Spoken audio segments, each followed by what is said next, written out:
Good morning, everyone. My name is Bill Bergman, and I will be chairing this meeting of the Zoning Board of Adjustment. With me is our Vice Chair, Tanetta Graham, Present, Mr. Chairman. our Board Secretary, Cheryl L. Gaston, Present, Mr. Chairman. Board members, Michael Johns, Present, Mr. Chairman. Aya Wynn, Mr. Chairman. and Ryan McAdams. Present, Mr. Chairman. Also here is our attorney, Hillary Emerson, our ZBA Director, Ian Haggerty.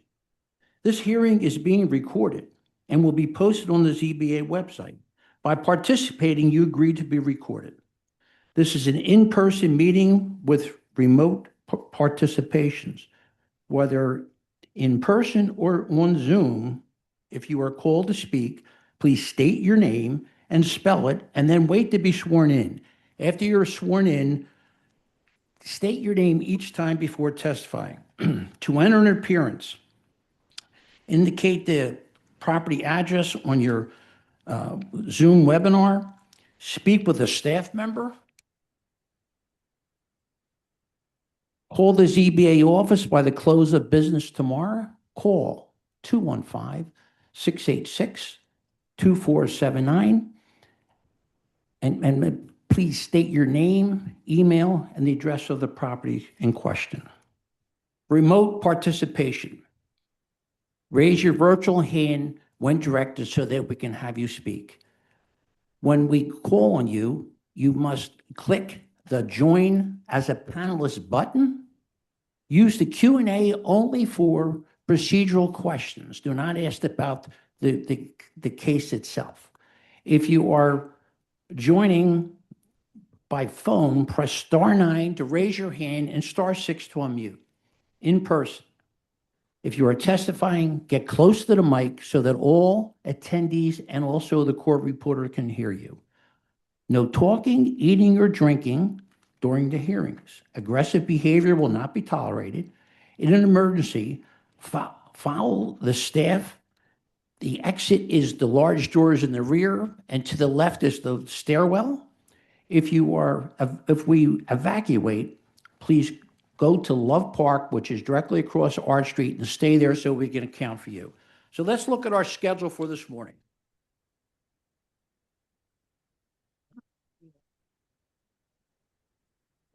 Well, that's with the other one, right? No. She's- Congratulations. Absolutely. Yeah, I'm gonna do that first. Yeah, but got your script for the animal. We're doing that during the animals. Well, you want to do it first? Yeah, no, we'll do this. Our schedule first, right? Yeah, Yeah. and then we go to the adults. Okay. We got a lot of the animals. Huh.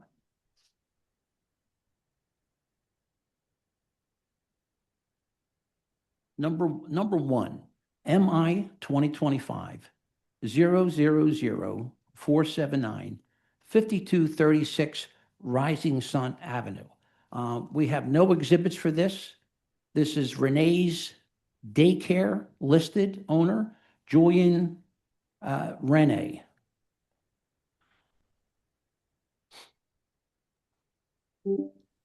Chair, I have a hand up from Miguel Tapadas. That is an interpreter for another matter. Oh, okay. Yeah, but thank you. Okay. No further hands up at this time, Chair. Okay, so this is our third listing. So MI 2025 000-479 5239 Rising Sun Avenue. I vote to dismiss. Michael Johns, my vote is to dismiss. Cheryl Gaston, my vote is to dismiss. Tanetta Graham, my vote is to dismiss. Ryan McAdams, my vote is to dismiss. Aya Wynn, my vote is to dismiss. Are we going to use the interpreter for the next one? Yep, Yeah, we'll we're hit just that. going to continue it. Right, okay. MI 2026 000-622 6441 North 20th Street. This case will be continued to 9/23/26. Must be heard. And at that 9:30 a.m., Mr. Chair? 9:30, yep, Thank you. 9:30 a.m. Yep.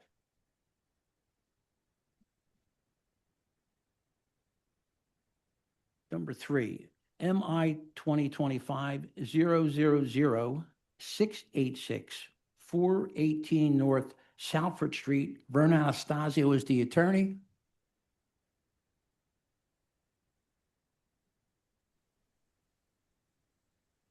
I'm allowing him to speak. Sure.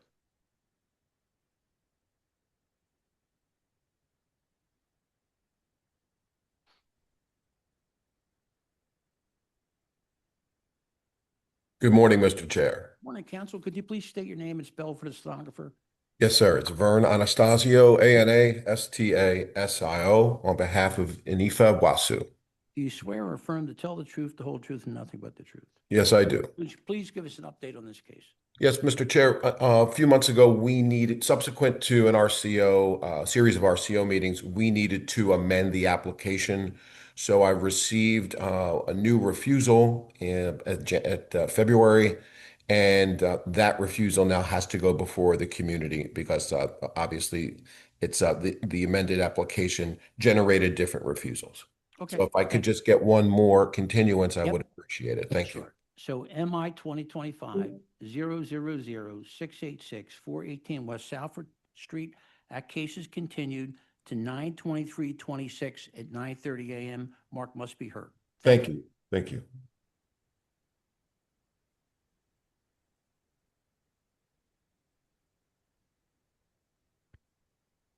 Number 4, MI 2025-001-865, 1754 South Avondale Street.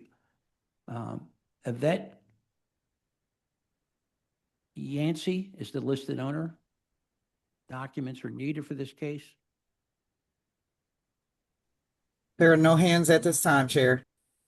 So MI 2025-001-865, 1758 South Avondale Street. I vote to dismiss. Michael Johns, my vote is to dismiss. Cheryl Gaston, my vote is to dismiss. Tanetta Graham, my vote is to dismiss. Ryan Chair. McAdams, my, Oh, I'm sorry to interrupt. A Vote is hand to went up from dismiss. Craig Melodosian. For that case? Yeah, finish the voting first, then we can hear, yeah. Taya Nguyen, my vote is to dismiss. All right, and yeah, but believe Mr. Melodosian's from the coordinating RCO for this matter. He's, That we just voted on? yes, but Okay. we can let him jump in, and just want to note that this is the third listing for All right, this All matter. right. Thank Craig? you.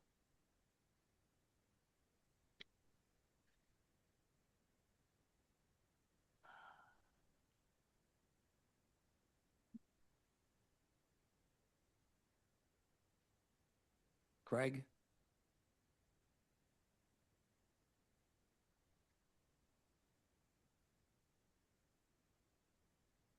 Mr. Melodosian? Maybe you heard the vote.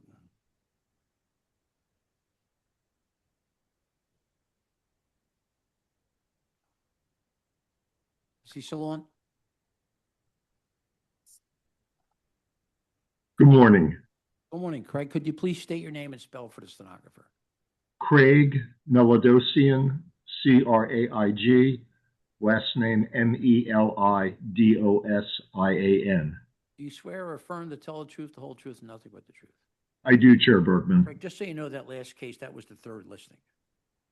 Yes, I guess I'm going to make an administrative point. I didn't realize that, in fact, we were on the third one on that, and I understand the dismissal. I did want to point out, in case Ian did not notice, and we've had this happen only occasionally in the past, when I did do a global search for that address independently and with RCO notification, I could not find the typical notice that we get from them indicating the issue has been relisted and then following up with the new posting. So I just really, not asking you to reconsider this, but wanted to make sure that the staff was aware that occasionally this does happen. Okay. And we had it happen on another piece on Island Avenue and only knew about it because that individual had also retained a PR attorney firm who then chased after us. So you guys do a phenomenal job for everything you do. I'm not Thanks, Craig. okay. And appreciate your help. Thank you.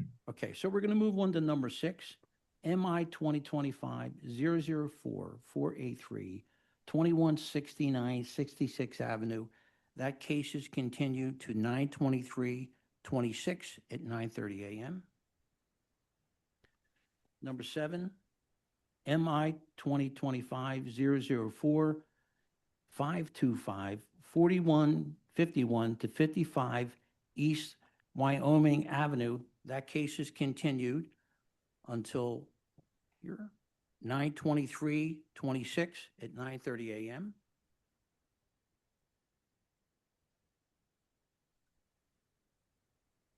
Number 8.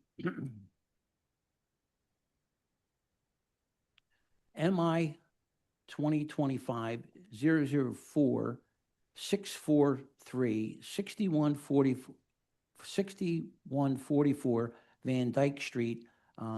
No exhibits, second listing. Eleanor Mazanga.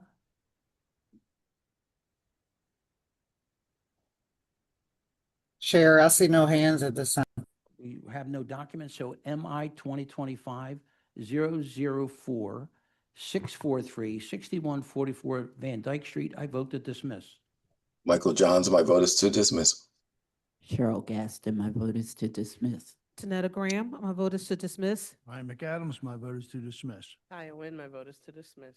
Number 9, MI 2025-004, 933, 229 West Hazard Street.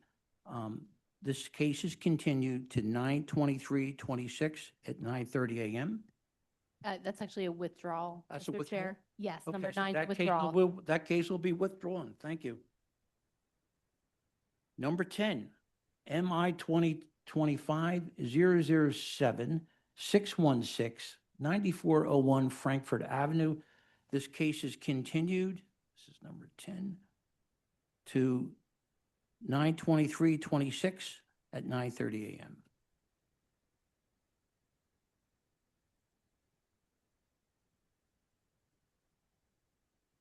Number, I do 12. MI 2025-007, 716, 4045 Spring Garden Street. This case is continued until 9/23/26 at 9:30 a.m. Number 15. Chair, I have a hand that just went up from a Kevin Valentine. The last one we just did? Okay. Counsel?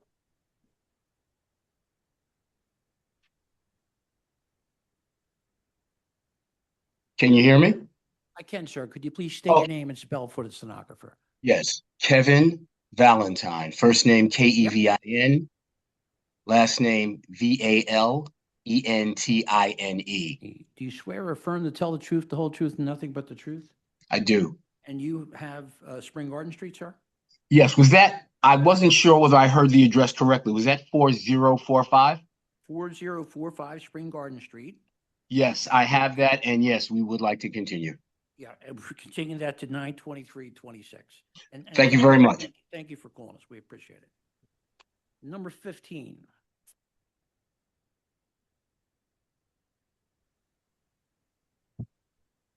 Number 15, MI 2025-007, 847, 531 to 43 52nd Street.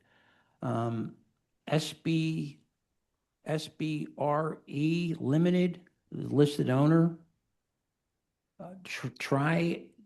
Tracy Smith is also listed here. No exhibits. This is the first listing.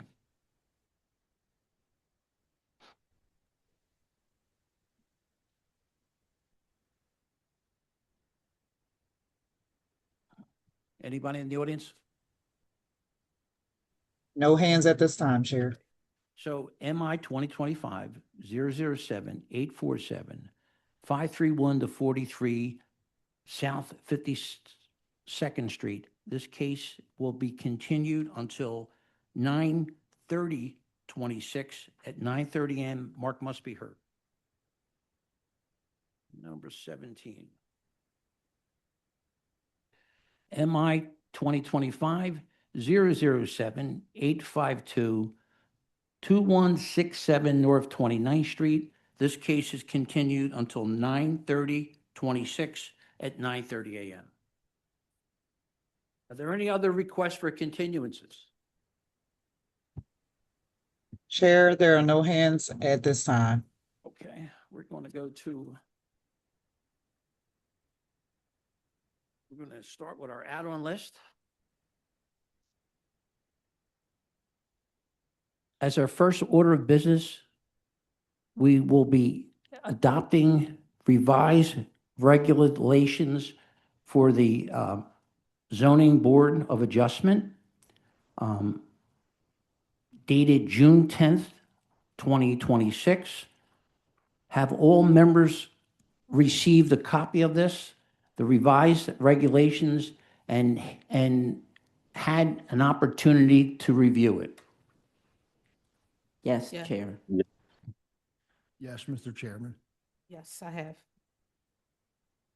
Michael? Yes, I have, yes. Yeah, sure. Yes, yes. All right. Do members have any concerns or proposed changes particular to the revised regulations?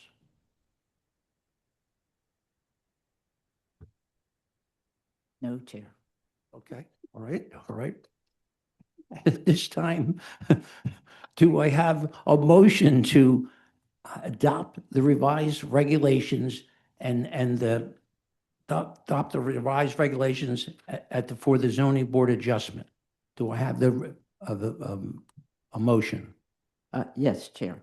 I move that we adopt the revised regulations of the Zoning Board of Adjustment dated June 10th, 2026. I second the motion. But you might want to say your name probably, right? Yeah. So why don't we start again? Maybe. This is board member, the board secretary, Cheryl Gaston. And I move that we adopt the revised regulations of the Zoning Board of Adjustment dated June 10th, 2026. Tanetta Graham, I second the motion. Having a motion that has been properly seconded and the membership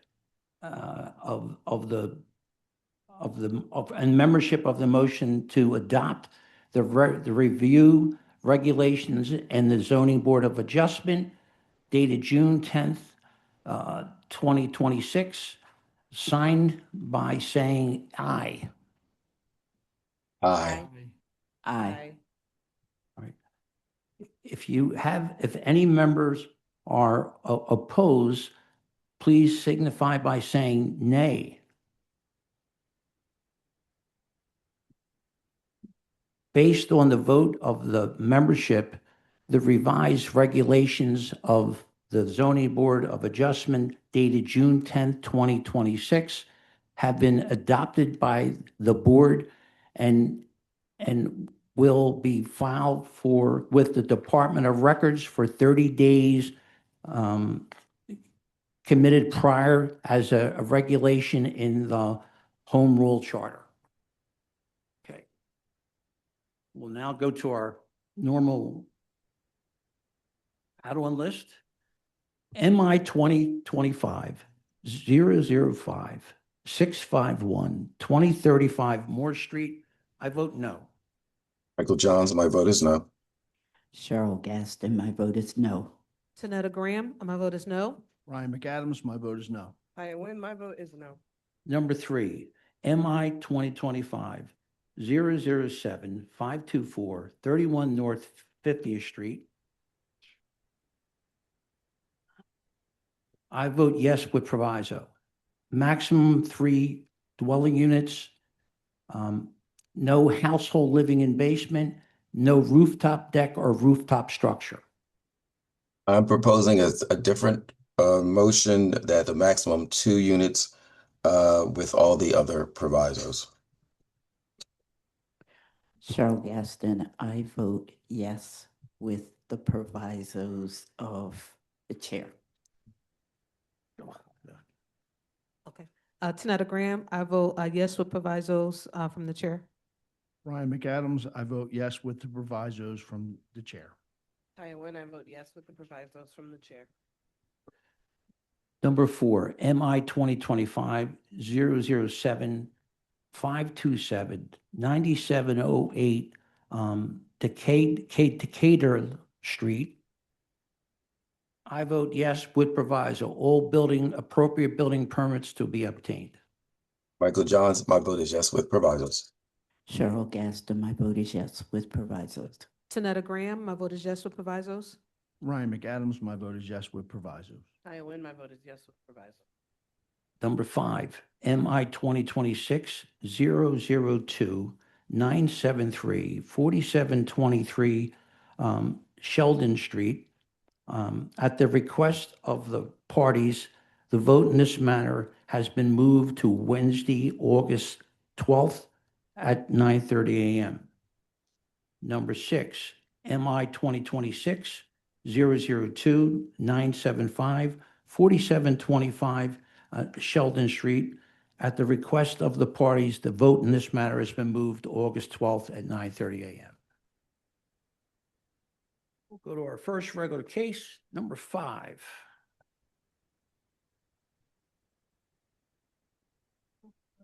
And I'll be recusing chair. Okay. Number 5, MI 2025-002-755, 1828 North Natona Street. Russell Choice is the owner applicant.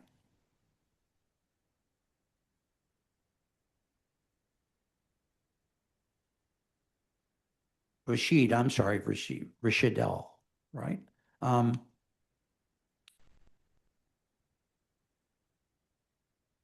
Sure, hold on a minute. Good morning, members of the board. Why don't you state your name, spell for the stenographer? Shante Jenkins, SHANTAE Do you JENKINS. swear or affirm to tell the truth, the whole truth, nothing but the truth? I do, yes. So the property owner here is Rosadel Choice. That's Correct. the person that needs to testify. Are you Rosadel Choice? Okay, where is Rosadel? Can you Choice? turn your mic on? He was in traffic, but he asked me to represent on his behalf. Okay, so are you an attorney? No, I'm not. Okay, then you cannot do that, unfortunately. So if he's on his way here, then we will just wait to hear this once he gets here. Okay. Okay? Thank you. All right, just let us know when he's here. Thank you. Okay. Number 11.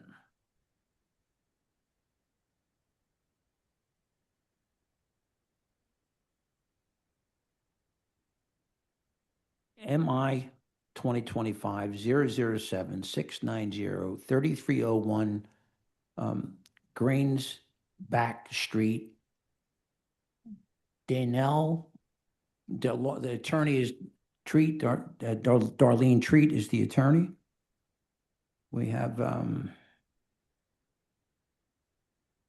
They're being promoted to panelists here. Good morning. yeah, why don't we get Tanetta? With Tanetta, we should get her. No, you don't have to. Good morning, Darlene.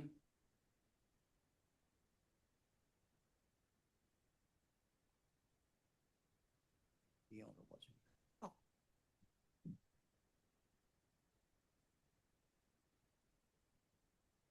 Good morning, Commissioners. Darlene Good Treat on morning. behalf of Good morning, Christian counsel. Cordero. Could you please state your name and spell it for the stenographer?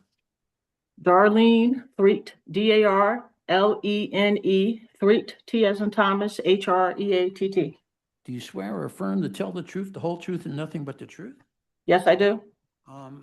Could you identify your client in relationship to the property? I believe my client is sitting in the He room is, he is. today. He's sitting right in front of us, but I've still asked you to do. Mr. Christian Cordero, we had a little mix up. All right, okay. And he's the owner? Yes, he is. Okay, our vice chair has a few questions. Good morning. Have you submitted your documents and exhibits 5 days in advance of this hearing? Yes, I have. And do you waive the reading of the refusals and stipulate to their accuracy? Yes, I do. Okay, all right, thank you. You can share your screen and proceed with the case. Wrong screen.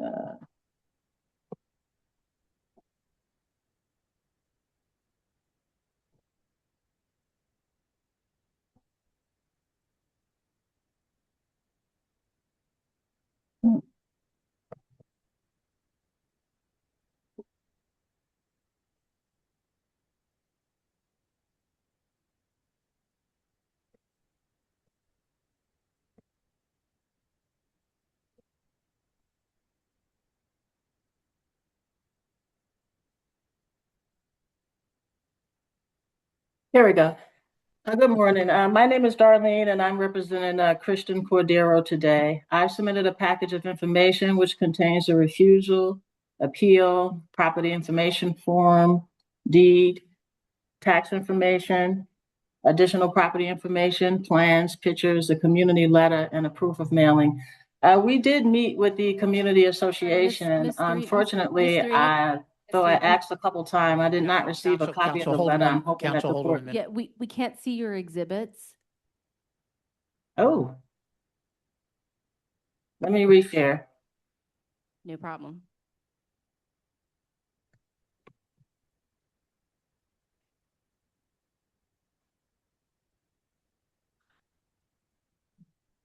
You're coming up now.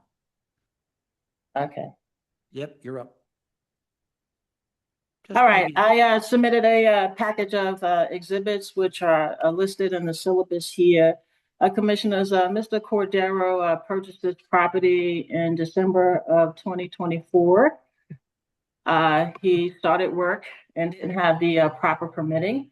And then he sought out to apply to the Zoning Board of Adjustment to build a one-family, single-family dwelling, which he intends to live in. This property is a substandard property. It is zoned as a RSA 5, which allows for single-family development. We were refused because there's not enough space. Basically, the property is only 651 square feet. And there's not enough room for the rear yard, etc. We filed an appeal to the Zoning Board of Adjustment, indicating that we like to build a single-family structure, which the lot is actually zoned for. Here's the project information form. There's the deed, tax information, general property information. I just wanted to show you that it is a very small substandard lot, and the house we are building there are compatible in lot and dimension as the other houses on the block.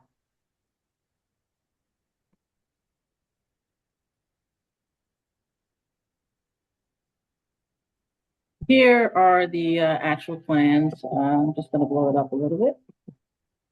This is just actually the site plan, which shows we plan to build a single family house on this block. And down in the corner here on the plan, you can see what's currently existing here. Generally, we want a one family on the top, garage and some storage on the bottom. I'm going to go down to the actual floor plan. Mr. Cordero has a business. He is a trucker. He plans to have an office on the first floor and some storage for some of his business equipment, files, etc. On the second floor, which I'll blow up a little bit more, he just plans to have a one-bedroom.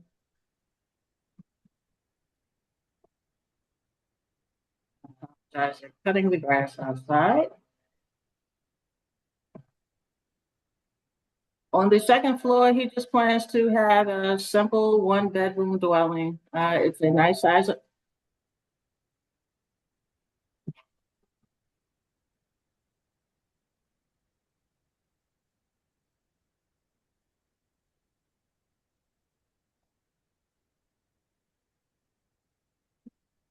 A decent size apartment. Basically, you have a kitchen and a dining room area here. You walk back, you have a full bathroom here.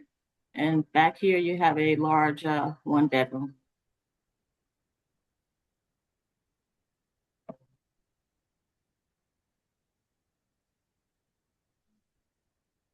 Just going to reduce that a little.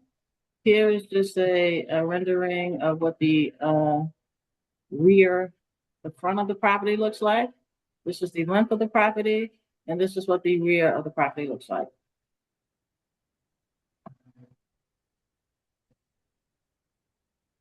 Here's a picture of how the property currently looks. Here's a picture of the posting.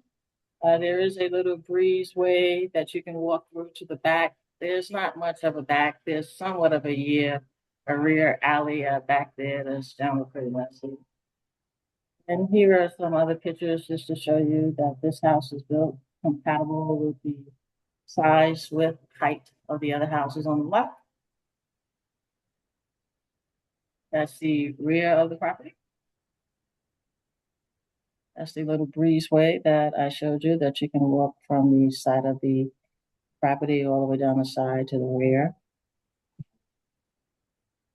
It doesn't look fabulous, but that's what the back of the properties look like. That's a left side of the street of Grand's Back. And that's a full picture of both sides of the street of Grand's Back. Some additional pictures. The commissioners, we did actually meet with the 47th Ward. We met actually twice.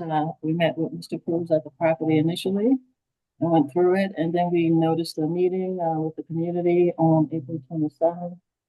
I believe I sent out 156 flyers. And it was my understanding that the property was approved. And again, I apologize. I was not able to get a copy of the letter, although I tried. And that's our proof of mailing to show you that we did send out the appropriate mailers for the meeting. And that's all I have, Commissioners. What do you want to bring your client on, adopt your testimony?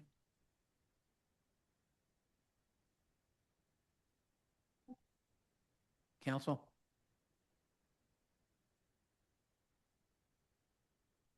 Mr. Cordero? Sir, could you please state your name? Get closer to the mic if you would. Could you please state your name and spell it for the stenographer? Christian Cordero, Christian, and Cordero is Cordero. Do you swear or affirm to tell the truth, the whole truth, and nothing but the truth? I do. Counsel? Mr. Cordero, are you the owner of the property at 3301 Grand's Back? Yes. And have you heard the presentation that I made today? Yes. And if you were to testify today, would you be able to adopt my testimony as true and correct? Yes. That's all I have, Commissioner. Questions from the board? Yeah, go ahead. Go ahead, Mike. I guess my question is there a legal curb cut for this driveway? No, there's not a legal curb cut. There is not. So this garage, then, do you need to go to streets to get approval for that? To be honest with you, I didn't initiate this application and it should have been done in the beginning. And it is my intention to file a review and to see if I can get some parking for downstairs. But isn't that part of what we would be looking at, though, for consideration? No, today the application, he does have a home business. Our application is for storage and a home office downstairs, not for parking. All right, thank you. Other questions? Yes, I have a question just because it didn't seem that all of the plans align with the photographs. What is the depth of the rear yard? There is no real yard. I'm gonna go to the rear yard is anything behind the facade. So like how much depth is there from the interior of the back of the back wall to the end of the property line? Because your drawing shows 1 foot 6 inches, which is 18 inches, and the drawing showed that there was enough space for a person to take an angled picture with the camera, and it looked like it was closer to 3 feet. And I just wanted clarity. And also, is the breezeway on the site plan?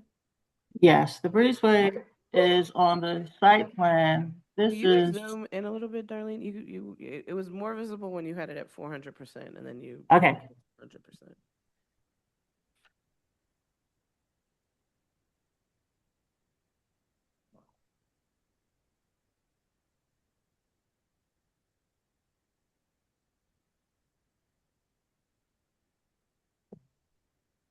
Okay, so where's the breezeway on here?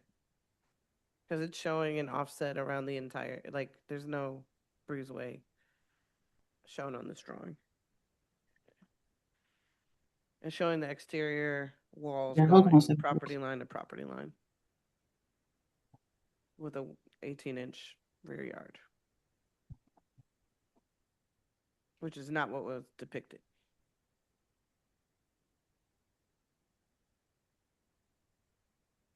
And is there a fence between sort of your, and it looks like the 3-foot alley is not part of the legal property? Right. So that's outside of the property, because typically there's an easement and that's shared amongst neighbors. So is the alleyway part of the property or not? This is the existing alleyway. I don't believe the alleyway is part of the property line, and the breezeway is on the right side. Where on this drawing? So on this plan, the neighbor has a breezeway. The hatched area below has a breezeway, but you don't show a breezeway on your property. You just show your property going to the property line. Let me just go back down for a second here. And I guess I can just state, so my concern is that, like, part of the reasons we have rear setbacks is to allow for egress in the case of a fire, and that 18 inches is not enough space for a human being to exit. And so if this drawing is correct and a fence is put up at the property line, then it negates the purpose of having that rear door for a person to get out. They'd have no exit to that alleyway and out of the property. Same with the breezeway, and because neither of them are even shown on the site plan, it makes it hard to. And I also, 'cause a I lot do of see this your looks like it's concern, and it existing does look conditions. like the plan, the line is incorrect on the plan, but there's definitely an alley in the back, and it's about 2-3 feet. Can we, I mean, I think it's hard to, I feel like this whole case is predicated on an accurate depiction of the existing conditions. And since it's already built, I'm also assuming was this built with permits? I usually check. No. I didn't check today. Okay. It received a stop work permit, which is why they applied for the zoning. Got it. So I think we need an accurate drawing of what is there. All right, so before we go any further, why don't we consider this, Darlene? Why don't we give it a resumptive hearing? You come back with proper appropriate drawings that would depict. Is that okay? Is it possible for me to just submit a new set of plans? I don't think the question of whether the use is at odds with what's supposed to be due there. I just think there's some inconsistency in that back breezeway in the plan. So I would like an opportunity to just be able we to could submit go new on, plans. hear the whole case, then close it except for appropriate plans? Yes. We can do that if the board Right, wishes, yes. Okay, other questions from the board so that everything's on the table? Yeah, I guess my second question is the idea to keep these combined, or is it to separate the unit so that in the future the unit could be separate from like, is it meant to have an office space and a separate unit?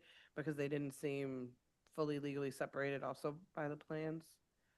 Is there a door that would allow the upstairs residential tenant to have their own separate? This is a home office use. It is the intention of my client, Mr. Cordero, to live there and to use the downstairs for storage and his personal home office. Understand, okay. And then I guess the big question, elephant in the room, is if if this gets converted to be a garage later, it doesn't look like the plan is set up to accommodate that easily right now. I didn't hear the last part of your question. It doesn't seem like the plan is set up to accommodate the conversion of this to have parking. Well, if we had to convert it, we would have to go to the streets department and have them sign off on a legal curb cut. Okay, so you're just gonna do that as a complete separate process? Yes. Understood. And there is no basement in this unit, right? No. No, there is no basement. All right, thank you. Other questions? Yes, so the garage is gonna be just used for an office or whatever? There's no plan to, have curb cut and, Currently, the garage is going to be used for storage. Mr. Cordero is an independent trucker. He has a business and he plans to use the downstairs for his office, for his business, and to store some supplies. okay, so. No there's commercial use for the storage is intended. Personal use.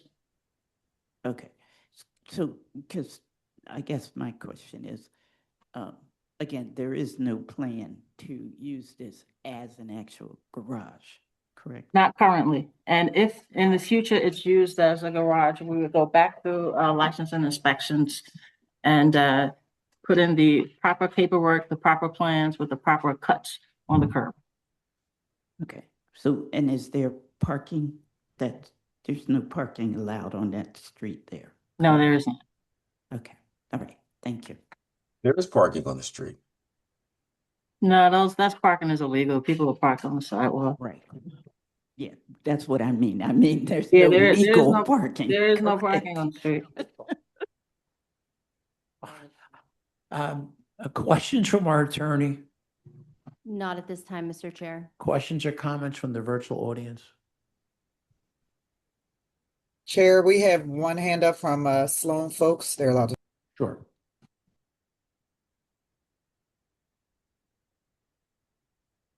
Good morning, Chairman Bergman, ZB Board. Good morning, Sloan. Could you please state your name and spell for the stenographer?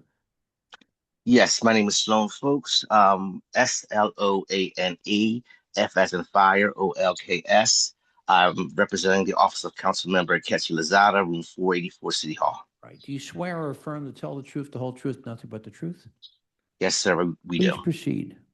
Yes, the council member initially was going to request that any vote would be held for 2 weeks to ensure that a letter from the community was on record regarding this variance request.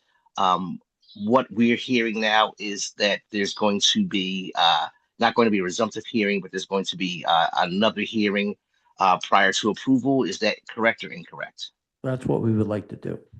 Okay, so our request is that prior to any vote, a letter from the community and we can ensure that happens.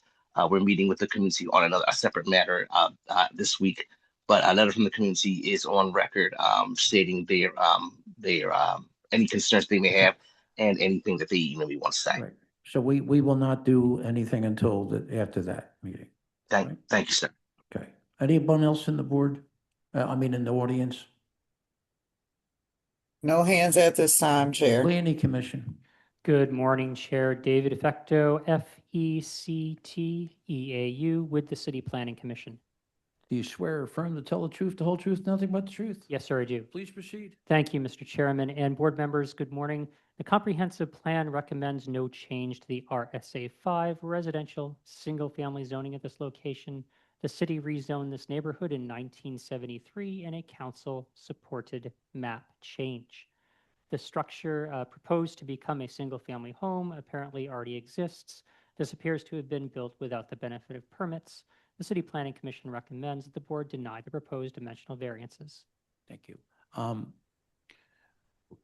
So this will be closed except for a letter from the RCO and also additional plans that we would understand, right? Right. And then we're going to look for a date. This will be 9/15/26 at 9:30 a.m. Wait, so Okay? are we doing a resumption or are you listing a date for the vote? I'm just giving a date for the vote.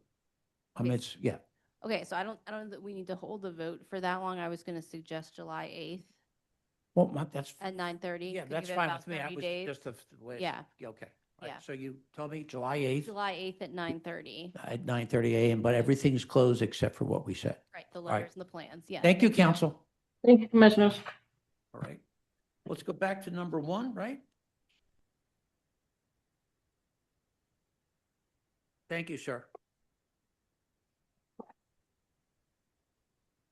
Come on up, sir.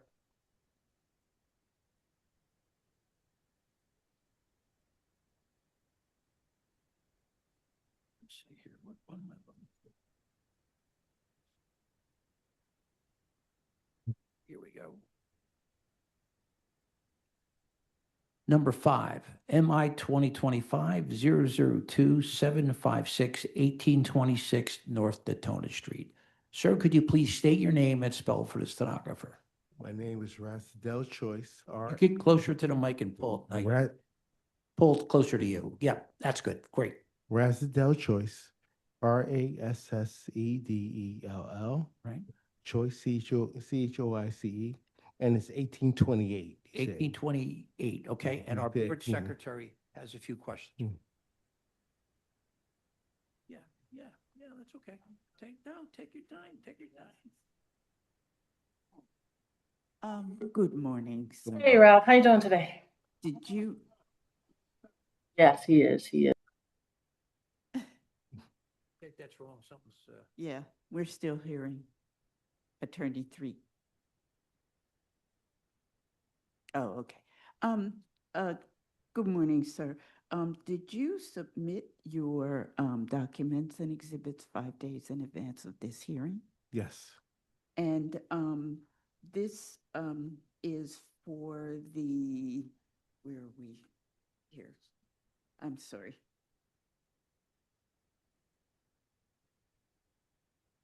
is it right here? It's 5. I'm sorry. Yeah, fine. Yep. All right. Oh, I'm sorry. Yeah. And hopefully I can read this. This application is for use as a personal care home within an existing structure. So Correct. there's one use refusal.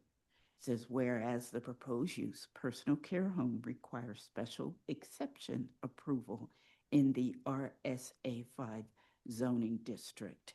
So do you waive the reading of the special exception and agree to its accuracy? Correct. Okay, great. And then there is a letter of support with provisos from the Strawberry Mansion CDC and for your proposed use. And you can now share your screen and begin your presentation. So with what we're preparing here is my administrator here, Shante Jenkins, who's our LPN, who's going to facilitate the process. And I would like her to speak on my behalf in terms of what. The owner has to do it. Yes, so sir, you need to give us a little bit of information about what you're planning to do. You can call your administrator as a witness, but she cannot speak on your behalf because she is not an attorney. Okay. I respectfully Sir, let me request- ask you this. Do you have your computer with you to show us? It's up No. there? Okay, good. Go ahead. All right, go ahead, sir. Thank you. I respectfully request the approval of a special exception to operate a licensed personal care home at 1828 North Natrona Street, Philadelphia, Pennsylvania, 19121. Beyond Home Care Services dedicated to providing safe and supportive community-based residential services for adults who require assistance and activities in daily living, supervision, and the personal care while maintaining their independence in a home-like environment. The proposal is a small-scale residential use. Okay. The proposal represents a small-scale residential use that is professionally managed, closely supervised, and designated and integrated seamlessly into the existing of the neighborhood. The property is the existing 3-story residential dwelling located within an established residential neighborhood. No major exterior alterations are proposed. The property will continue to appear and function as a residential home and will not operate as a commercial, business, or institutional facility. Residents will reside in the home full-time and participate in normal household activities consistent with residential living. The proposed use and preserves the character of the neighborhood while providing an important housing resource for vulnerable adults. Resident capacity. The resident will operate within the occupancy limits approved by the Philadelphia Department of License and Inspection, Philadelphia Fire Department, Pennsylvania, Philadelphia Human Services, all applicable building and life safety codes. Resident occupancy will not exceed an approved license capacity established by the agencies.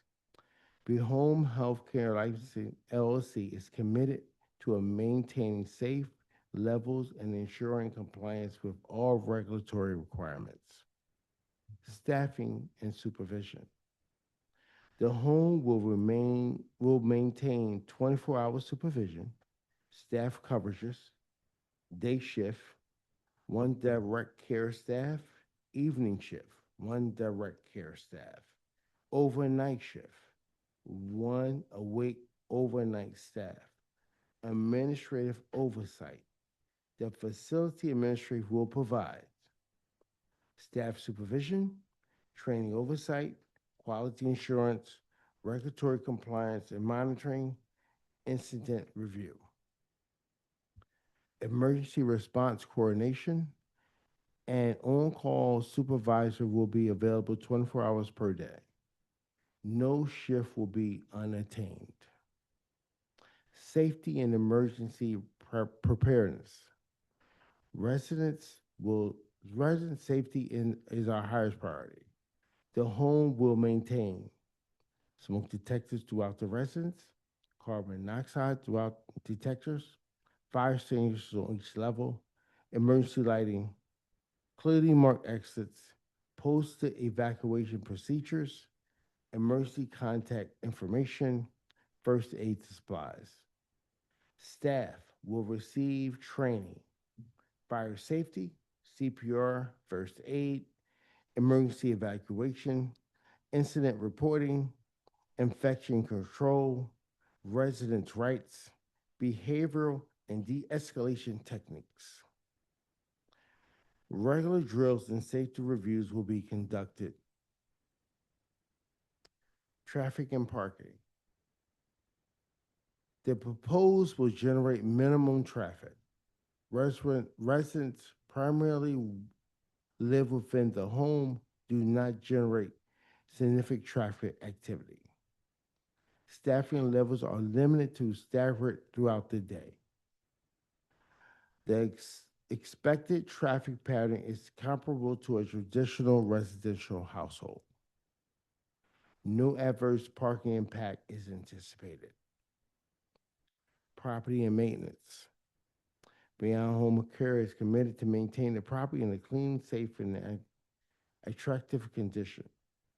The property will routinely be monitored for exterior upkeep, lawn care maintenance, trash removal, building repairs, resident safety and concerns. The home will remain a positive addition to the community. Community benefit. Approval of this request will allow Beyond Home Care services to provide safe housing, personal care support, community integration, stability of vulnerable adults, reduce the reliance of institutional settings, increase the accessibility of quality resident services.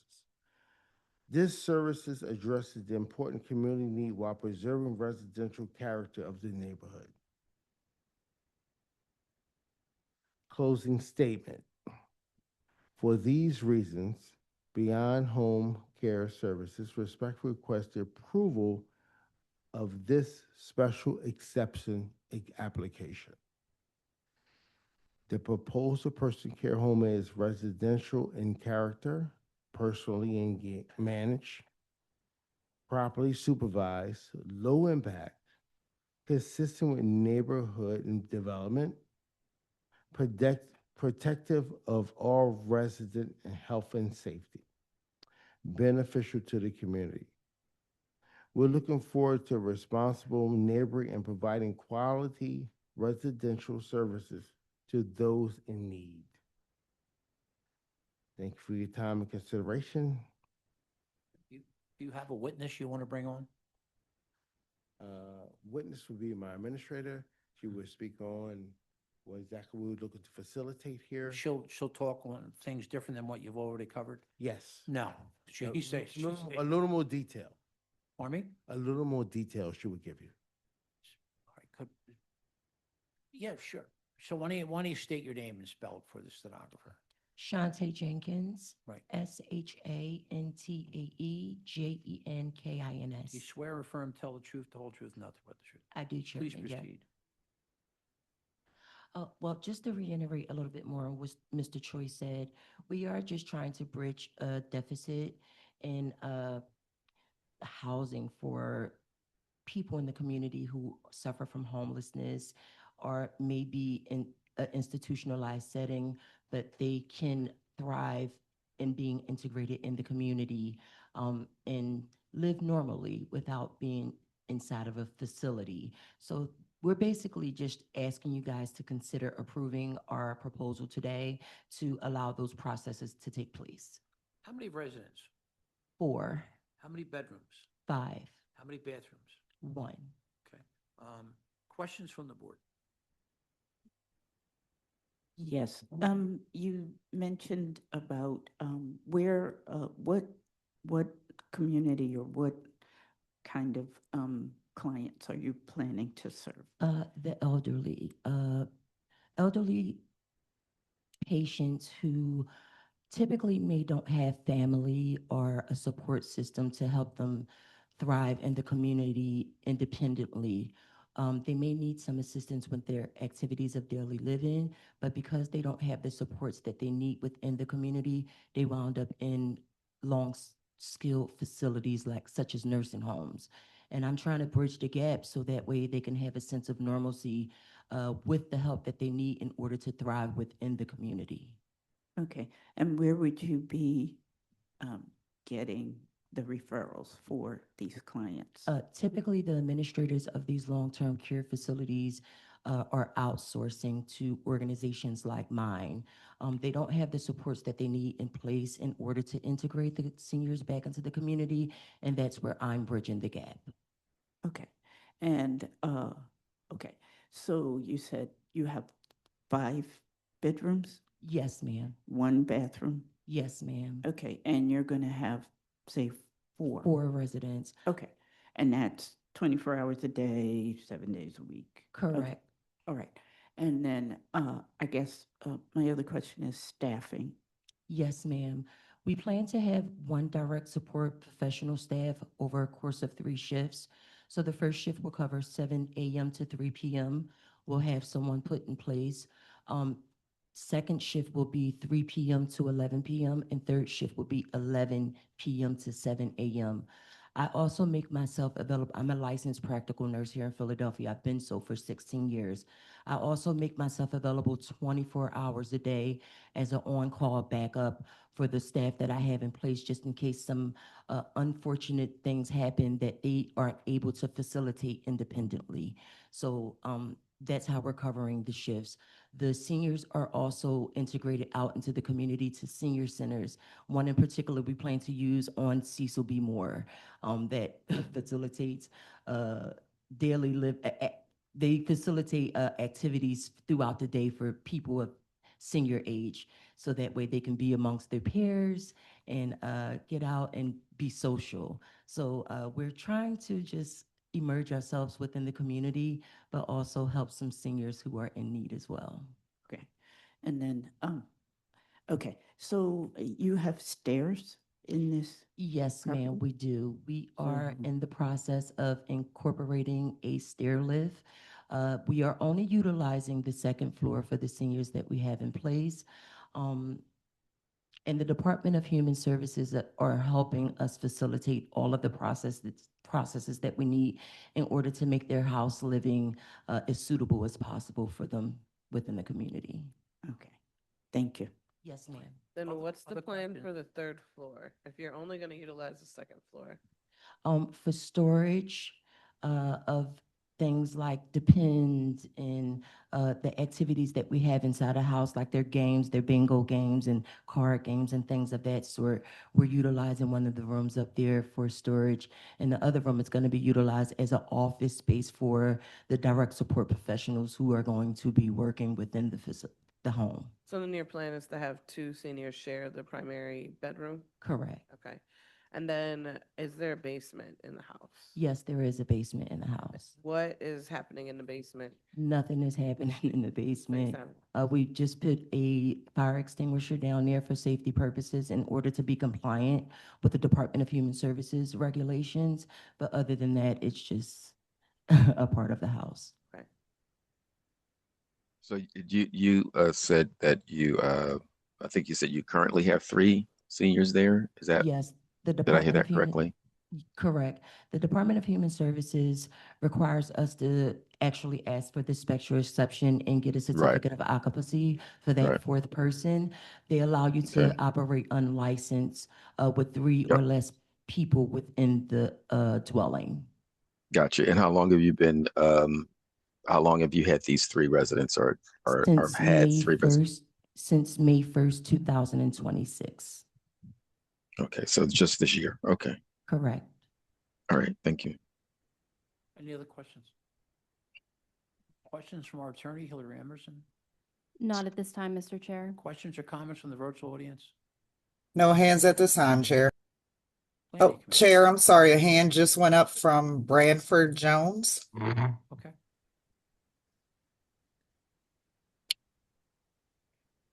They're allowed to speak. Okay. Hi, could you please state your name and spell for the stenographer? Hi, Branford Jones, Branford. Last Do you name Jones, Jones. Right. Do you swear or affirm to tell the truth, the whole truth, nothing but the truth? Yes, correct. Mr. Jones, could you turn your video on if possible? Yep. Are you a neighbor? Yes. Please proceed with your comments. So I just wanted to know what the process was for the neighbors to have a say in this, just to make sure that, we can have our voices heard.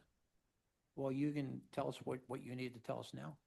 Well, we just want to know what the process is. Like, does each neighbor need to come on and say how they feel about this, or is there a process for us to vote on Whatever this? neighbor wants to come on can give us a comment. Okay. I can't speak for my other neighbors, but I know that we are opposed. I personally am opposed to this. And I guess the rest of the neighbors that are on, I guess they'll come on one by one to say that they are opposed. Okay. Thank you for taking the time. Is there anyone else in the audience? Yes, Chair, we have a hand up from Beverly Wilson Stone. Okay. They're allowed to speak. Yes, hello. Can you hear me? Yeah, I can. Could you please state your name and spell for the stenographer? Beverly Wilson Stone, BEVERLYWILSON/STONE. Right. Do you swear or affirm to tell the truth, the whole truth, nothing but the truth? Yes, Are you a neighbor? yes. Are you in favor of this project or against? No, I'm not for the, You're not I'm sure? against it. Okay.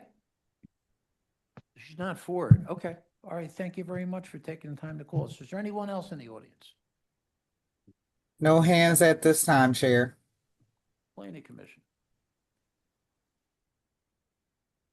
Thank you, Chairman, and good morning. David Fecto with the City Planning Commission. Chairman and board members, the comprehensive plan recommends a change in zoning at this location from RSA 5 residential single family to RM1 residential multifamily. The city rezoned this neighborhood in 2014 and a council supported map change. The appellant has shown that the proposed personal care home will not cause detrimental impacts beyond what would reasonably be expected. The City Planning Commission recommends that the board grant the requested special exception for a personal care home. All right, thank you very much. We've heard Chair. your testimony. Yes. Chair, I'm sorry to interrupt. Another hand just went up from a Gwendolyn Blake. Okay, sure. You're allowed to speak, Ms. Blake. Hi, could you please state your name and spell for the stenographer?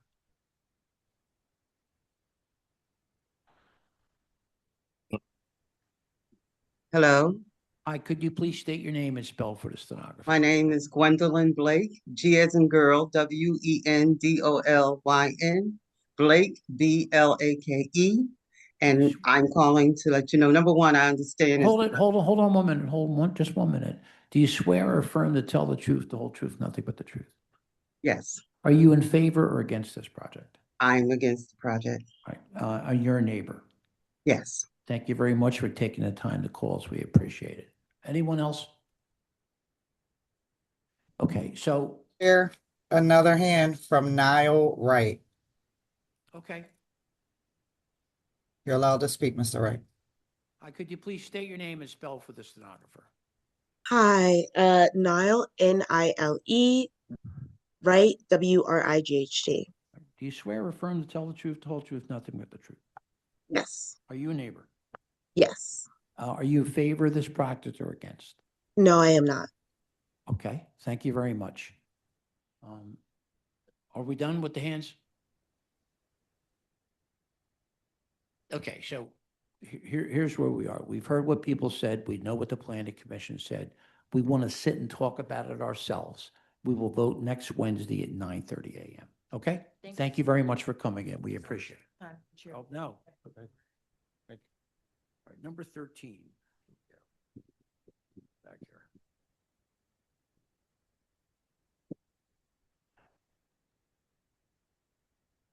Number 13, MI 2025-007-730-2430 Master Street. Vern Anastasio is the attorney.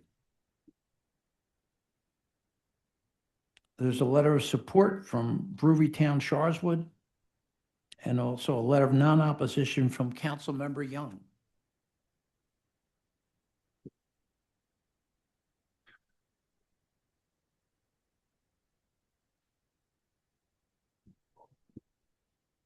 Chair, I don't see, okay. Just went up. Okay, Vern is here. All right, he's being promoted to panelist chair. Sure. Mr. Anastasio, if I remember correctly, I swore you in earlier today, so just for the record, state your name. Good morning, Mr. Chair. Vern Anastasio on behalf of Ms. Tangela Turner. Okay, and our vice chair has just a few questions for you, sir. Thank you. Good morning. Have you submitted your documents and exhibits 5 days in advance of this hearing? I have. And do you waive the reading of the refusal and stipulate to its accuracy? I do. All right, thank you. You can share your screen, proceed with the case. Thanks.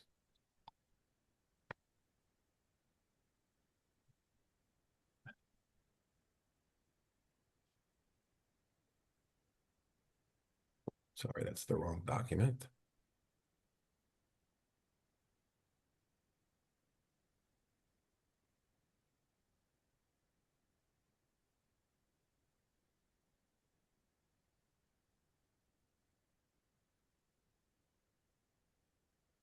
Just encountered a computer error, so my apologies.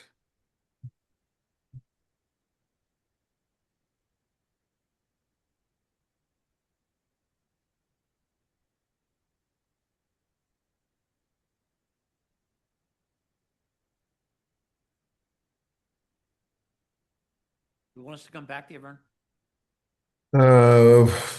I have it here. Okay.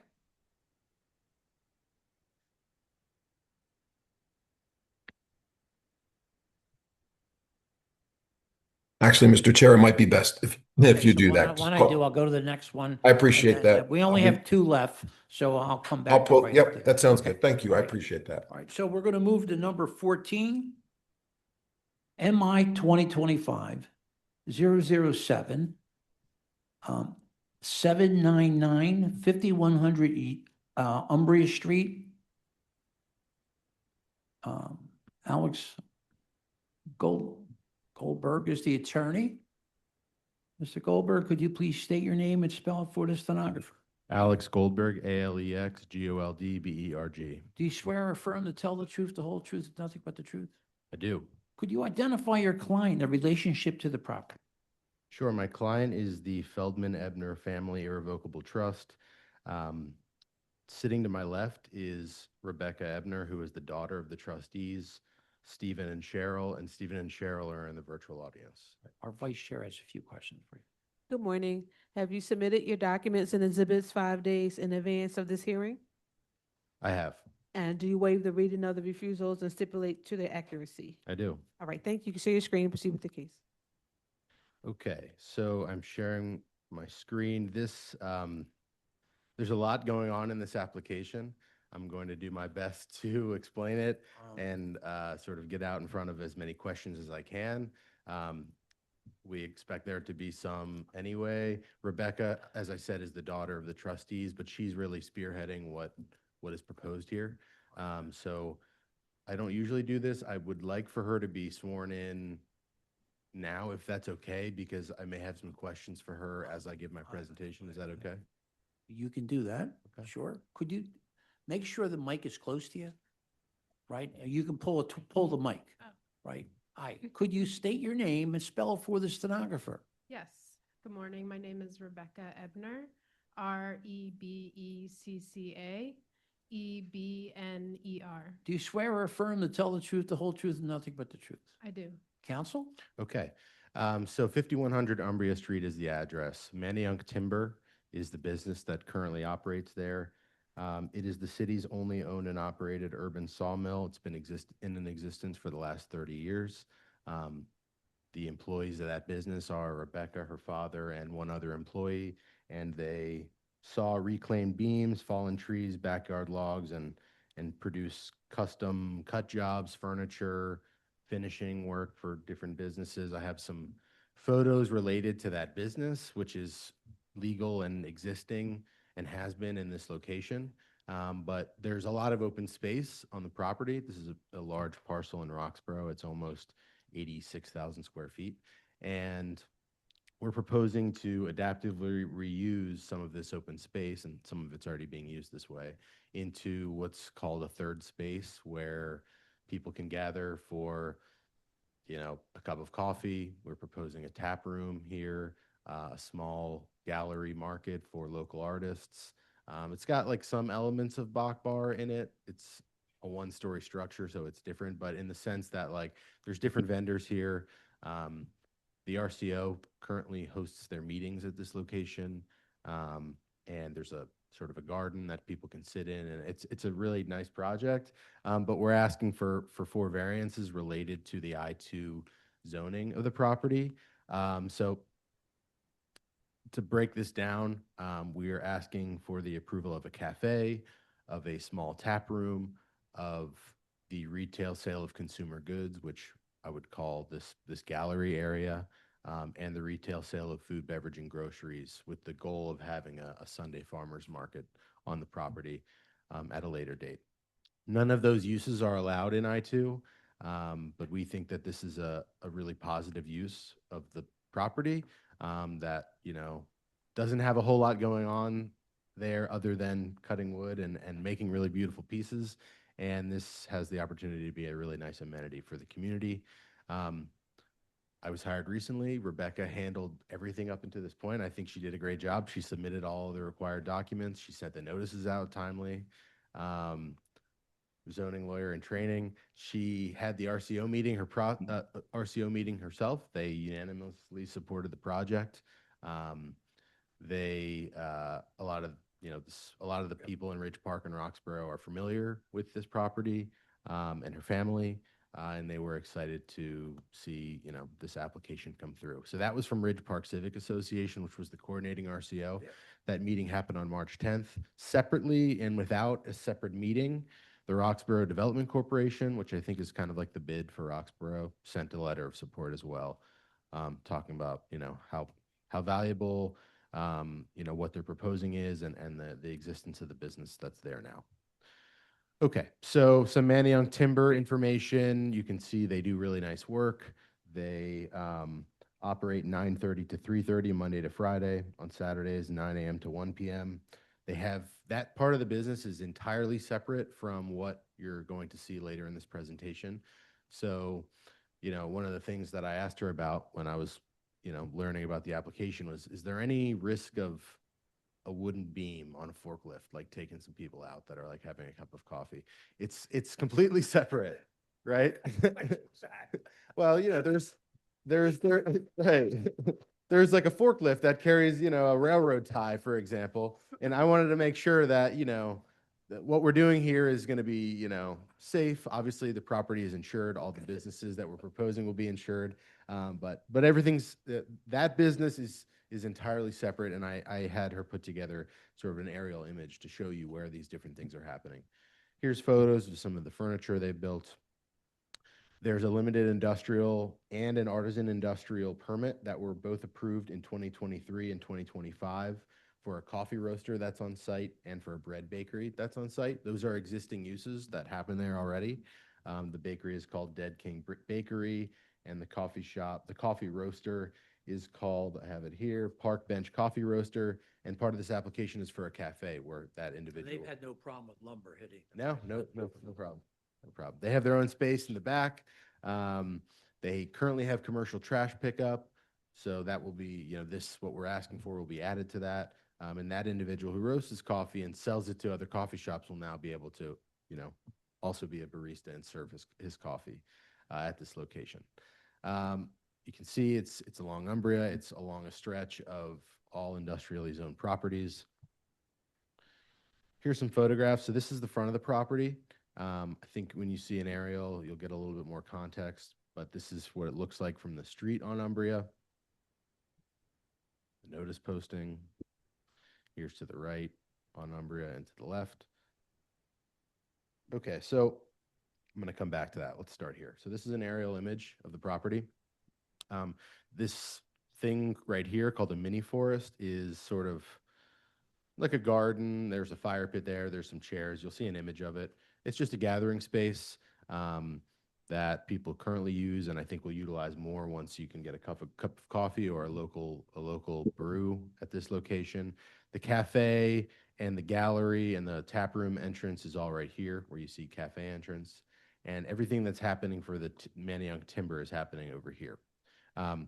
We are proposing to have a farmer's market on Sundays, which would be right where this blue box is. Manayunk Timber is not open on Sundays, so while those sort of spaces are close to each other, the timber business is not operating on the one day that we hope to have a farmer's market for. The cars would not be there either, because those are cars related to the operation of Manayunk Timber. There is reference on our application to an existing parking lot at the property. It's not, the typical parking lot that I see from a zoning standpoint, but we have parking space here. We have parallel parking right here, and there's also street parking along Umbria. So going back here, you can see this is the ground level view of that farmer's market area. It's just a paved area. And then this is the entry point to the cafe, the tap room, and the art space, hoping to have some nice signage there at a later date. This is what the mini forest looks like. It's, again, just a garden with some seating. Trash storage, this is on the side of the property. They currently have commercial trash pickup that is picked up by Rataski and Trainer, which is a commercial trash hauler. And it's stored there currently in 2 cans because you only have a baker and a coffee roaster. Once we have a cafe and a tap room, I imagine we may have a small dumpster or a few more cans, but trash has not been an issue on the site. You can also see there's ventilation here for the baker. And L&I has inspected that space, and it's all up to code. Okay, so I'm going to skip ahead, and I'll come back. I'm going to show you what the plans look like, and then I'll go back to the photos so that you have a little bit more context. So this is the space that is the subject of this zoning appeal. So we can start with the tap room. So you would walk in here, and there's sort of three separate rooms, and then the gallery, which is the retail space. In the back corner is the tap room. The tap room will be run, let's get my notes together here. The tap room will be run by 2 Locals Brewing, which is the first African-American owned brewery in Philadelphia. They began in 2016. They have a relationship with the Ebners, and they have a primary location in West Philadelphia. Beer only. They're properly licensed to do that.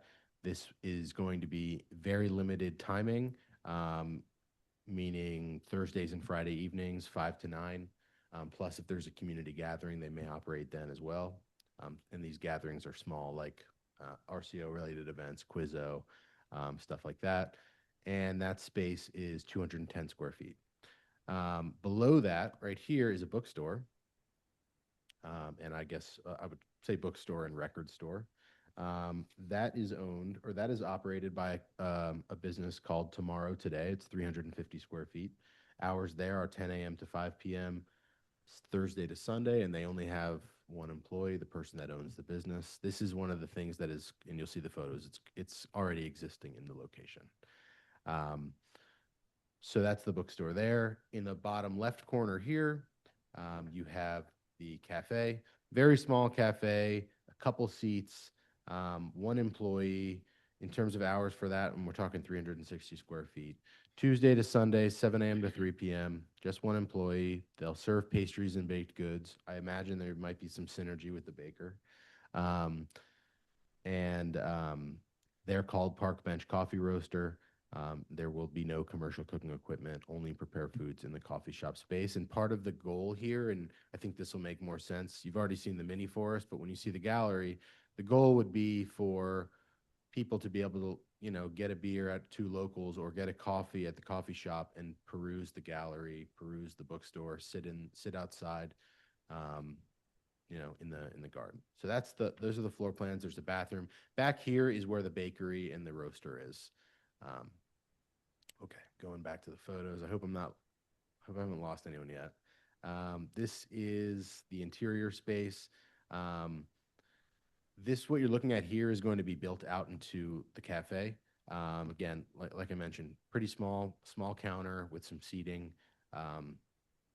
This right here is the interior, and you can see an arrow pointing to the cafe. There's sort of there's two entry points, and this is the gallery where they have, you know, artistic items, clothing. It's about 1,500 square feet. Rebecca has relationships with artists from around the country who, you know, I guess they buy on consignment and they sell. The hours for that are 10 to 5 Thursday to Sunday, and it's just one employee that's essentially working a register for anyone that wants to buy items here. This is looking into the bookstore and the record store. You can see Tomorrow Today is the name of that. Here's another image of that. This is the interior looking into the bookstore. Back here is where the tap room will be. I think I have another photo that gives a better angle of that. More photos of the gallery. Or the bookstore. This is the bakery in the back. Again, existing, legal, inspected. I just wanted to include a photo of that for the board's reference. Who runs the bakery? Dead King Bread. Dead King Bread. Is there anything that you've already been sworn in? Is there anything with regard to the operation of the businesses that I haven't mentioned that you feel like is important for the board to know? No, I feel like you really Okay. covered a lot. All right. Yeah. Just looking here to make sure I cover everything. And this is something that I spoke with Hillary about the other day, just with regard to some community activity that's happening here in the gallery space or out in the mini forest. It's accessory to the businesses that are happening here. It's never more than 30 people. Like I said, the RCO meets here. They've had fundraisers here. They do a Quizzo night here. There's been a book reading, you know, small gatherings like that. So our understanding is there's not sort of a separate use that has to be applied for those accessory uses, and that they are sort of shoehorned under the uses that we're asking for. I mentioned the farmers market once a week on Sunday mornings. You know, there's outdoor seating in the mini forest, and you know, they're looking to have sort of like an outpost for a River Wards produce type business where it can be a small operation where they are just bringing fresh food items to this community, you know, once a week where members of the community can walk or drive or ride their bike there and pick up, you know, whatever they need. I showed you the plans. The RCO meeting notice was sent out in a timely fashion to all the near neighbors.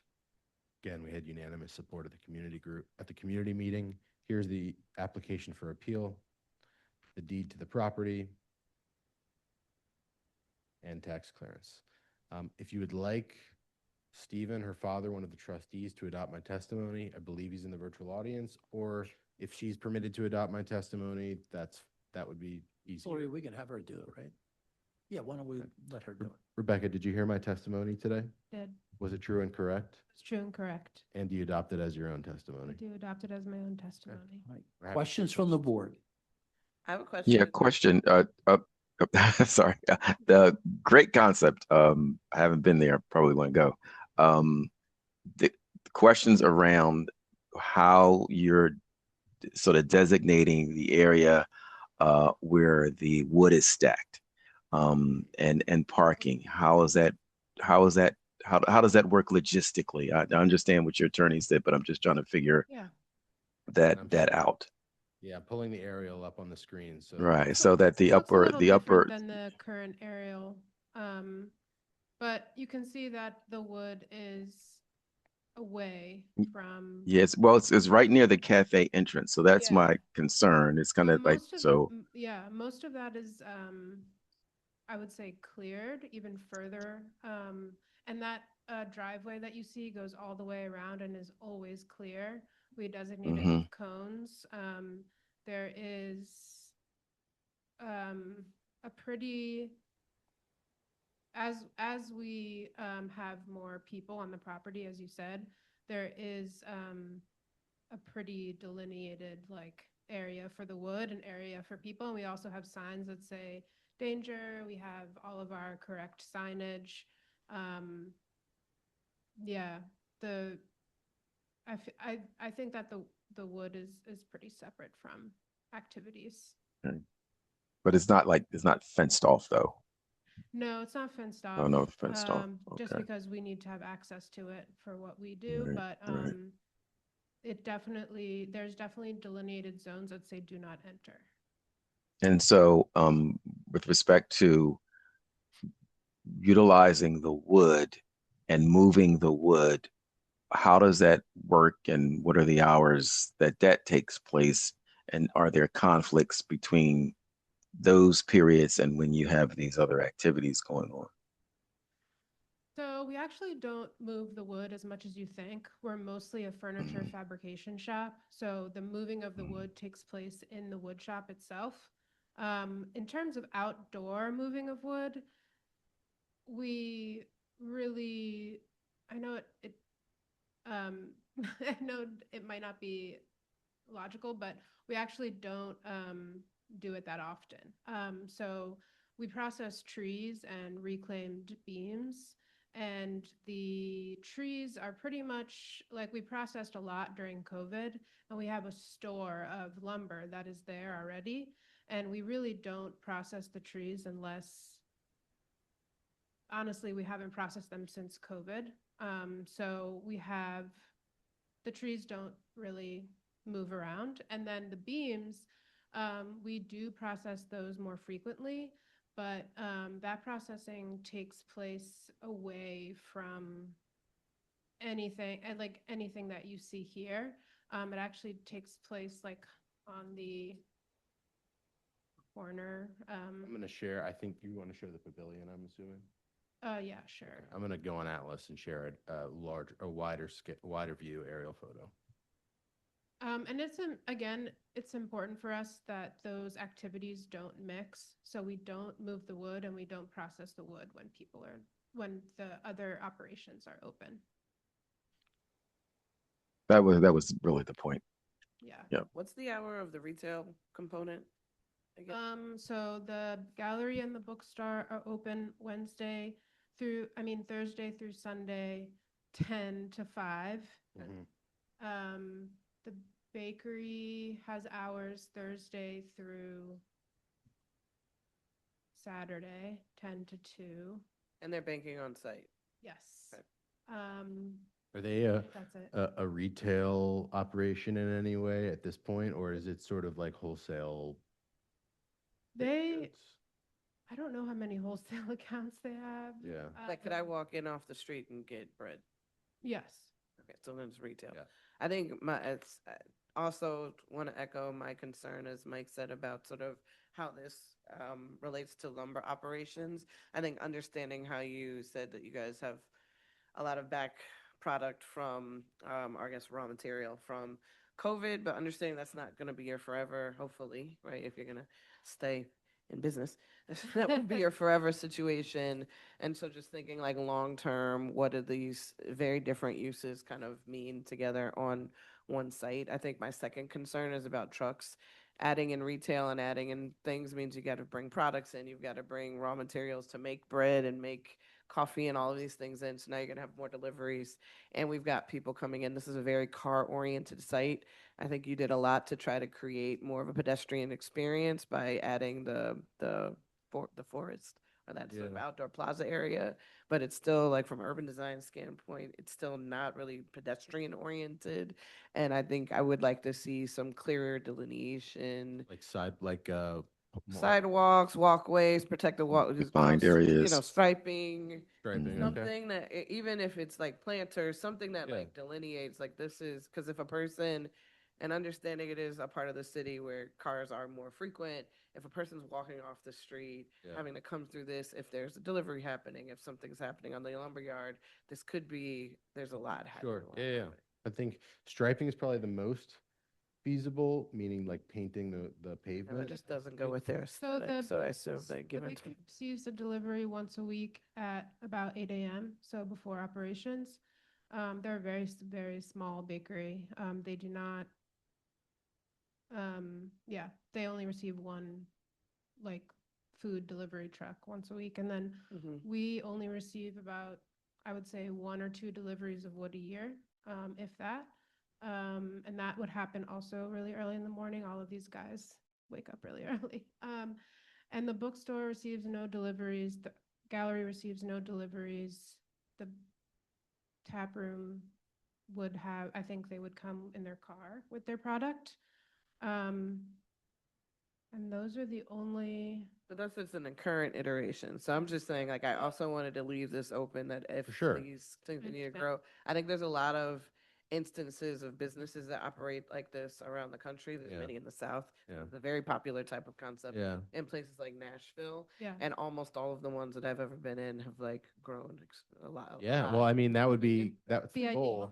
So The idea. Grown a yeah. lot. yes. No, So I think- hear you, yeah. I think most of them start off with like operations similar to the scale that you've discussed, and then they become like mud. And I think to even use Bach as your sort of alluded Yeah. reference, like same thing happened there, and now Yeah. it's like a very different operation than Sure. it was when it started. Yeah. So to set it up now so that long term the property think, is yeah. viable.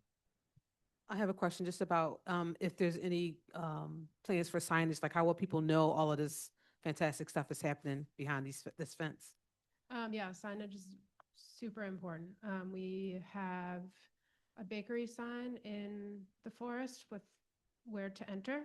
We have the Manayunk Timber sign already, and we also have a sandwich board outside of the entrance of the cafe, or where the cafe would hopefully be, the gallery and the bookstore that has like signage of where to enter. You have, or would you like to ultimately be able to put some signage up closer to Umbria because it is a little bit further from the street to catch So people's- we have a pole Okay. that's on the street, and it has a bakery sign, a Manayunk Timber sign, and a gallery sign. Okay.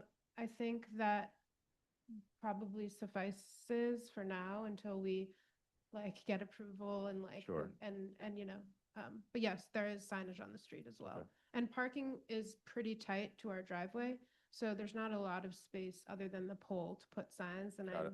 yeah. Just so I clear, Sure. do you sell the firewood too? No, we do Who not. sells the firewood It's there? right up the street. It's Yeah, like because I 2 go by doors there, it's down. like, I'm thinking the whole time I it's know. you, like, because Yeah, no, it's not I us. We don't probably sell go by there most days. Yeah. I haven't noticed the Oh, sign. you I'm should just, have been. yeah. I will, I Oh, you will. should. It's, But I uh, just haven't, and I'm thinking because who does that, all that firewood? Yeah, I'm not sure, Yeah. but they actually, their sign is very large. It's true, but Very large product in the street. We did just put a bright yellow sign on the pole. I'm gonna look. You should look for it. Okay. Maybe yes, on the it's way called- home, I'll look. Yeah, it's Yeah. called Umbria Arts. Okay. Okay. I have two questions. Yes. Okay. So one, the tap room.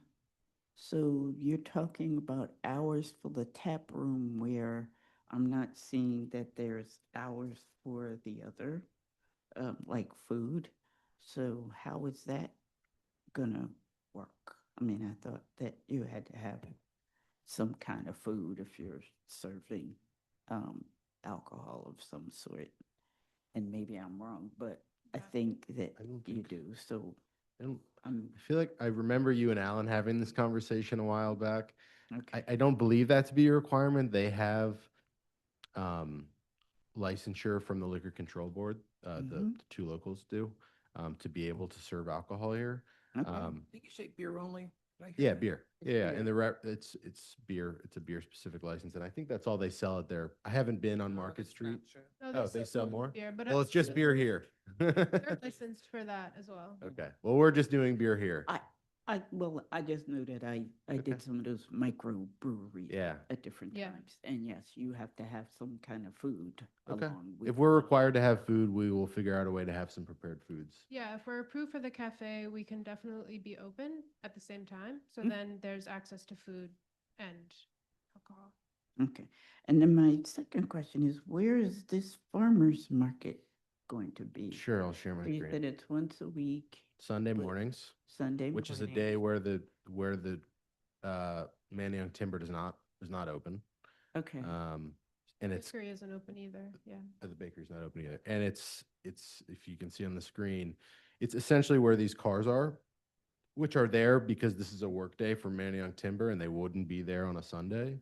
And then I have a street level photo of what that space looks like. It's small. I mean, we're talking about Like four or few five tents? vendors. Yeah. yeah, right here. I mean, they do that in my neighborhood. Like they, they have the Amish people and whoever, and they come and they set up and they have they have trucks and Yeah. they have little tents and Yeah. things like that. So is that what we're talking about? That is, yeah. Okay. Yeah. Temporary, small. But I'm hoping to make a relationship with someone that already has the relationships with farmers. Okay. And then, so it wouldn't be like, I wouldn't have to set up individual relationships with farmers myself. I would Gotcha. like to, River Wards would be a goal for me because they already have, a grocery store. So, Mhm. and it's all produce from farmers. And so my ideal is to work with them so they can just bring what they have and have like an outpost on Sundays at the space. Okay. So I imagine it being like one entity Mhm. versus like all the, And you would have it in the space where now you yes, have the cars. parking near the cars in red? Yes. Okay. And it is too late, if we get approval, it is too late to do it this season, so it would start Right. next year. Okay. And again, like parking for, because not just where this is going to be, but people would have to drive and, Yeah. you know. So we have about, I would say, they're not delineated with lines, but we have about 10 to 12 parking spaces other than this delineated space that you see. Mhm. And then there's ample street parking as well. Great. Especially on a Sunday. Yeah, it's empty. Okay. There's no trains running. Yeah. Thank you. Thank you. Other questions? Questions from our attorney? Not at this time, Mr. Chair. Questions or comments from the virtual audience? Here we have two hands up. One, the first hand is from Sloan Solly. Okay, sure. Hi there. Can you You're hear? allowed to speak. Can you hear me? Yes, could you please state your name and spell for the stenographer? Yes, my name is Sloan Solly, Sloane. Last name Solley. Do you swear or affirm to tell the truth, the whole truth, and nothing but the truth? Yes, I do. Do you I don't want to say neighbor. Do you live nearby? Yes, I live very nearby and I have visited the Okay, property. why don't you proceed with your testimony?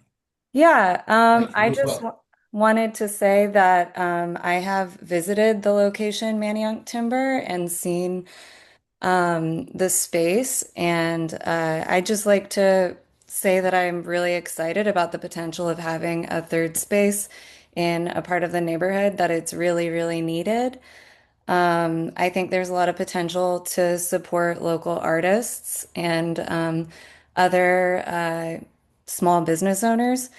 And we also have a problem with access to groceries and vegetables in the Manayunk and Lower Roxborough area.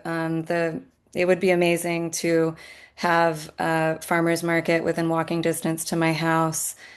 Additionally, I've been on the property before, and I feel like there is plenty of space for parking, and I never feel that the activities of the lumberyard are imposing on my experience there.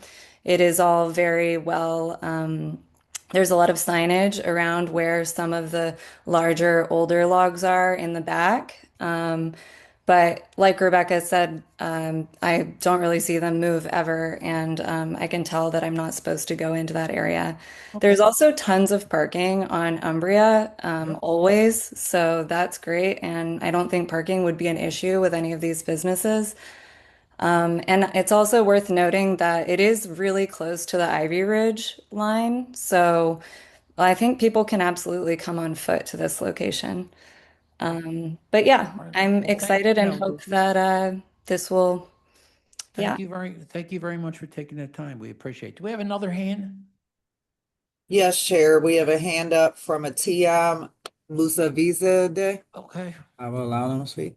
Hi, could you please state your name and spell for the stenographer? Hello, my name is Tiam Musavizadeh. First name is spelled Teeyam. Last name is Moussavizadeh. You swear or affirm to tell the truth, the whole truth, nothing but the truth? Yes, I do. Do you live nearby? I do.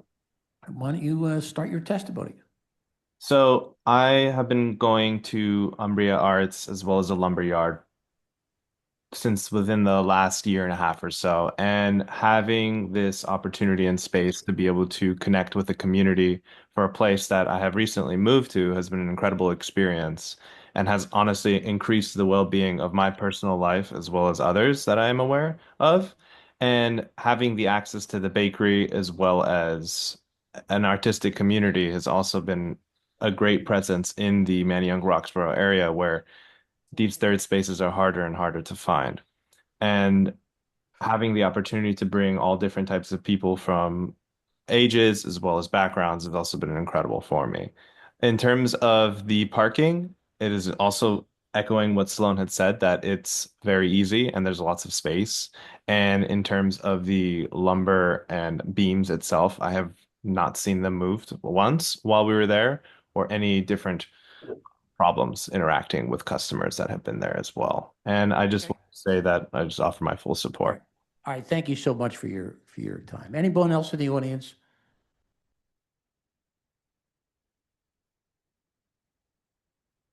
Planning Commission. Oh, we got more? Chair, yes, we have a hand up from Madeline Shacumba, Chair. They're allowed to speak. Huh? Marlene. It's not her case. Marlene has her hand raised. She's the RCO. We also have a hand up from Marlene Schaefer, Chair. Okay. We'll allow them to speak. Hi, could you please state your name and spell for the stenographer? I got this right. Marlene Schleifer. It's Marlene. The last name is Schleifer. I am the current president of Ridge Park Civic Association. Hold on 1 minute. Hold on 1 minute. Do you swear or affirm to tell the truth, the whole truth, and nothing but the truth? Absolutely, sir. Let them proceed. I am the current, actually longtime president of Ridge Park Civic Association and its RCO representative. I am also a 35-year resident of this immediate area. I have taken the train into town for all that time. And the issue with being so close to an industrial area, for me anyway, is that unless you crash your car, you may not have any reason to use any of the businesses on Umbria Street. So I was delighted to work with Manayunk Timber several years ago because I plant trees as well. And Steve Ebner created tree stakes for us. And I am even more thrilled to be able to shop there, which the Ebner and Feldman families know I love to do. So I have been to the gallery. I have had the bread, which is delicious. I've participated in the quizzos that have been offered as part of the Civic Association fundraisers. And I'll just give you one quick anecdote, which is that when I first moved to the area, I wanted to be able to walk to places like this. And there was one grocery store on Umbria Street, and I went in there and asked for if they had yogurt, and they looked at me like I was speaking some foreign language. So to be able to go someplace and get coffee and bread and shop and just enjoy the area is an absolute joy to everybody. And many of the people can and do walk there, which is even better. So it's a draw to the neighborhood. It's something other than auto parts places and junkyards, and it's a perfect use. Thank you very much for your time. Is there anyone else in the audience? Yes, Chair, we have a hand up from Madeline Shakamba. I said no. I'm waiting for another. I have. What's that? Okay, all right. We're No further everybody else hands, is- Chair. Okay, thank you. Planning Commission. Thank you, Chairman, and good morning. David Fecto with the City Planning Commission. Chairman and board members, the comprehensive plan recommends a change in zoning at this location from I2 medium industrial to ICMX industrial commercial mixed use. This section of the neighborhood between Umbria Street and the river still carries its original 1933 zoning. The proposed ICMX zoning would allow retail sales and eating and drinking establishments by right. The City Planning Commission recommends the board grant the proposed use variances for retail sales and eating and drinking establishments. Thank you. MI 2024-007 9799 5100 Umbria Street. I vote yes with proviso per amended refusal dated March 17th, 2026. Michael Johns, my vote is yes with proviso. Cheryl Gaston, my vote is yes with proviso. Tanetta Graham, my vote is yes with proviso. Ryan McAdams, my vote is yes with proviso. Hi, Owen, my vote is yes with proviso. Thank you. We okay? Thank you. Yeah, I just didn't know she revised I it. kept looking back Yeah. and forth. I was trying to figure out what the two of you, not you. Oh. Okay. Oh, yes. All right. Thank you very much and good luck. All right. Okay, why don't we do number 17? No, not, oh, I'm sorry. Here it is, number 16.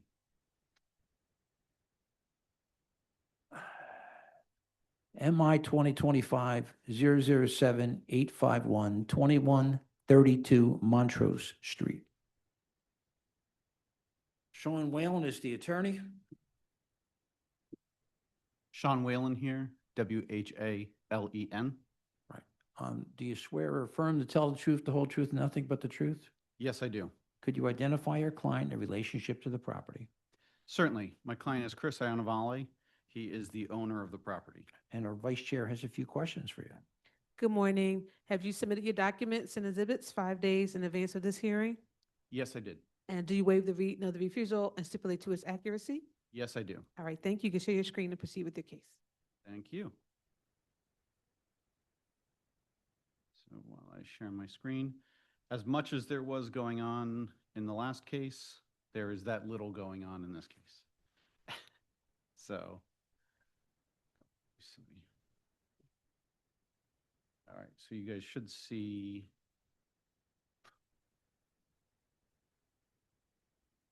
I think you can see my screen at the moment now. Oop.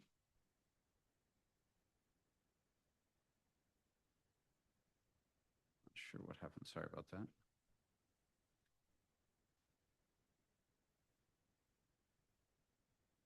There we go. Is it large enough for you to see now? Yep.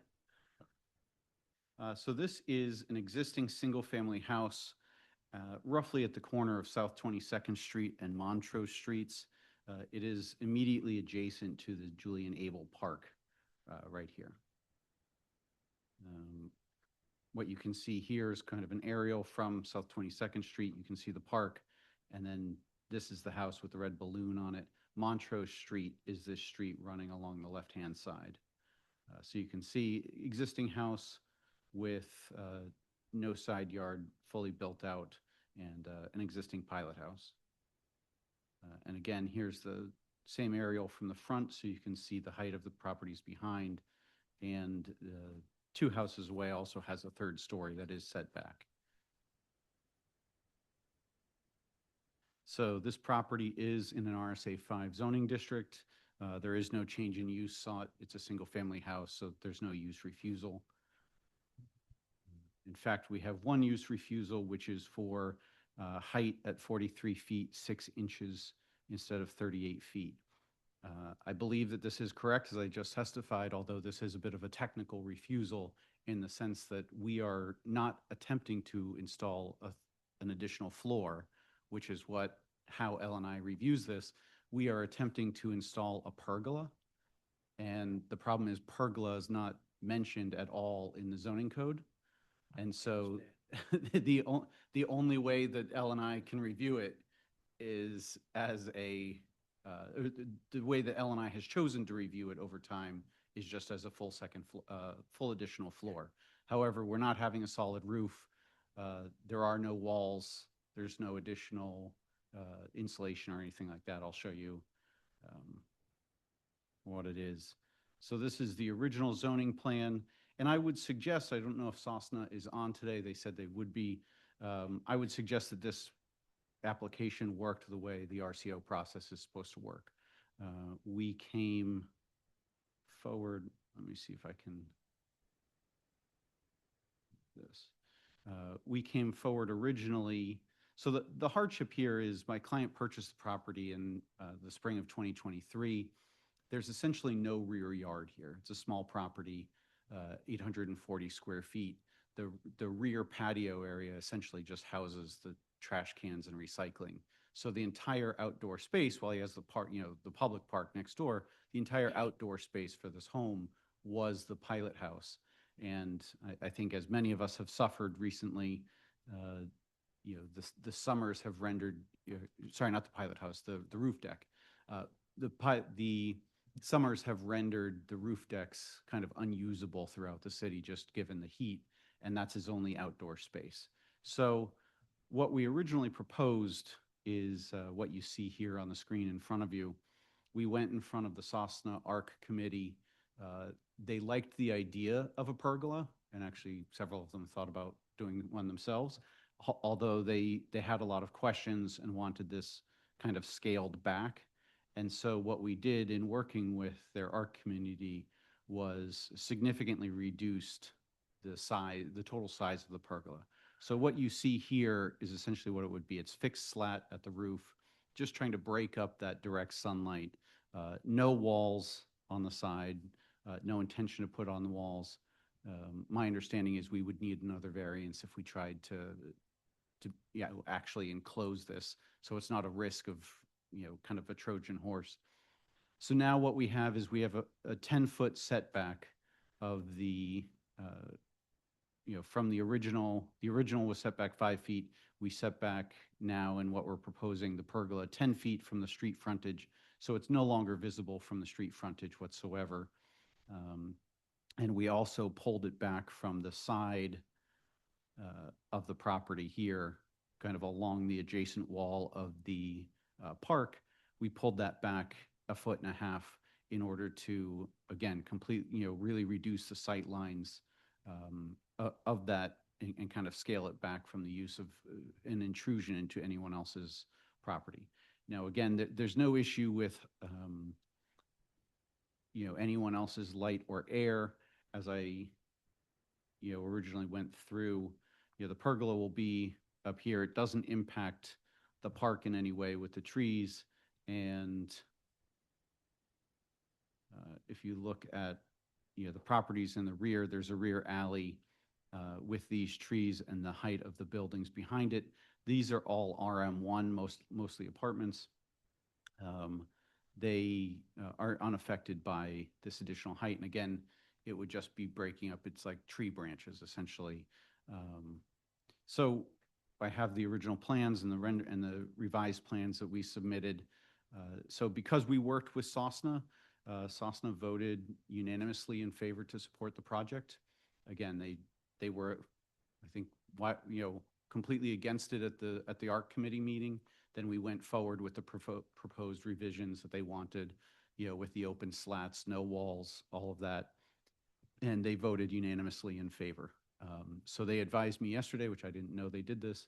I guess I've never had a unanimous vote before, that they don't prepare a letter and submit a letter when they actually vote unanimously, because they figure it's self-explanatory. And no wax against it? I did receive a letter yesterday from the executive director, which I appreciate, from NOAC. They voted 2-0 to oppose the project. And essentially, I'm happy to go through the bases of it. Essentially, their assumption is that this is an additional floor and that we're trying to just get extra height. Okay. Again, the hardship here is that the home, as it is existing, has no outdoor space. So when the owner bought it, the only outdoor space is the roof deck, which he has found unusable, and therefore is trying to do the least minimum variance. What's the least minimum thing he can do to kind of break up that direct heat and sunlight, instead of building an upper floor there with air conditioning and fans and all this kind of stuff? What could he do? And this is what we believe meets that hardship. So I can call him. He is on, Chris Ionavali.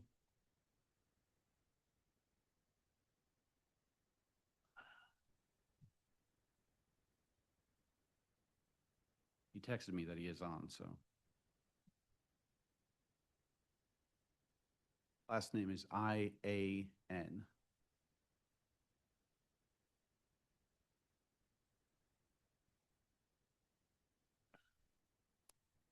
He says he's on. Do we see him?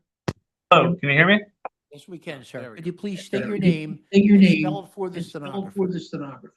Yes, my name is Christopher Patrick Ionavale, Christopher.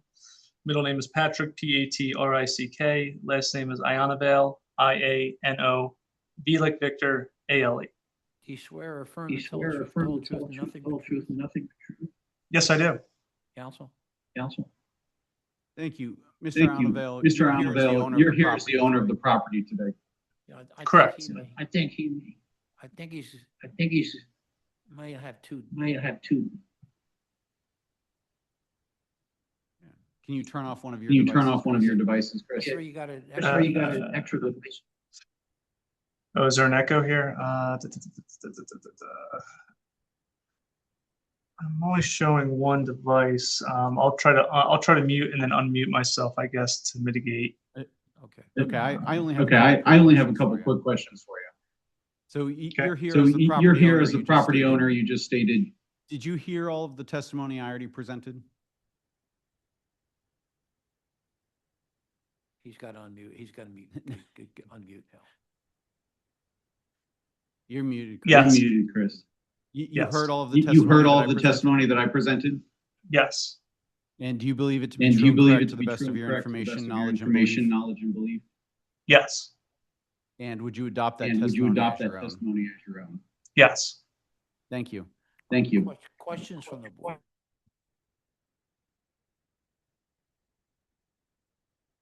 Okay. And the hardship is? The hardship is twofold. It's first that the house as built, my client did not build this house. He bought this house. What you're seeing and why it looks so new is he ran into significant problems with the home and had to completely remediate it and deal with issues of mold and so that's why it looks all newly sided and everything. He did not build this house. He bought it as built. Again, it has no outdoor space. And so since it has no outdoor space, he bought it with the roof deck being his outdoor space. And that is the hardship, is that he's unable to use the roof deck given the direct sunlight and heat in the summertime. And so in order to overcome that hardship of not being able to use that roof deck and have outdoor space for his family, what he's trying to do is figure out the least intrusive way that he can break up that direct sunlight. Again, not have fans up there, not have full-time sunscreens and things like that. And so that's the hardship that he's trying to overcome, is the inability to use any outdoor space at the property. Okay, and what's the height? The total height of the building is less than 38 feet. So the total height, as shown here, would be 43 feet, 6 inches. It's the same height as the existing pilot house. All right, thank you. Any other So, questions? yeah, well, yeah, you say there's no outdoor space, but this rendering looks like there's a rear yard. I'm not, notwithstanding you have this huge deck upstairs, but Yes, no, so there's an 8-foot rear yard, which essentially houses just the trash cans and the recycling bin. And there's no other usable space back there, because what you have, it looks larger than it is because there's an alleyway between these properties and the properties on the opposite side of that alleyway. yeah, so, but there is outdoor space. So, just it's semantics, sort of. I mean, most of the houses in South Philly probably only have a 8-foot backyard. So that's not uncommon for houses in this part of Philadelphia. So that's just a point of comment, actually. Certainly understood, and this was something we discussed with Sosna, and I agree with their determination that this is something that they think will proliferate and is warranted throughout the neighborhoods of South Philly. Other questions? Yeah, how, I guess, what is the distance of the space between the pergola and the pilot house? Like, because it looks like in this depiction that the pilot house is under the pergola, correct? No, so the pergola goes up to, I can pull up, sorry, I went over the plan here. The pergola goes up to and surrounds the existing pilot house. So there's no change to the pilot house or any of the existing construction. So it's the same height and to a certain degree as the pilot house? Yes, on one it'll particular be the side? same height as the pilot house. Okay, thank you. And again, just because I know there is some concern on the part of NOAC that this was essentially a Trojan horse to build an additional floor. Right. It is my understanding, in speaking with LNI, if we wanted to enclose this in any way, it would require a new variance. That would be an additional issue, but we'd be happy to, entertain any proviso that that's not what's intended here. Or Other desired. questions? Questions from our attorney, Hillary Emerson? Not at this time, Mr. Questions Chair. from the virtual audience? No, but a hand just went up from Madeline Shakamba. Sure. She's allowed to speak. Yep. Hi, good morning.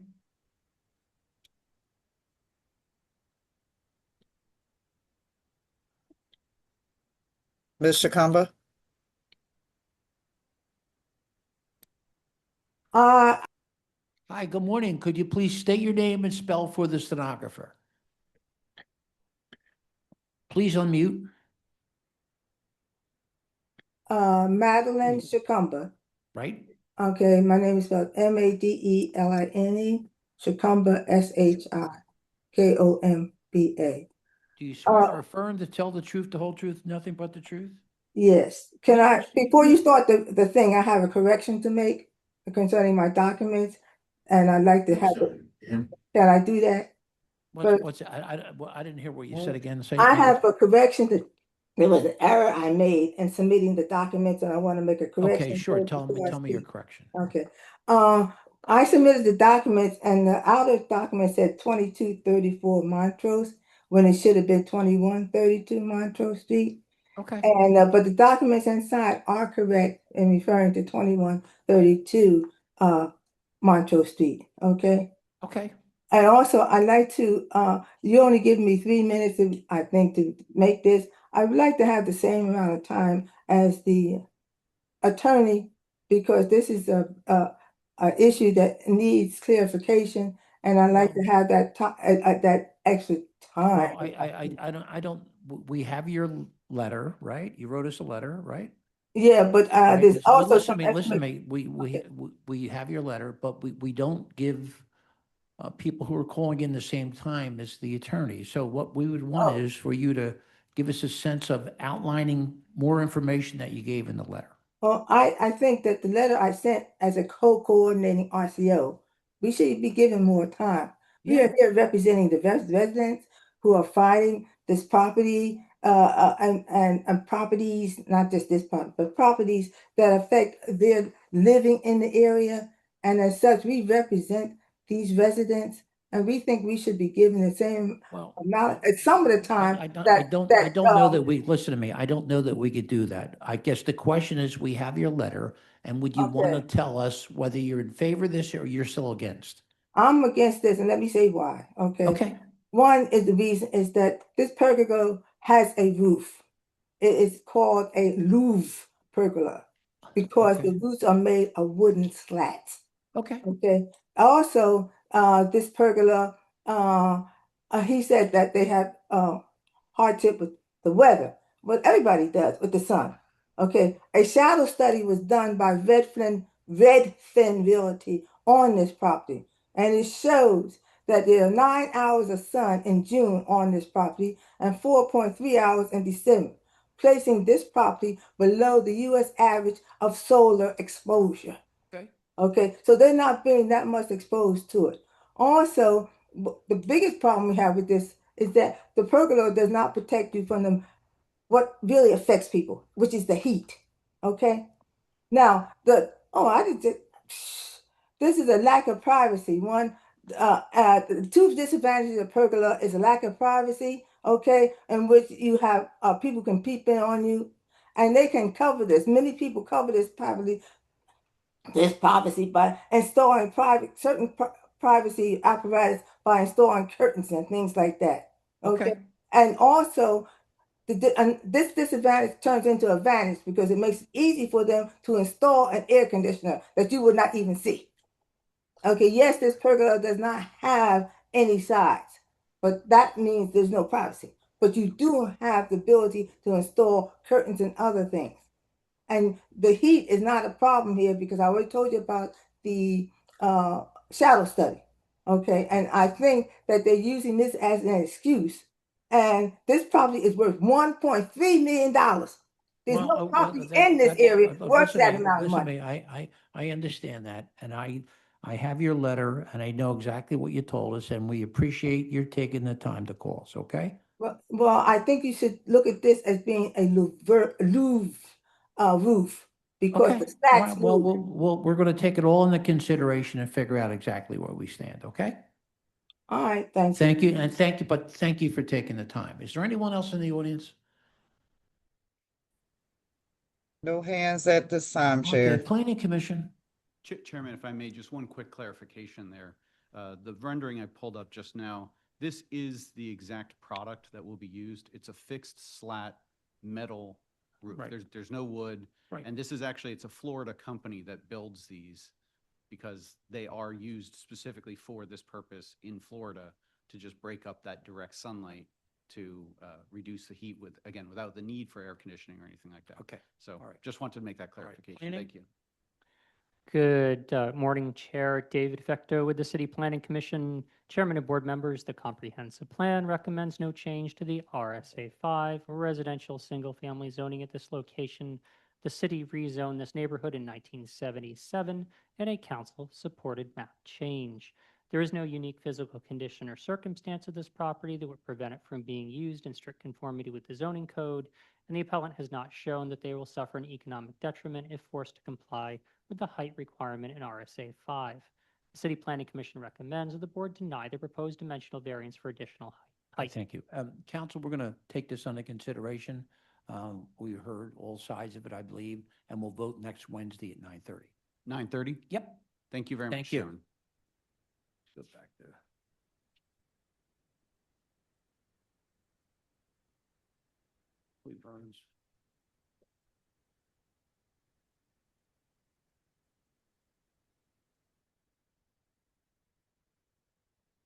Afternoon, Mr. Chair. All right, how you back, Vern? How we doing? Yep, I'm good. My computer is You're up sworn and in. I think we're ready to go, and why don't you proceed?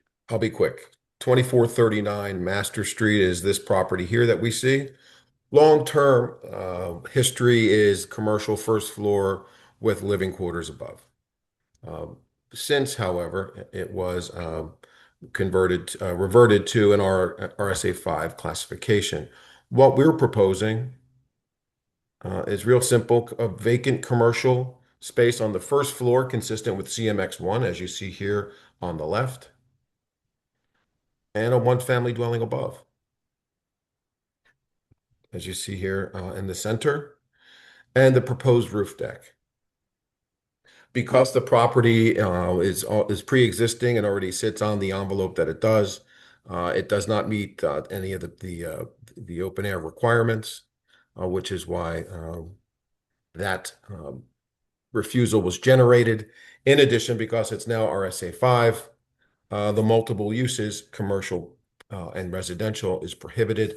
That's why we're here today for that relief, as is the CMX1 use prohibited. As you note, we met with the community. We got overwhelming support. And the council office was also kind enough to send a letter of non-opposition. I move all 70 pages of this exhibit binder into evidence. And I'll run through some more photos for you. There's the letter that was mailed. We have the deed. And we have the long history showing commercial mixed use. If you'd like to see some interior photos, I believe they're up here somewhere. It's a shell, so there's not much to see. But that's part and parcel of what we're trying to do here. I'll bring it back up to, this is the rendering. As you can see, the cross section. And again, here's the exterior that shows the property as it now exists. With that, if Tangela Turner is in the audience, I ask that she raise her virtual hand.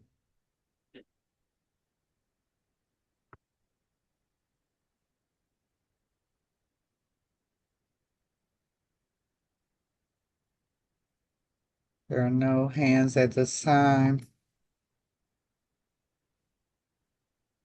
I ask the board to take my testimony as an officer of the court then. Thank you. Also, the court will take your testimony. Questions from the board? Can you show the demolition plan again?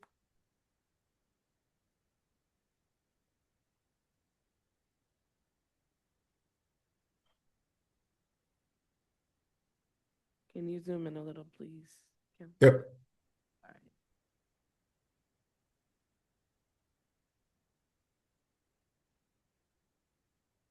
Can we do a little bit more? Yep. All right. Trying to see the demolition plan, so, okay. I see the.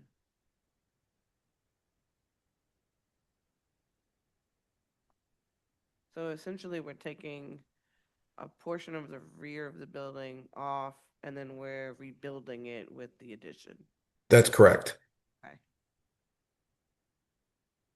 I think these two renderings here on the left are probably the best ones.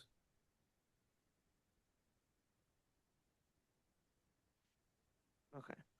And then I guess I see that you're trying to do a vacant commercial space. And that's an existing commercial space. Is there going to be a separate entrance, or are they going to still share the primary door? No, there's a corner entrance for the commercial, and there'll be a side entrance for the residential, Okay. as indicated here. Got it. All right. Other questions? And then is there a floor plan for what's happening with the extension? I I saw the framing. Yeah, there we go. Okay. So essentially, the extension is allowing us to do this back egress there. The stairs, yeah. Yeah.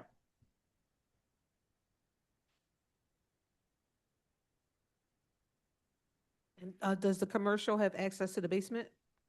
Yes, And only just the commercial? The basement is just for the correct. commercial? Okay. Well, technically, they both have access to the basement, don't they? Because they can all walk down Well, for those rear stairs, stairs.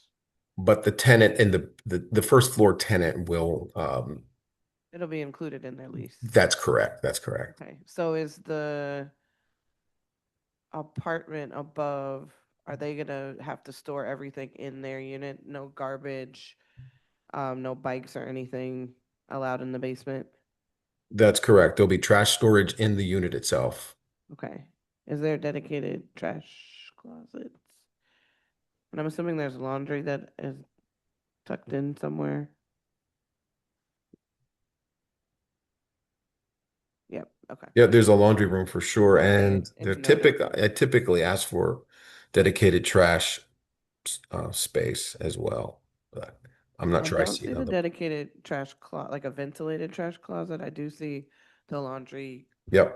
closet, but not the fixture. The fixture's just not drawn. If the board wanted to make the vented trash closet a proviso, that's perfectly fine on our end. Yeah, I think that's, advisable, even though they have access to the basement. It's just a strange setup that they have a full bathroom and then they have a powder room and a 1-bedroom unit. It just kind of just interesting. Doesn't make sense. There's nowhere to put any furniture, but you've got a powder room and you got a full bathroom for a 1-bedroom. It's like, is the intent at some point to do a 3rd floor addition?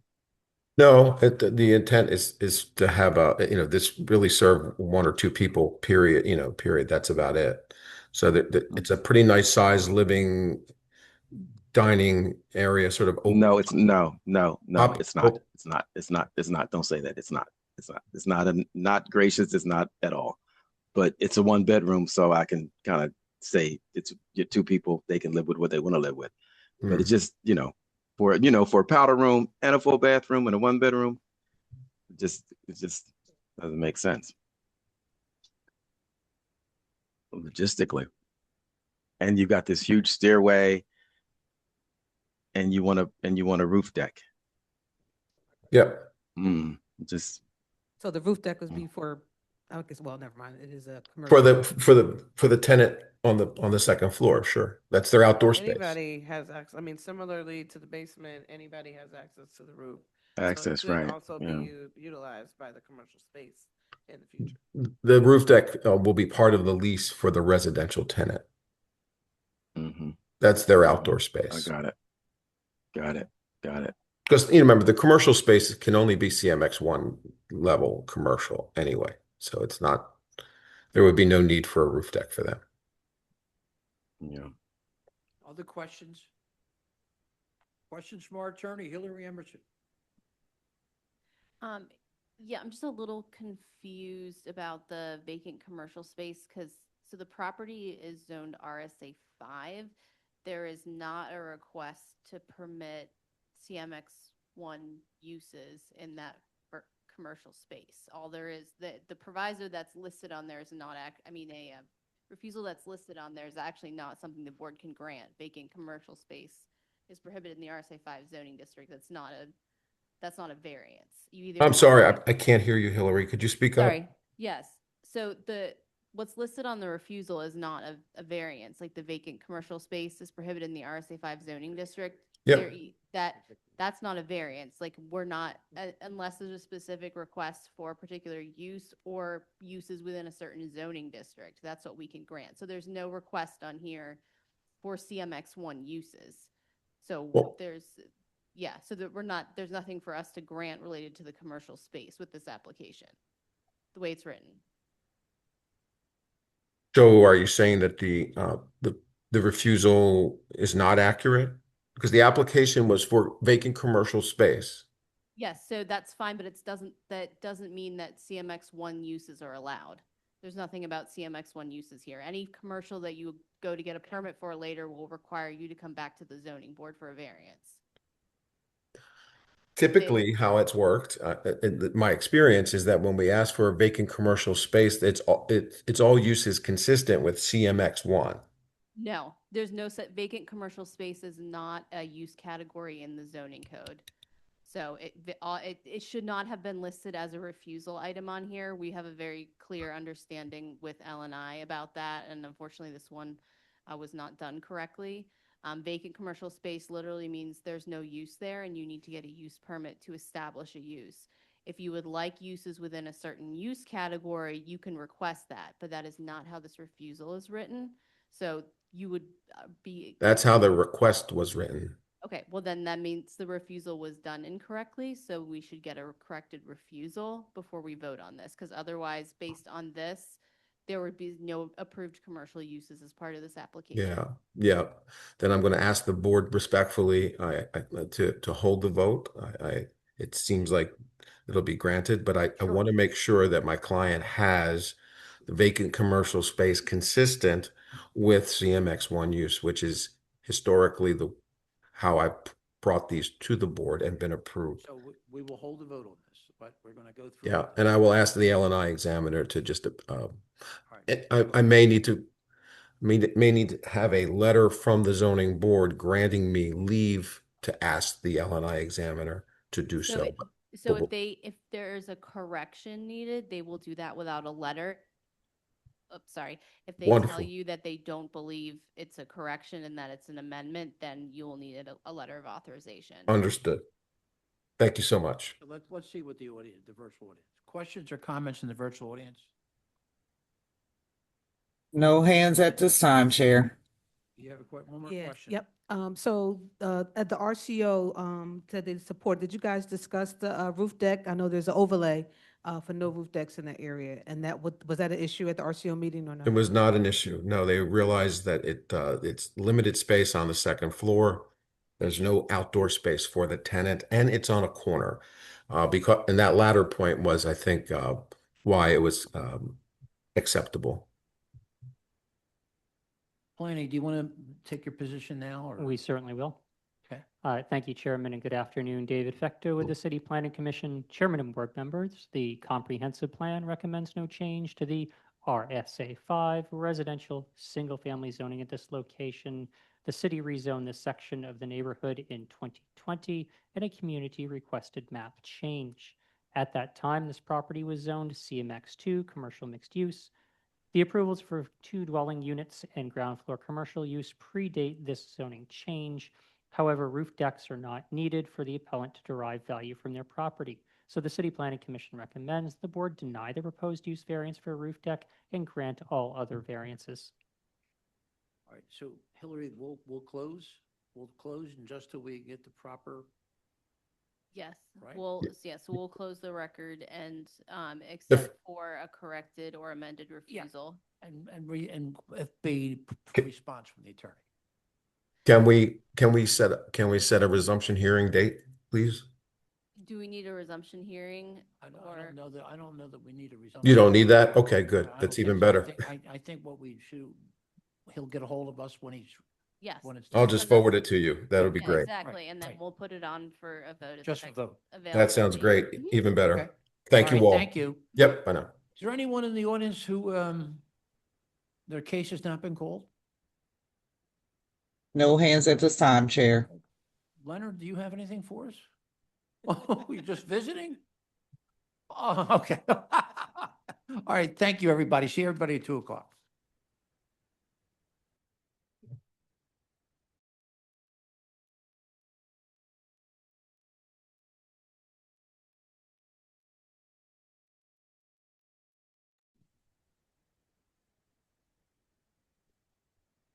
Good afternoon, everyone. My name is Bill Bergman, and I will be chairing this meeting of the Philadelphia Zoning Board of Adjustment. With me is our Vice Chair, Tanetta Graham. Present, Mr. Chairman. Our Board Secretary, Shella L. Gaston, is right out here. She'll be in the door any minute. Board Member Michael Johns, Present, Mr. Chairman. Kai Nguyen, Present, Mr. Chairman. Ryan McAdams. Present, Mr. Chairman. Also here is our attorney, Hillary Emerson, and our Zoning Board Director, Ian Haggerty. This hearing is being recorded and will be posted on the ZBA website. By participating, you agree to be recorded. This is an in-person meeting with remote participation.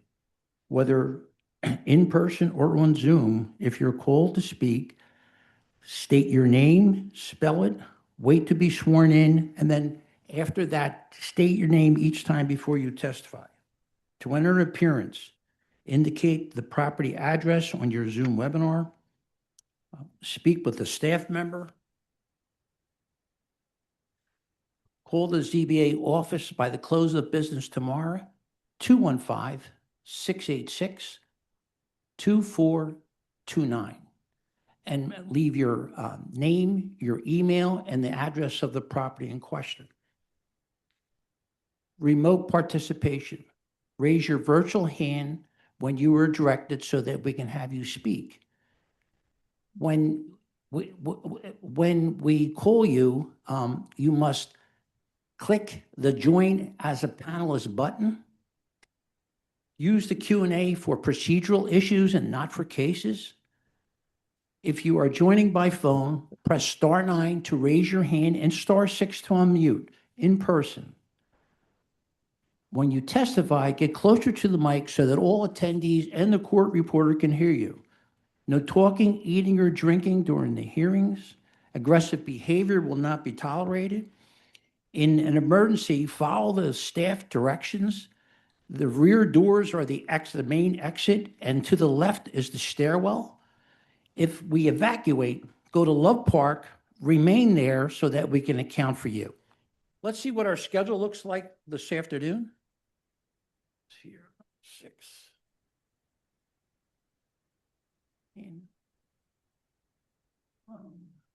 Oh, I got it, yep.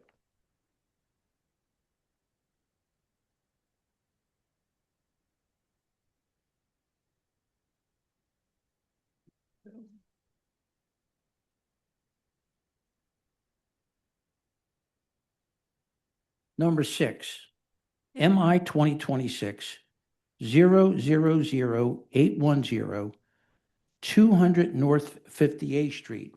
That case is continued until 7/8/26 at 2 p.m. Number 8.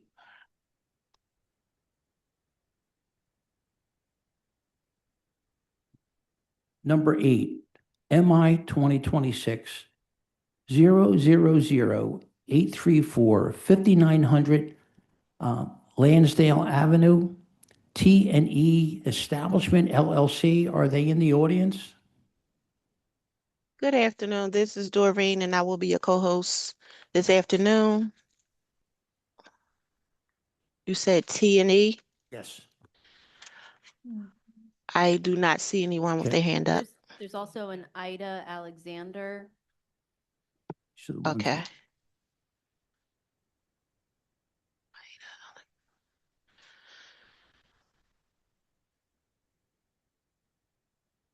This is the group seeking a withdrawal. That's I correct, see no Mr. one with their Chair. hand up.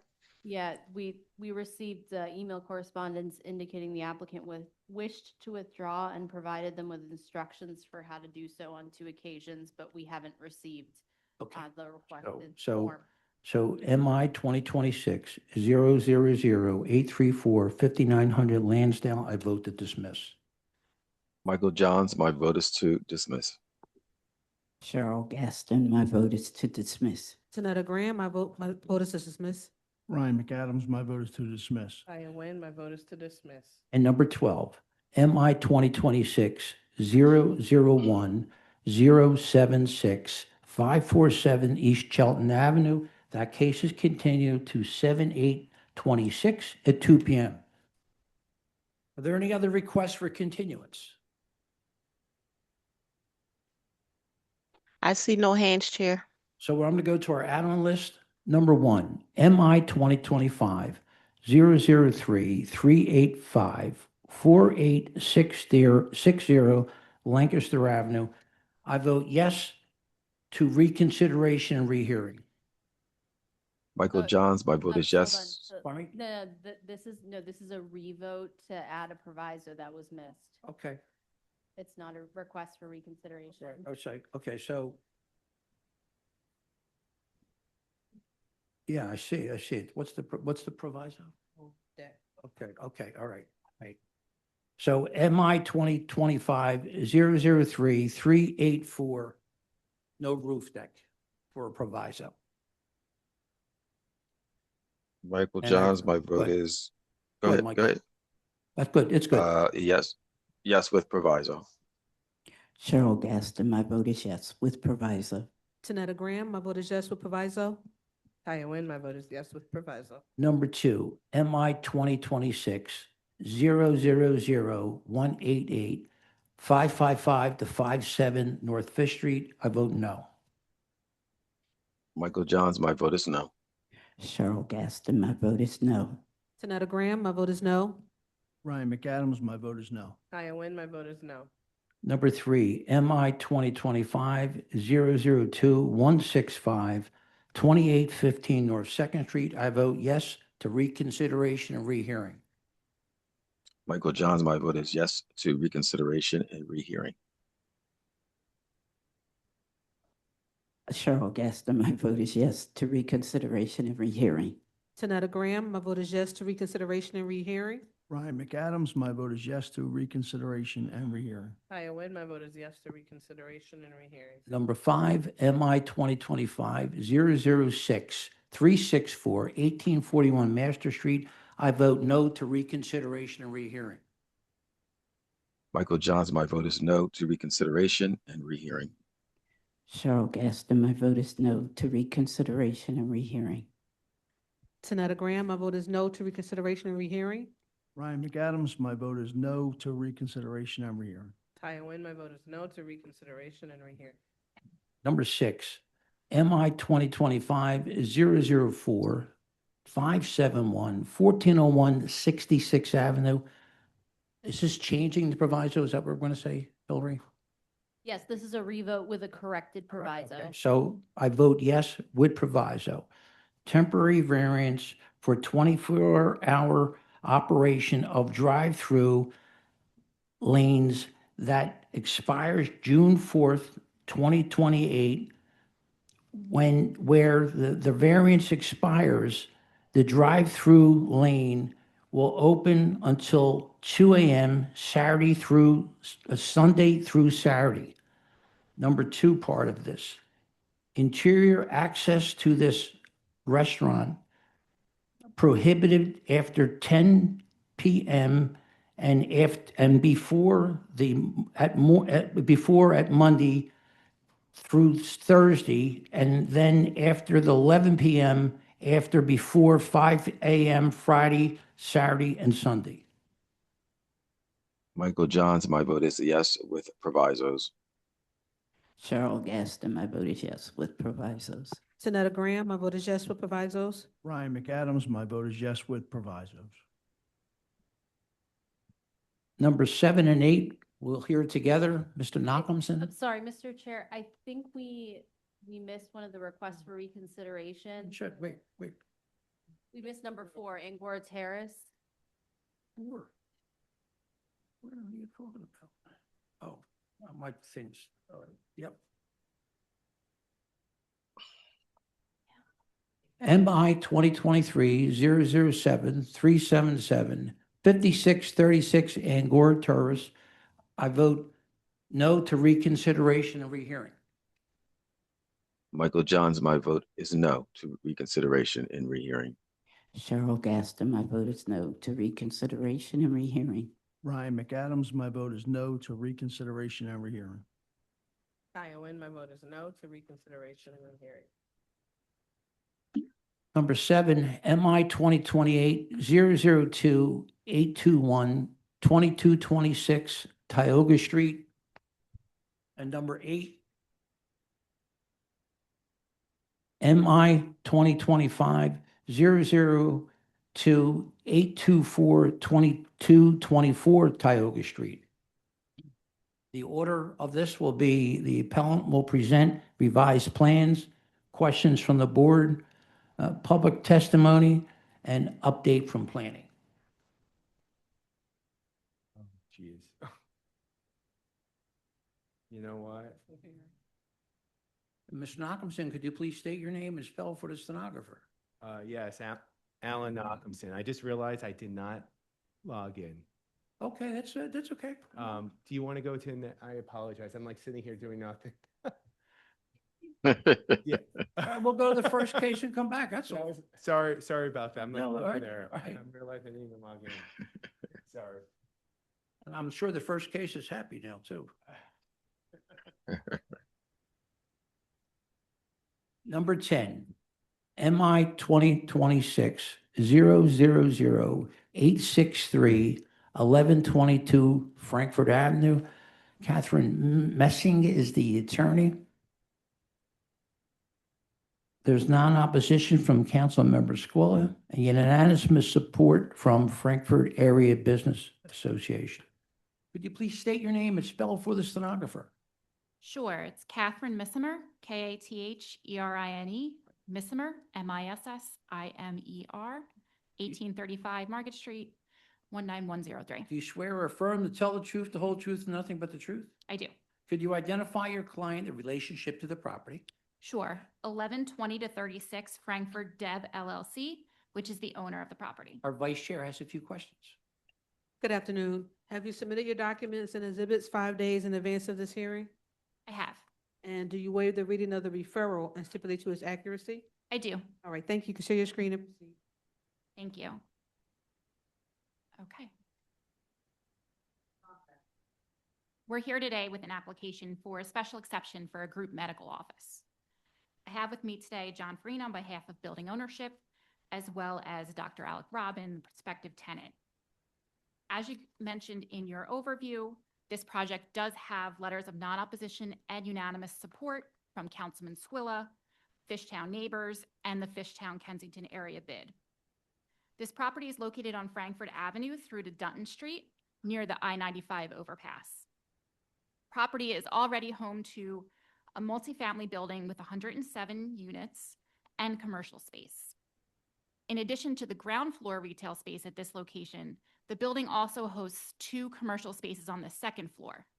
The proposed use would be located on that second floor. As mentioned, today's proposal is for group medical office to occupy one of those second floor spaces. The second floor is accessed via a dedicated elevator, lobby, and stair. And I'll just highlight that for you here. So green is the commercial entrance and red is the residential entrance. We thought it important to separate those out so that residents have easy come and go and patrons serving the retail spaces are not accessed to residential apartments above. This site is zoned CMX 2.5 and is located in the neighborhood commercial area overlay, the North Delaware Avenue district. In CMX 2.5, solo practitioner medical offices are permitted by right. It's the group office that generates the special exception requirement. The proposed tenant operates a pediatric dentistry office.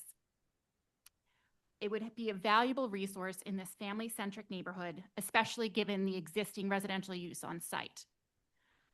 Both the neighborhood, as evidenced by their letters of support, and the property owner agree this proposal is appropriate as well as ideal at this second floor location.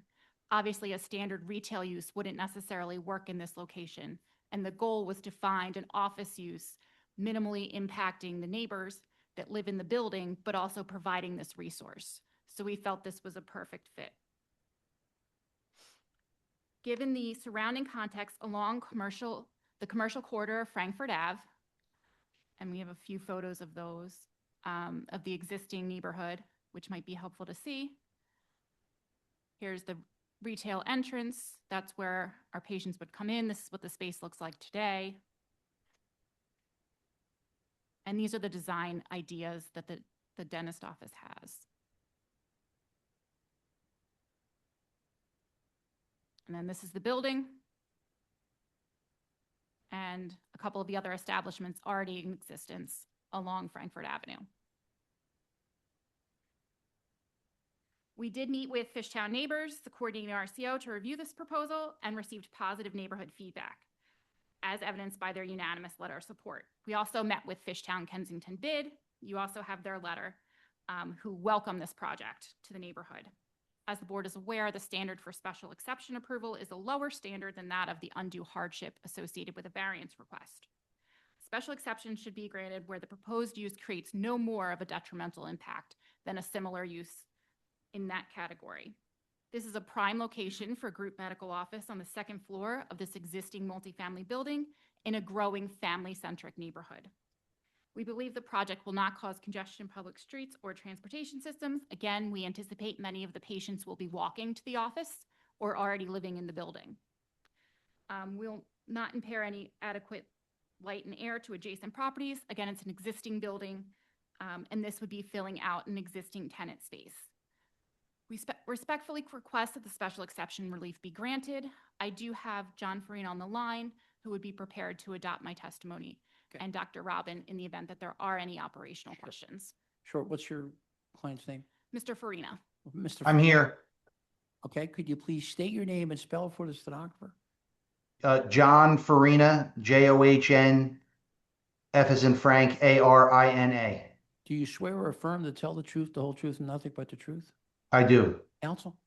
John, did you hear my testimony this afternoon? Yes, I did. Would you agree that it's true and correct? Yes, I do. And would you adopt it as your own? Yes, I would. Thank you. Counsel, do you have a specific suite?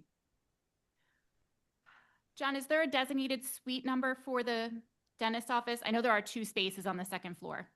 Yeah, it is. It is on the north side. There is a specific address nomenclature for it, labeled A, B, C, or D based upon the I state. believe it's C, John. Does that Yeah. sound correct? Thank you for providing me that. Okay. All right, questions from the board? Yes. Okay, so how many dentists, how many support? Initially, 1. The issue comes with the definition of group medical practice.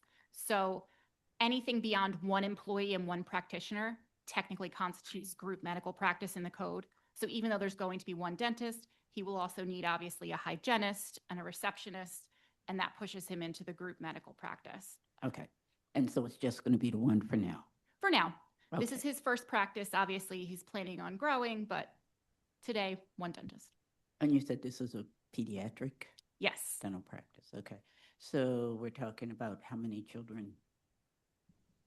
It depends. He's going to need to grow some clientele. He anticipates starting with minimal hours, frankly, just because he will be new and doesn't have that client base built up. Okay, and then I think there's a need for like, is he going to use any kind of like drugs and things like that for the children? Because sometimes they do things where they're Sure, anesthesia. anesthesia and what have you. Is that? I imagine that would be part of his practice. I believe Dr. Robbins on if he wants to speak directly to that, but I imagine that would be part of the practice. Okay, no, just making sure that there's any kind of medical waste disposal. So there will be medical waste disposal containers in each examination room. They will be emptied by a medical waste removal company and not commingled with commercial trash or the residential trash of the building. Perfect. Thank you. Of course. The questions? Questions from our attorney, Hillary Emerson? Not at this time, Mr. Chair. Questions or comments from the virtual audience? Yes, Chair, I have 2 hands up. The first one will be Alec Robin. Dr. Robin is the tenant, so I don't know that. Wait, we don't, right, okay. How about the second hand? The second hand is from Robert Bob, Chair Everett. FNA. Fishtown. Okay, all right, please bring him on. Okay. Should be coming in shortly. Sure.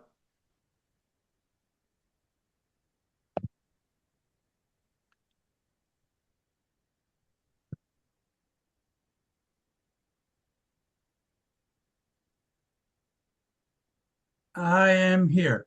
Hi, good afternoon, sir. Could you please state your name and spell for the stenographer? Sure can. Good afternoon, everybody. First name is Robert. Last name Everett, Everett. Do you swear or affirm to tell the truth, the whole truth, nothing but the truth? I do. Please proceed, sir. Short and sweet, you have our letter. We are overly enthusiastic and supportive of this venture by Dr. Robin, who happens to be a nearby neighbor himself and lives in Fishtown. There you go. And the fact that it's a pediatric practice, a lot of the parents with young children really appreciate they won't have to be driving across town to find a specialist. All right. Mr. Everett, as usual, thank you for always calling in and being there. Anyone else?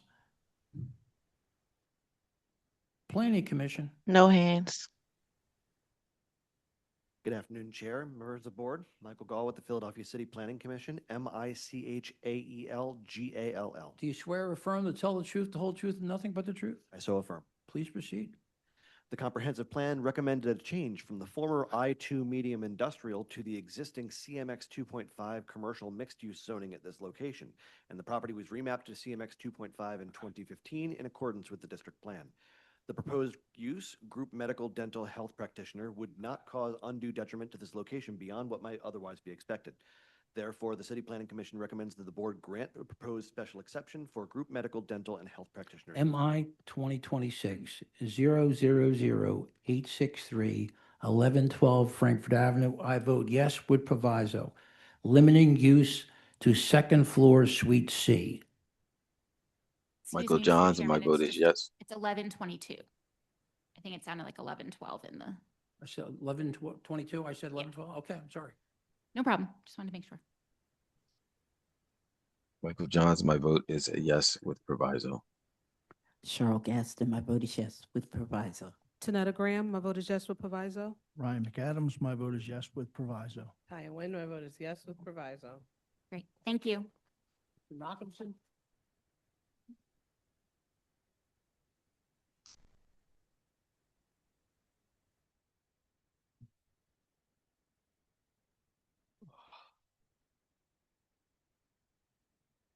Okay, so you're going to give us an update first, am I correct? For both places, it's actually the one building, but both places, addresses. Yes, let me just get to my presentation materials, the correct one. So I'm trying to join as a panelist.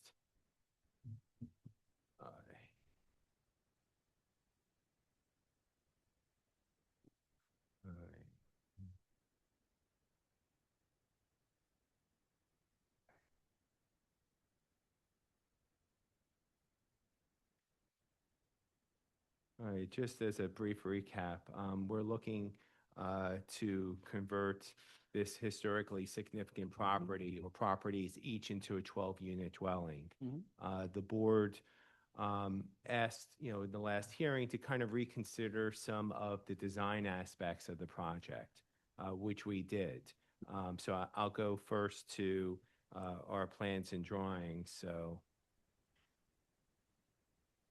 And I would ask that Master Pasqua, the architect for this project, be promoted as a panelist.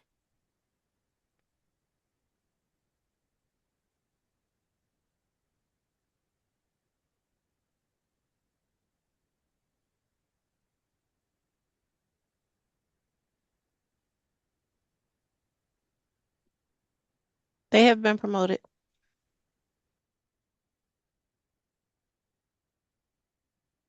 Well, I don't see him. Sir? Yes, hello, can you hear me now? Yes, I can. Could you please state your name and spell for the stenographer? Thank you. Matthew Master Pasqua, MATTHEW, MASTERPASQUA. You swear or affirm to tell the truth, the whole truth, and nothing but the truth? Yes. Counsel? Oh, yes. Mr. Master Pasqua, you were here during the last hearing where the board asked us to reconsider certain aspects of this project, specifically about the rear addition. So I have in front of me the revised proviso plans form. Can you just briefly describe what you have done to revise the plans for this project? Sure. So we reduced the overall length of the actual building by a few feet and increased the coverage by adding a rear porch. So the porch depth is a total of 5 feet, which does count towards the building coverage, but is not part of the interior space. And this is the So site, we will, and this is the site plan for each property. Is that correct? correct. All right. You were going to say something else. I'm sorry. Yeah, so actually, if you keep that up, you can see on the left of the section and the plan, the clouded area is what we revised. So the rear yard depth increased, the building addition length decreased, but we do have that 5-foot porch on the front or the rear facade. We also added a bay window to the second floor, which we'll be able to see in the rendering later, to match the existing homes across the street as well as next door. We were able to maintain the parking as is, so we were able to maintain 3 spots per side, so a total of 6 for both buildings. And we were able to maintain all of the access to the front and back of the property from either side, and everything like that. So the building largely stays the same with the exception of the addition of the porch. All right. Let me show the board the renderings, which will kind of clarify the changes we made in the back to kind of help mimic the architecture to a degree with the front. So just let me just find it. Oh, here it goes. Oh, there it goes. So Mr. Master Pasqua, this is the porch that you stated that you included now as part of your a part of this project? Correct. All right. And then these are the bay windows that you discussed as well, right? That's right. Yes. Okay. And you have had preliminary conversations since our hearing last time in front of the ZBA to have historic commission review to a degree. Is that correct? Yes. So they're aware of these changes, these modifications we have made to the rear portion of these properties. Yes, they are. Okay. Why don't we also go to, let me just get, there was also discussion during the last hearing too, I'm trying to get to the, about the extent of the work that it would take to renovate and rehabilitate these properties. So this was a report that was created by Ascent, right? The restoration plan for these properties. Can you just go through and explain to the board the extent of the work that needs to happen to the front portion of these existing building structures by way of these plans? Sure. So yeah, Ascent Restoration is a masonry specialist. They really, have expertise in restoring buildings like this. And they took the original elevations from the original plans and sort of overlaid where repairs are going to be necessary. So you can see these diagonal hatches represent areas that need attention. And then further down in the plans, they have certain details that need to be executed in those particular areas. So the different types of hatch represent different types of repairs. And then there are some more specific detailing, items later. And this is the front was the first one was the front elevation. This is the side elevation. Right.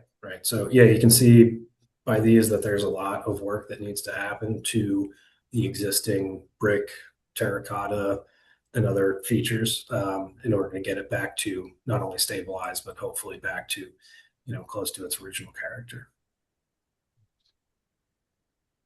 All right. And another elevation as well. Right. That's the rear of the property. So you can see the sort of darker area is the actual original building, and then the lighter area in the middle, that was actually the rear addition to that that was built sometime shortly after it was constructed originally. There are some stabilization issues with the back facade, but as we discussed last meeting, as you can see in the plans, we are manipulating that back wall to better accommodate the apartments in the addition. All right, great. Well, thank you so much for your time. I have one more witness. I think the board wanted to understand the budget and have a little bit more definition about the budget for this project. That was my understanding. And if the board doesn't need clarification on the budget, Anybody on the board need clarification on the budget? I'm good. All right. Good. Thank you. Are you done? Yeah, we're done. I mean, I Is think, anybody going to adopt your testimony or you? Or I think the last hearing was adopted and Mr. Master Pasqua, we're fine. yeah. Questions from the board?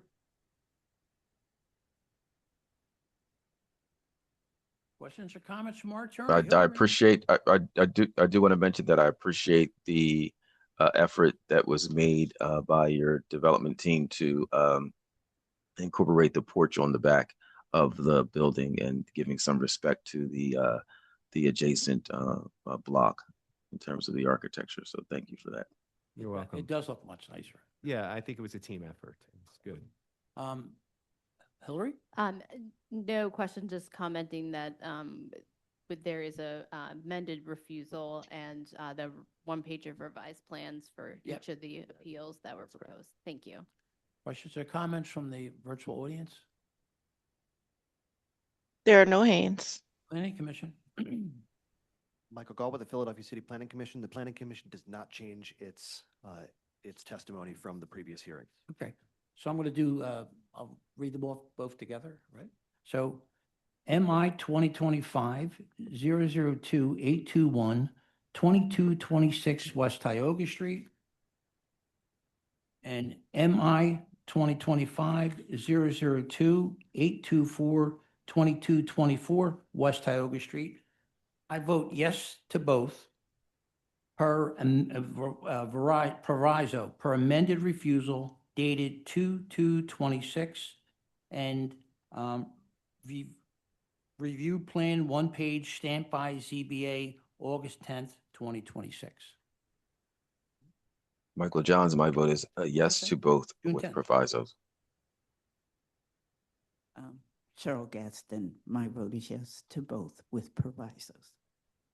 Tanetta Graham, my vote is yes to both with proviso. Ryan McAdams, my vote is yes to both with provisos. Kaya Wynn, my vote is yes to both with proviso. Thank you. Thank you. Thank you. Number 4, MI 2025-002-711, 4634 North Front Street. Yolanda Delise Arroy is the owner.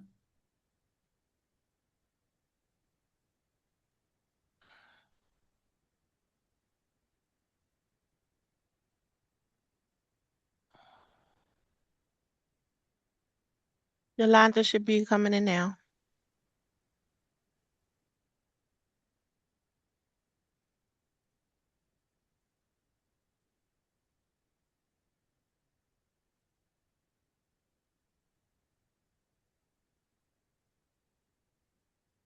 Hi, Hi, could you please state your name and spell for the stenographer? I'm Yolanda Delise Arroyo. Spelling is Yolanda. Last name DELIZ-ARROYO.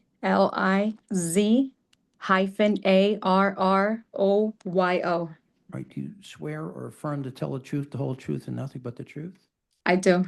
This application is for use as a personal vehicle repair and storage, and equipment and materials storage yards, and building to include retail sales, auto parts in the same building with an existing luminous sales service and auto tag service. That is correct. And our vice chair has a few questions for you. Good afternoon. Have you submitted your documents and exhibits 5 days in advance of this hearing? Yes, Okay. And the chair just read your refusal for your application. So do you stipulate to its accuracy? yes. Okay. All right. Thank you. You can share your screen and proceed with your case.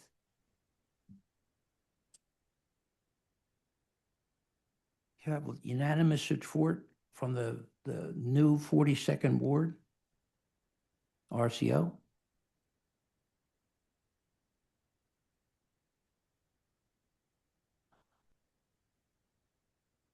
There you go. It's coming. It should be coming up now.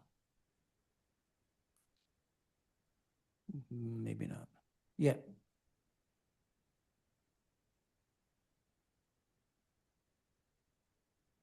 Try to make it a little bigger if you could. All right.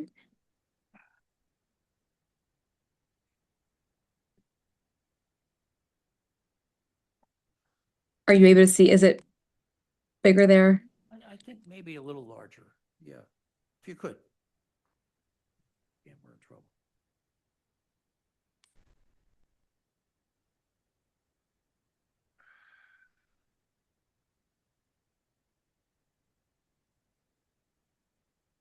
Okay, why don't you start your testimony? Tell us what you want to do.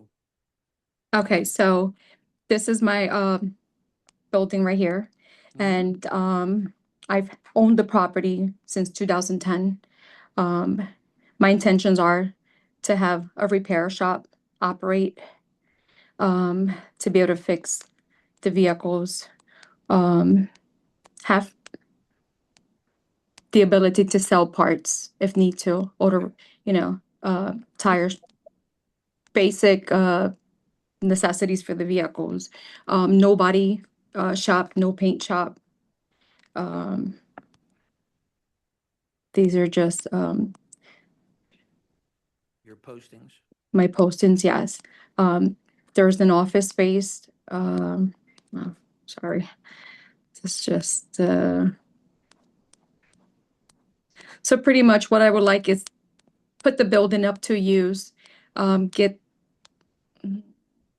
looks like I kept but this is proof that I own the property. Put the Right. building up for use and be able to operate it as a repair facility, switch brakes, oil changes, basic necessities on the vehicles, and be Do you able have to. photos- Do you have photos for the inside too?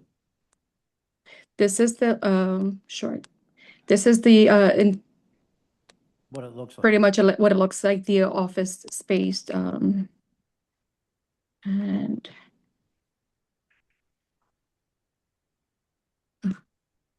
I apologize, I'm not too familiar with. So how about This photos? is- You have photos of the interior? Yeah. Okay. This is the office space interior. So this is where pretty much customers will walk in. We're going to have the office space. On this side right here, this is where we will operate the auto tag agency. This would be the office space for the repair facility.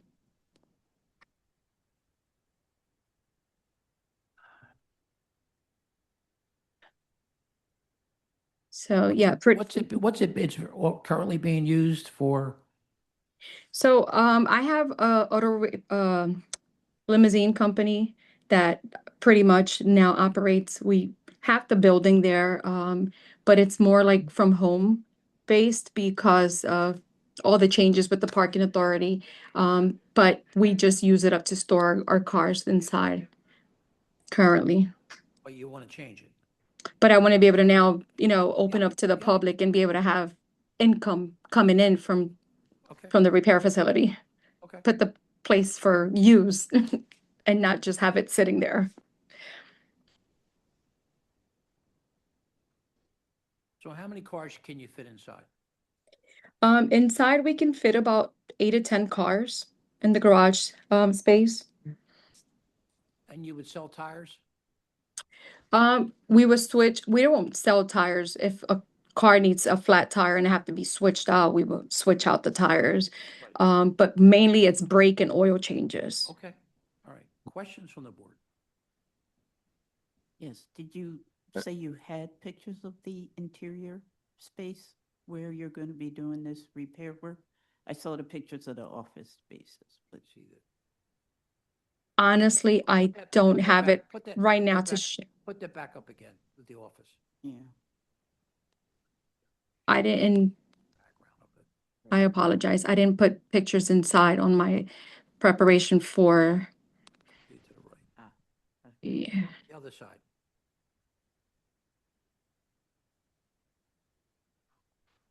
And then this is a restroom. This is a restroom right here.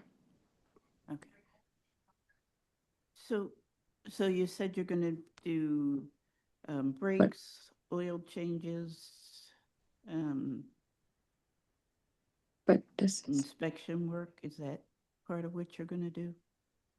correct. Okay.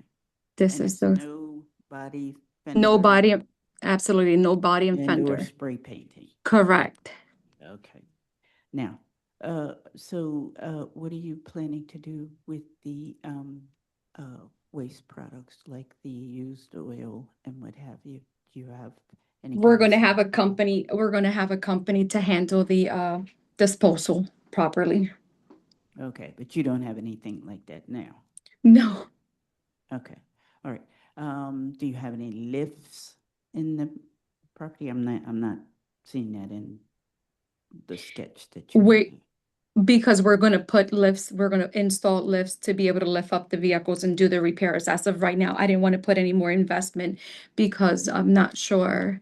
This has been taking some time. Okay, and about how many cars do you think you're gonna work on in a day?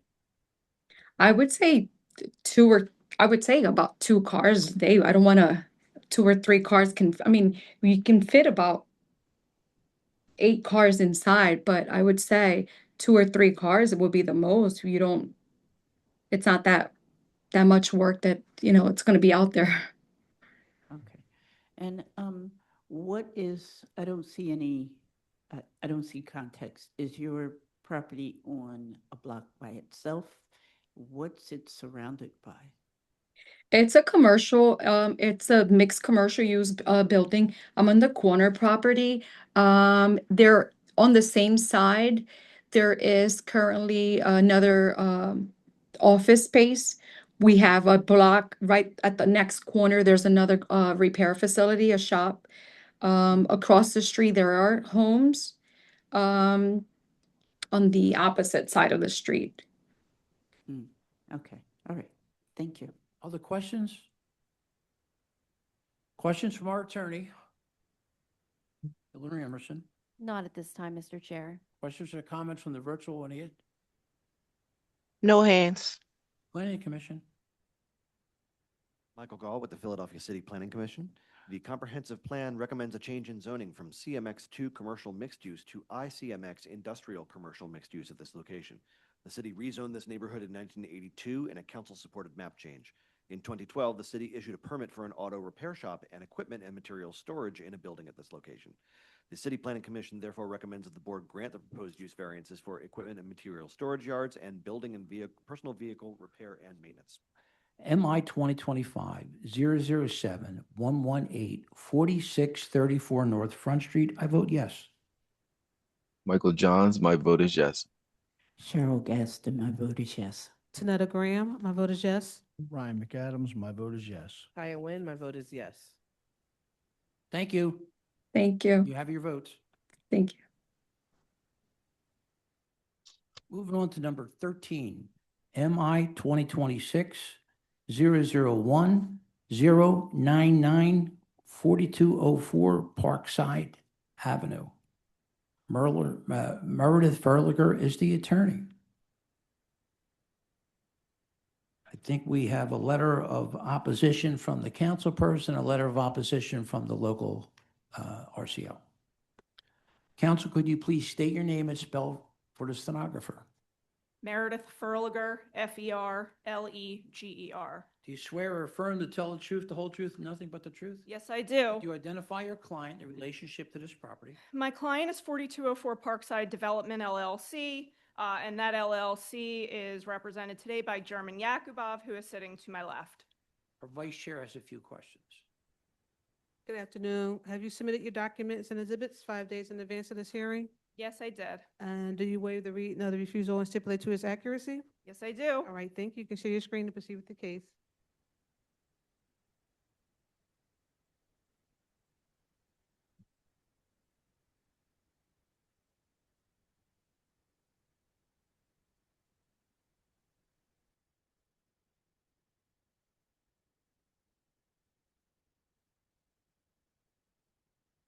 All right. Good afternoon, Mr. Chairman, members of the board. The request before you this afternoon concerns 4204 Parkside Avenue, which is a parcel that results from a prior consolidation of two parcels that were formerly known as 4204 and 4206 Parkside Avenue. You do have an exhibit packet in front of you that contains 23 exhibits, which includes a petition of support signed by voluminous residents, in particular 16 immediate neighbors, and many other interested parties and residents who took an interest in this project. To summarize the basis for today's request, this application requests the renovation and reuse of a historically designated building in the Parkside neighborhood. Although the board is aware that the zoning code recognizes a fairly broad exception to zoning use restrictions to encourage and support the renovation of historically designated buildings, that exception does not extend to buildings with a solely residential history. While the application of the historic exception under the code would not impose a limitation on the number of units that's allowed, the application before the board today and the application that has now been made to the board 2 prior times has consistently presented 8 dwelling units per structure, or a total of 16 units, as the absolute least minimum number of units that make this renovation effort possible. Previously, the board granted 12 units, but that zoning permit has since expired. As you'll hear from German today, these are incredibly complicated and deteriorated structures, and no less than 16 units will create the conditions that are necessary for this renovation. As shown at Exhibit 25, the project did receive wide support from many near neighbors, some who we believe are in the Zoom audience today to speak. In the interest of time and despite the letter of opposition from the RCO, I'm going to proceed under an assumption that there is not significant opposition in the audience waiting to testify. Of course, if that proves not to be the case, then I would respectfully reserve the right to introduce any additional evidence that is necessary during a resumption hearing. Tax clearance is shown at Exhibit 2, and the deed is shown at Exhibit 3, showing that the property was consolidated for tax and other purposes that you'll hear today back in 2024.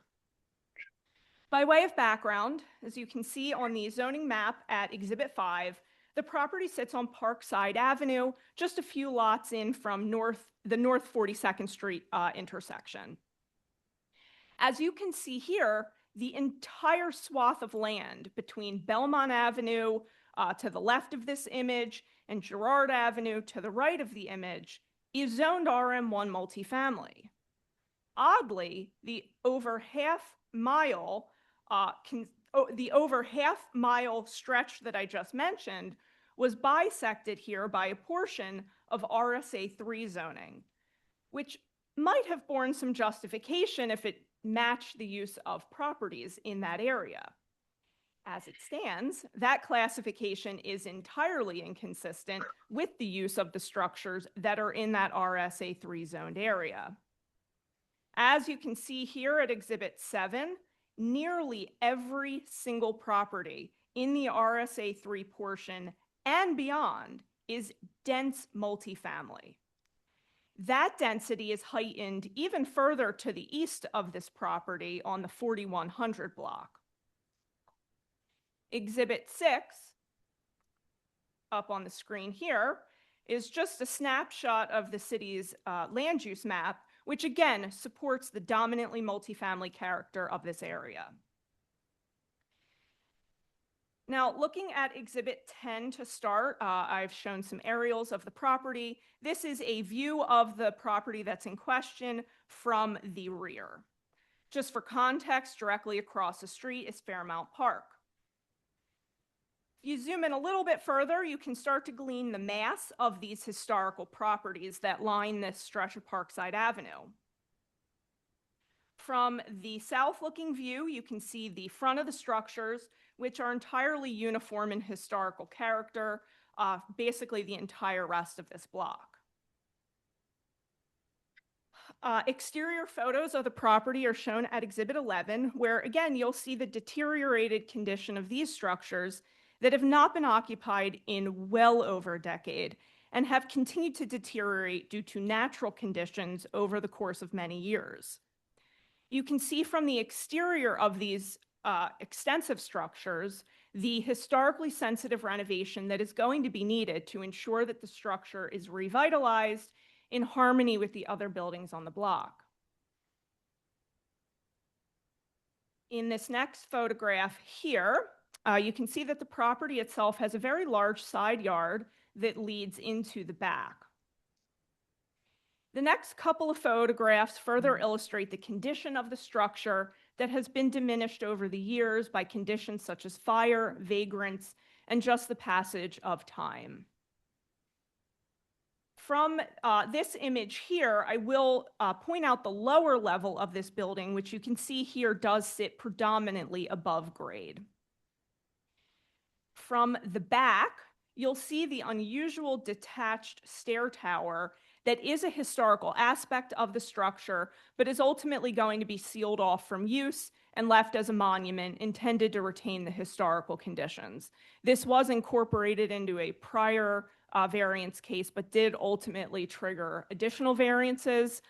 So the decision was made to just seal that off and not trigger additional variances with this application. Moving into the next photograph, you can see here the volume of windows that benefit these properties, which must all be replaced in kind, in consistency with the historical standards. The windows themselves are all large, and on the lower level, you can see the unique arched historical condition that must be retained. And then just another image here from the side.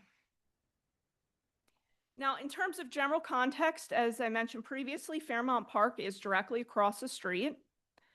And then looking to the east here across North 42nd Street, you can see here the denser structures that range anywhere from around 7 units all the way up to 43 units, just depending on which of these buildings they sit in. Flipping to the west, this is a view looking now towards Belmont Avenue.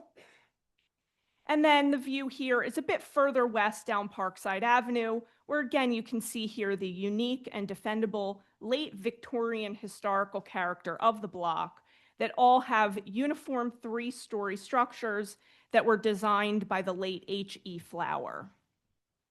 And then we did, of course, include photographs of the zoning posters.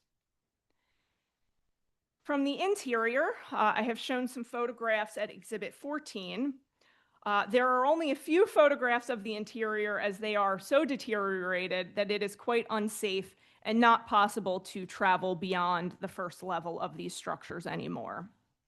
The first photograph here is shown as you enter the front doors, one on either side. And then as we move further to the interior, you can see that the structures exist in an entirely gutted condition, requiring a complete and total renovation. Just scrolling through here, you can see there is essentially nothing that is reusable, either from a structural or cosmetic position. I will spare the board the long history for now, but at Exhibit 18, I did also include the history of the violations that this property has received, showing that the dilapidated and unsafe conditions that you can see here today started long before my client's ownership, dating all the way back to at least 2008. And you can see that first one here. Violations have continued over the years due to the continued vandalism and targeted theft. But since my client purchased the property in 2015, he has persistently addressed all the violations promptly while seeking approvals to hopefully commence the intended project. And then at Exhibit 15, you'll see, again, the property here was built in 1895 and was added to the Historic Register as a part of the Parkside Historic District in 2009. The historical nomination itself notes these structures as significantly contributing to the district. As I mentioned, the proposal here seeks to renovate and restore the structures to each contain a total of 8 dwelling units, or a total of 16, as you'll see there is intended to now be a breach. As you can further see, at Exhibit 18, prior to the demise of the structures, each of these structures contained 6 dwelling units. And this is 4204, and then you can see here the rental license for 4206. Furthermore, when the property owner last sought relief from the board in 2021, seeking 8 dwelling units per property, the board did grant relief, but issued a proviso for a maximum of 6 dwelling units. I would like to correct a significant misstatement in the RCO's letter that does represent that permits still remain in place for a 12-unit renovation. That is not accurate, as there is no current unexpired zoning approval that covers this building. Just for reference, and again for purposes of the record, I did include the transcript from the hearing in 2021 at Exhibit 23, as well as the board's findings and conclusions that were issued as a result of a subsequent appeal, where the board did at that time determine that the properties did suffer an unnecessary hardship, warranting relief, but then concluding, based on the evidence that was at the board at that time, that it did not have sufficient evidence to establish the need for 8 units per building. We believe that we will remedy that evidentiary deficiency today. The floor plans are shown at Exhibit 13. I'll zoom out a little bit here. And again, you can see here that the layouts will essentially mirror each other, with a central breach in the middle of the building, which will accommodate the stairwell and provide 2 means of egress for the entire building. The property, as I mentioned, was consolidated for building code review efficiency, as a 1-lot condition will reduce unnecessary duplication of utility systems, fire suppression systems, and other similar features that can be made more efficient with a combined building. As you can see here, units 1 through 8 are bi-level, 1-bedroom, 1.5-bath units that occupy a portion of the first floor and the lower level. And they range from around 471 square feet to 686 square feet. You will note here, you can see the vast windows that line all of these units at both of the levels that will all be restored and brought up to modern code standards. On the second and third floors are units 9 through 16, which are each 2-bedroom, 2-bath units, which range from 572 square feet to 720 square feet. You can also see on the floor plan the location of the dumpster that's indicated in the rear, which can be collected via a very large shared alley that all of these properties share in the back. And of course, with 16 units, that would be via a commercial hauler. I did, just for reference, these site plans were from the prior request, so they are somewhat out of date in terms of the site plan itself, but just for reference purposes, I did want to show the elevation of the existing building here, where you can see the lower level is predominantly more than half above grade. Now, regarding the refusal, you can see here at Exhibit 1 that the application was refused because the multifamily use is proposed in the RSA 3 zoning district. We submit the application relies on a multitude of hardships that the board can find to entitle the applicant to relief. First, as I alluded to earlier, the code already contains a mechanism to permit the use of a historical building such as this one, where the underlying zoning may not already allow for multifamily use. The section of code I'm referencing is found at 146028 and allows the use of a building as if it were zoned CMX 3, as long as it meets certain size and historical use conditions.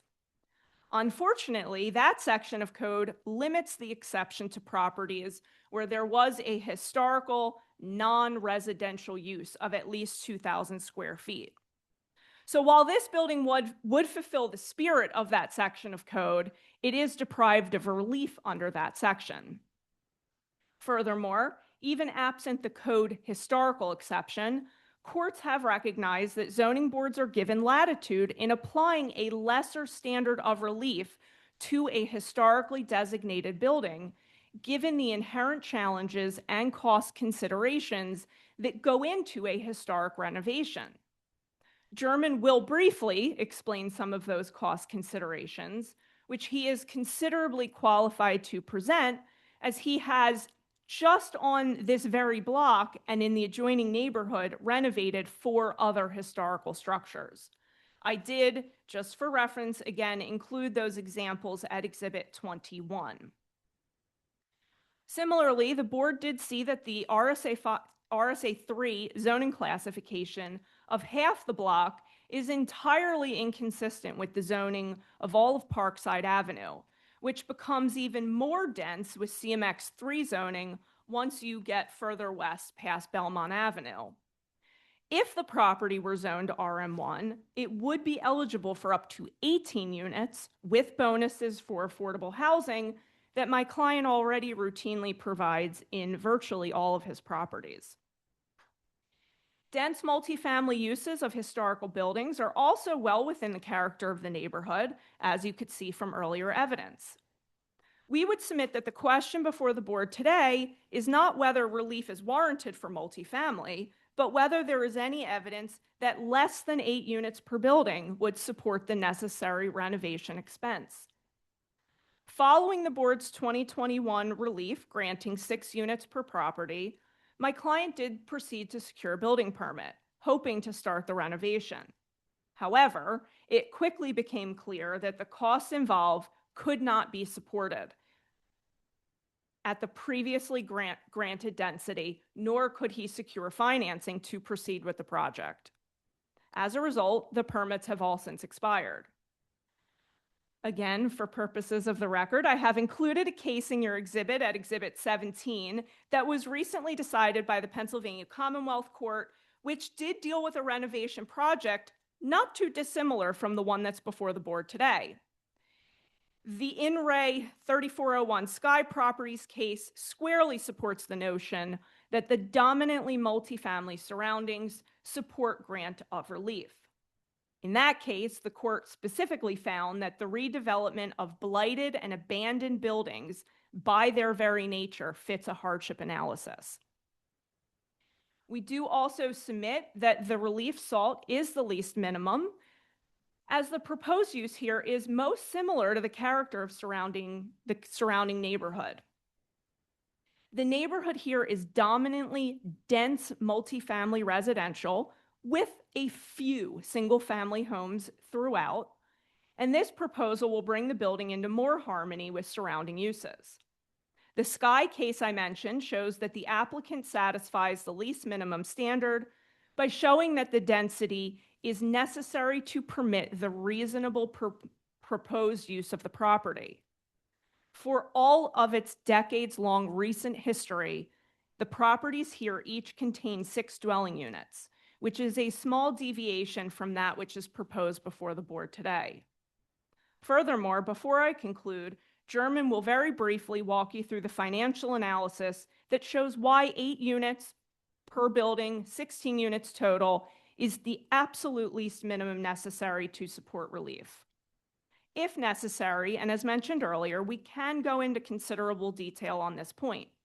However, even the base RM1 allowance is evidence that this density is no more than the minimum necessary to bring these structures back to life. It is simply impossible to compare the density of this structure to any other on this block, as these buildings are uniquely situated and conditioned in terms of the investment that is needed to bring it back to active use. We do submit the proposal will not increase congestion, harm neighbors' properties, or impair light and air. The proposal will ensure the preservation and renovation of a historic structure with minimal impact to the neighborhood. As I did include at Exhibit 6 here, you can see that this particular area of the city still suffers from some degree of vacancy, which the aerials at Exhibit 9 show have really progressed in time over the years. And you can see here starting in 1996, and then as you continue to scroll, you can really get a sense of the loss of buildings and density that have occurred in this area. At this point, could you Sir, please state your name and spell for the stenographer. German Yakubov, GermanYakubov.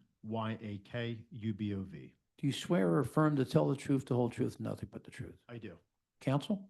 Thank you. German, can you just confirm you're authorized to speak on behalf of 4204 Parkside LLC? I do. So you've owned this property for the last about 11 years. From your perspective and experience with the property, what has caused the property to fall into further disrepair than you found it in? Sure. When we first purchased the property, it was already in disrepair, but it still retained a lot of its historic features. Over the years, people have broken in, started fires, squatted, stole the front doors, stole the spindles from the porches. So we effectively boarded off the front, sealed it off, so you couldn't get into the property at all. But that was one of the biggest things. There were 2 fires set over the past 10 years to that property. And there was fires prior to that, prior to our ownership of the building from its vacancy. Yeah. So I mentioned to the board and showed them an exhibit of the other renovations that you've done to historical structures, just even on this block. Is it fair to say that you are well-informed and experienced in terms of the cost involved, not necessarily just even with historical structures, but in particular, the type of historical structures that we're talking about on this block? Absolutely. So 4262 Parkside was in identical condition. It was a fire.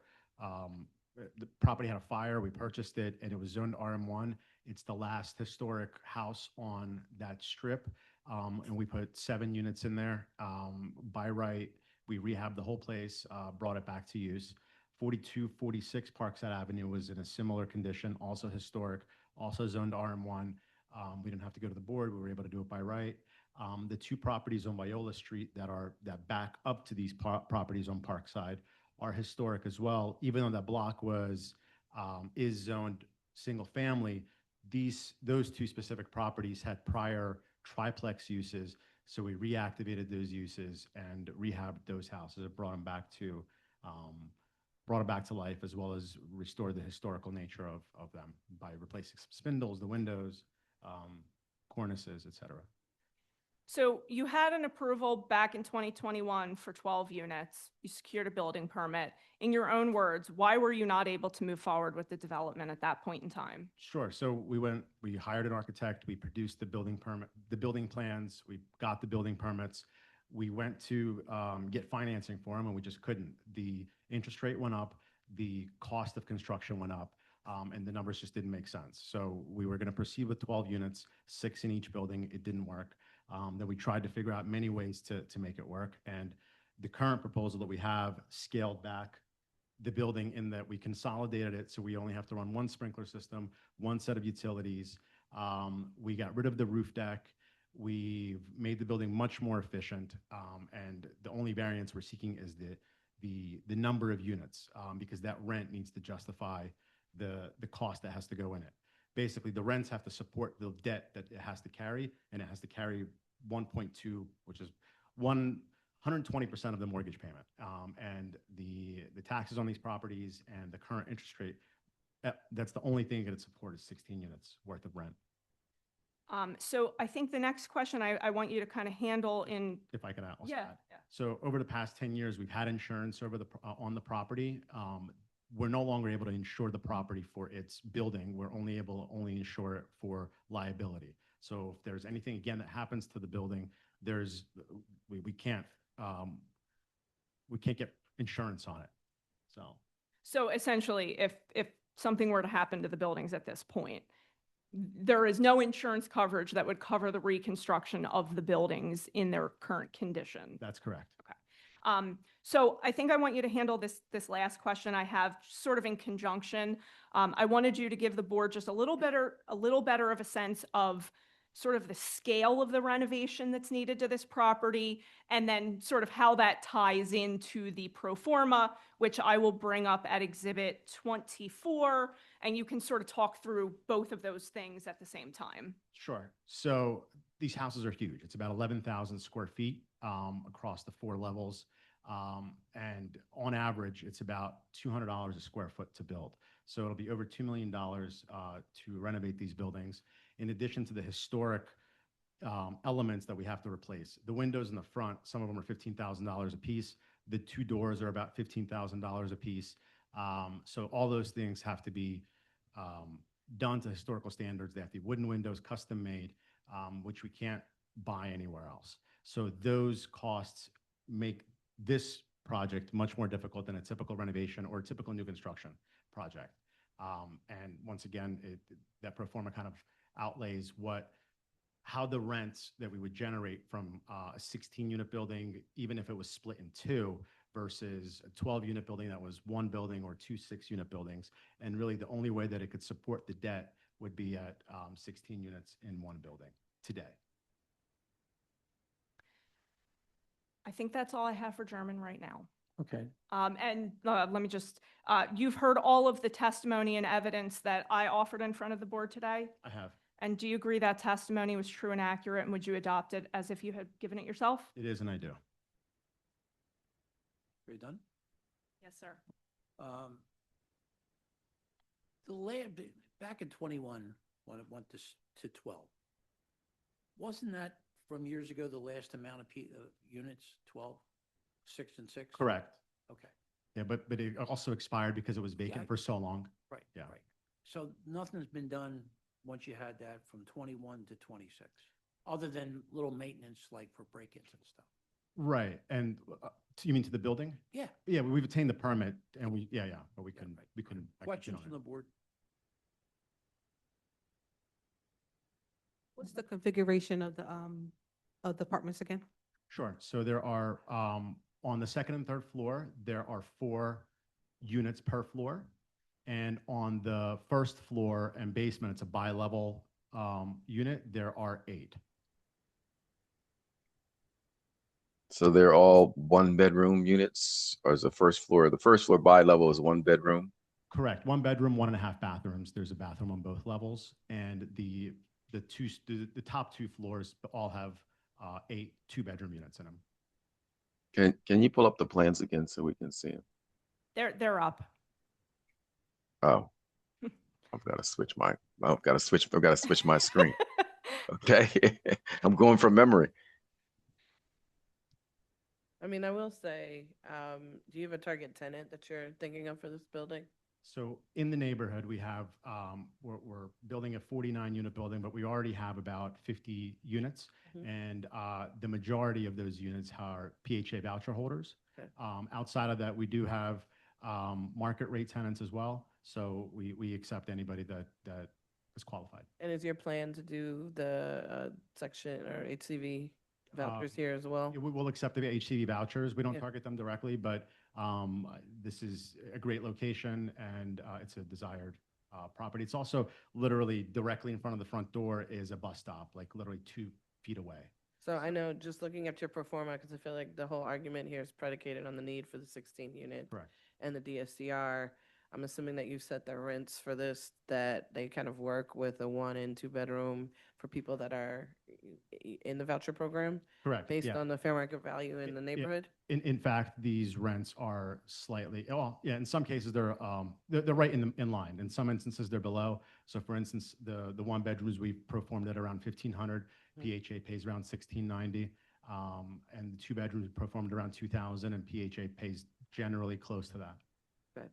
I mean, I think I would just say, like, I think this has happened with a few of the historic properties recently, is that one, trying to get I think you did the best you probably could to have things in the basement, but the spiral stair is actually like really hard. It's hard to move in. It's hard to like put furniture in a spiral stair. I mean, that's why we got rid of Trinity's. Like, I think that for the other units to have a switchback to figure out a different configuration for the stair would probably be beneficial. Sure. And I think secondarily, just because like they have this beautiful porch and like you're preserving all of the like historic qualities, but there's not a lot of like public space in the building, like a lobby. Sure. Yeah, there is that porch, and it's ornate, and yeah, I mean, you're right about the lobby. The mail boxes are directly outside. That's Yeah.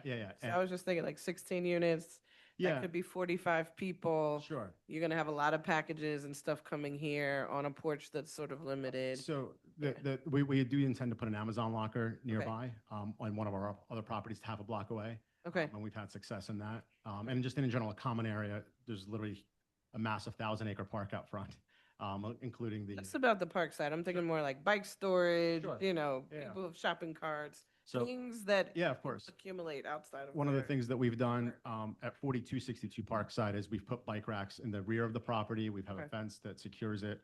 And we're more than welcome, that we might be able to use the stair tower in the rear for that. That's a good suggestion. Okay, any other questions? I guess the other thing is storage in the units too. And back to sort of Taya's point with the front porch being enclosed, when I looked at the first floor plan, you've got a powder room with the wall that goes directly into the center of the window of a 3-bay window.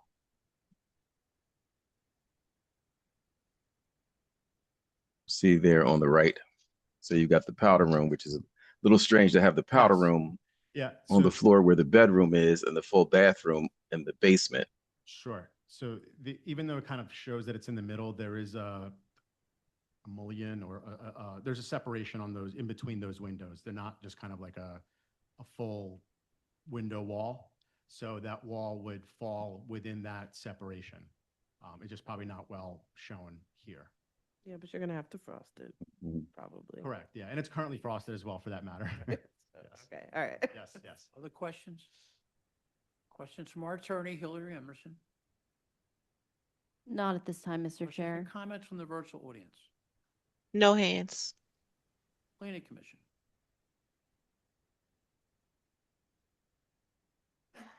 Michael Gall with the Philadelphia City Planning Commission. The comprehensive plan recommends no change to the RSA 3 residential single-family attached zoning at this location.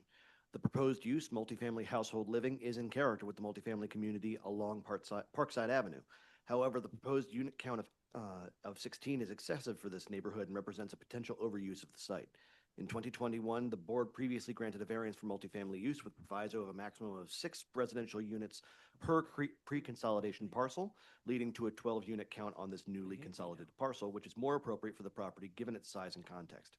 If this block were mapped into the surrounding RM1 district, as the appellant suggests, the multifamily unit count allowed on this property would be 12 units based on its lot size. Therefore, the City Planning Commission recommends the board grant the requested variance for multifamily household living use, but with a recommended proviso of maximum 12 residential units.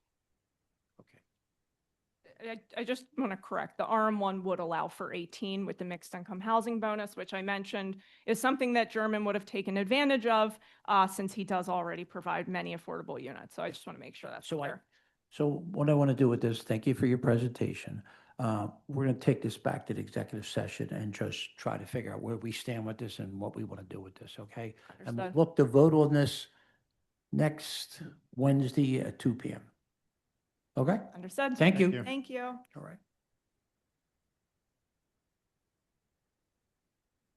Number 1.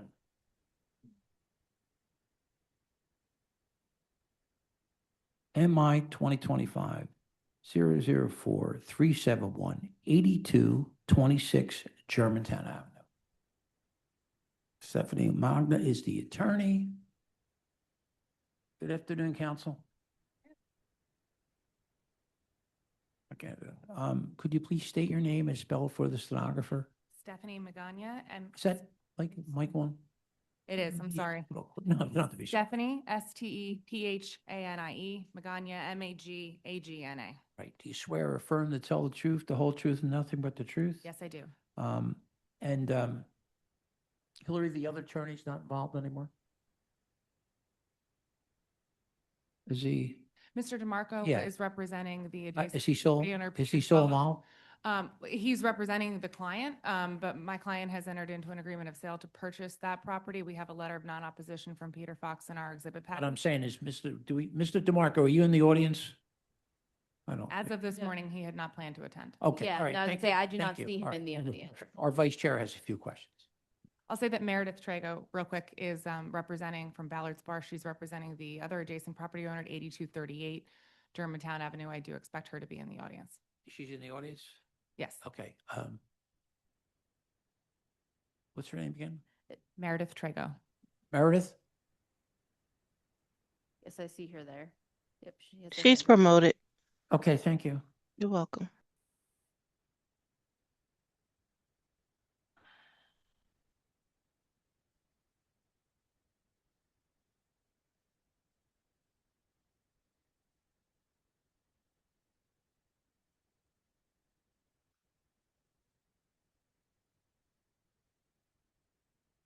I'll say that I am waiting to be promoted as well. Oh, That's okay. possible. All right. Yeah. Okay. Well, that might be helpful.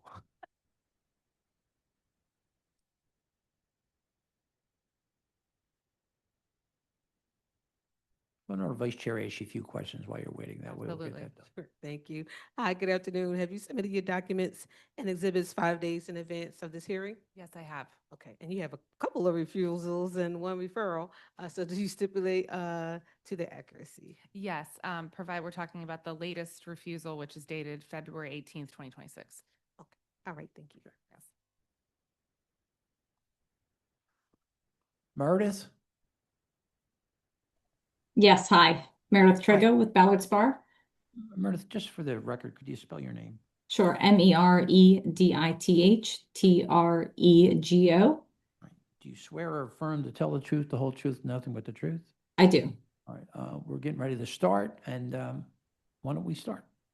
I am And- still waiting to be Oh. promoted to panelist. I apologize, but I can certainly start. I think for the record, my client is DP 8226 Germantown LLC. Yeah. It's the property owner for 8226 Germantown. Roy Aronovich is the representative. I did promote. Okay, great. Thank you. I apologize. I missed that. Thank you. You're welcome.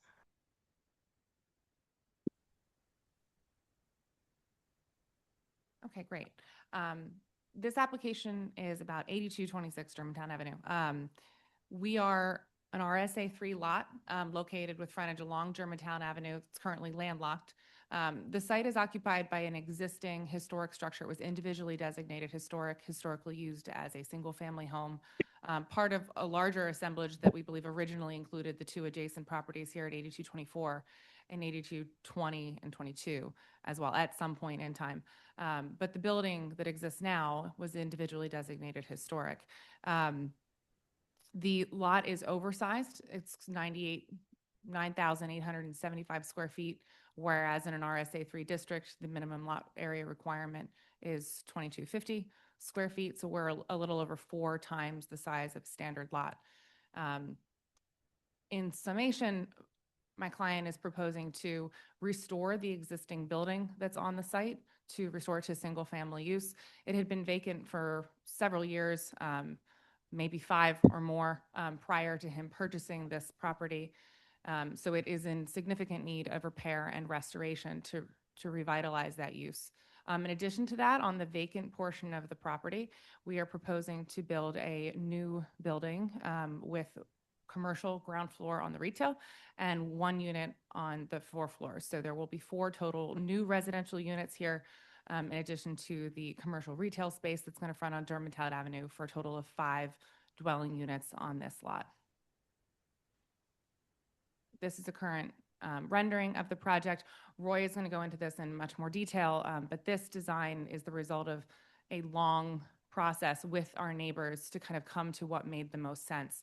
I believe the Planning Commission's 2035 plan here proposes this for CMX2 zoning.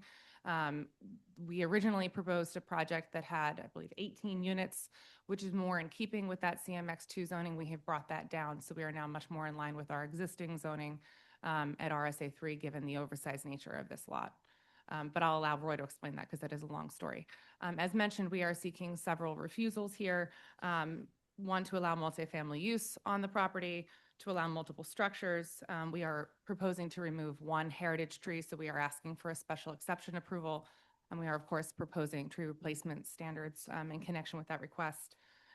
We are also proposing to use the proposed commercial space along Germantown Avenue for uses consistent with the CMX2 zoning district, kind of in keeping with the Planning Commission's ultimate envisioning for what the zoning may end up being on this site, as well as seeking a front yard variance to allow the setback to be 5 feet, whereas 8 feet would otherwise be proposed. And as Roy can explain, that design change is specifically related to conversations with the community to bring the building closer to the street to have more of an active retail presence on Germantown Avenue. So as I mentioned, we had many conversations with our neighbors. I'll start with this being historic. This was presented to the Historic Commission. Conversations about what the design and the materials was going to look like happened with the neighbors. It also happened with the Historic Commission and the Chestnut Hill Conservancy.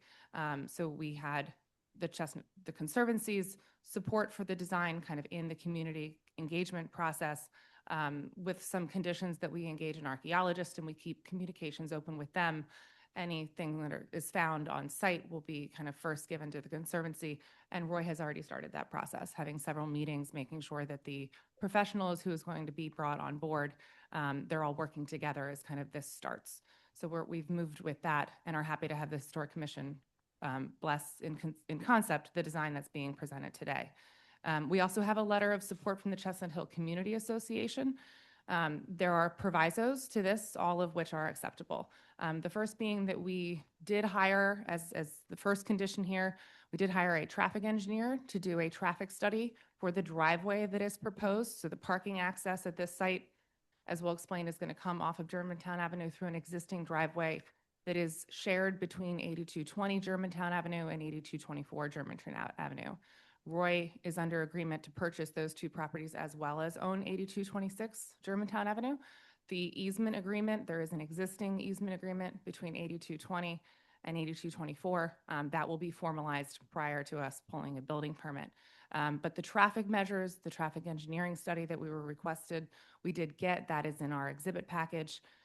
Any improvements that are needed in connection with the proposed use and any future use of 8220 and 8224, those improvements would be made to that driveway to make sure that that is as safe and effective for all parties involved. Second, they asked us to hire the archaeologist. I mentioned that as part of our Historic Commission approval, we have agreed to do that. They've been retained, and we've already been in conversations with Chestnut Hill Conservancy as well as the Community Association on that process as the excavation and the redevelopment begin on this site. The project plans will be built according to the specs that are in this. This is part of our agreement with Chestnut Hill Community Association. I'll also say that we've finalized a development agreement with our adjacent property owner at 8238 Germantown Avenue in connection with us building up against their property. That has some technical aspects of how that is going to work with them. But as part of that agreement, we will be building this in strict conformity with the plans that are being presented to you today. Any deviations from that would be, negotiated and have to be agreed upon with those neighbors. And while Chestnut Hill Conservancy and the Community Association are not formally parties to that agreement, I'll say they are third-party beneficiaries as well. And last, I'll mention that Mr. Peter Fox, who's representing, I believe his parents own the property at 8220 Germantown Avenue. This is one of the parcels that has the driveway access. We have entered into an agreement to purchase that property from the current owners, but his letter of non-opposition is in our packets today. With that, I would like Roy to kind of explain the history of and the design iterations and a little more specificity about the design that's being proposed. Why don't you state your name and spell it for the stenographer? No. How's that? Perfect. That's good. Roy Aronovich, Royahah, Ronovich. Right. But do you swear or affirm to tell the truth, whole truth, nothing but the truth? I do. Counsel? Do you hear the statements I made this afternoon to the board? Yeah. Are they true and accurate to the best of your knowledge? That's correct. Would you adopt them as your own? Yes. Okay. With that, please. Awesome. Well, good afternoon, everyone. Thank you for having me. I'll start by saying this has been a working process. It's been a really long time. I'm on behalf of the development group. We purchased this property 2.5 years ago. Originally, we came into this thinking this is on Germantown Avenue. This shouldn't be really residential. There should be some sort of a mixed-use development in here. Started the design, hired Zamir from Morrissey Architects, civil planning. We started designing. We started with an 18-unit building, a curb cut along Germantown Avenue, as you can see here. 5 stories, very dense, bigger, something on the avenue that back at the time we thought might be a good fit. a few weeks came by, we went through historic, get some more feedback from the community, and decided, you know what, this is not a right fit. A few months, went by, came back with another design. At that point, we got A224 Germantown under agreement, eliminated the curb cut, reduced the building to 4 stories, set it back. But again, this was still a 12-unit building, still received a little bit of pushback. Historic didn't love it, even though we, separated it from the historic building, it still wasn't exactly there. More time went by. We started engaging the neighbors, the conservancy, the business district, everyone in the neighborhood to figure out, okay, what's the right fit here? What can be done here? Met with the neighbors, decided to reduce it even more. Went down to 5 units, 4 residential, 1 commercial. With the curb cut, we set the building up towards Germantown Avenue. Met with them again and decided, you know what, this looks right. It seems like a right fit, but we're still not there. At that time, we brought on board Matt Milan, local architect, engaged with the neighbors again. Neighbors on Germantown Avenue, on Southampton. We try to figure out how can we make this happen. We set the building on Southampton additional 3 foot to allow more space. We changed a few things on the design, made sure that everyone is comfortable, and this is something that can really work here. We did that, went back to Historic. Historic gave us green light. We loved it. We met again with the neighbors, and at that point, started a conversation with the RCO regarding engaging with Pannoni, with traffic design, CRHS for archaeological engineering, anything that can be done to make sure this is sufficient, this is a right fit for the property. And then recently, a few months ago, after going through all those meetings, ended up working through. Everyone loves it. We have support from the neighbors, and we believe this is a good fit. And this is, a win-win situation for the neighborhood, for the business district, just everyone around us. And we're very excited to make this happen. How many units again, that was? We have 4 residential with 1 commercial in the building, and then the house, we actually going to bring it back and restore it to the original Detweiler house. Yeah, Roy, can you spend a second just on the existing home and Yeah. what you intend to do there? So obviously, this is an historic home. It's been there for years, schist on the outside, very nice interior finishes with wood. What we're going to do is, rather than rehab this, we're going to restore it, right? Cherry rail, flooring, bring it back to the original character. And what's nice about it, this will also have a parking spot in the back. We ended up with 6 parking spots overall, 1 for the single family home, 1 for the commercial, and then 4 each one per unit. We're very excited. We think that the home is going to be beautiful, and there's a lot of high demand for something like this on the avenue. Throughout the project, we also hired Kim Wetzel from Kim Wetzel Group on the avenue. They're going to present us and sell those units, including the house. Yeah, we're very excited. We think it's going to be beautiful. We're spending a lot of money on the finishes, on the design. We're going to basically create the whole Detweiler basic collection of properties together. And yeah, we're happy with where this ended up. Even though this was a long road to get here, I believe that the end product is something that we're all happy with. And to confirm, Roy, we have 6 parking spaces and 6 unit spaces, the existing residential home, and then the commercial space and 4 new units. Correct. Okay, and they are all accessed by the driveway that's That's right. between 8220 and 8224 That's right. that will connect to 8226. Right. Would Meredith have any questions? Meredith?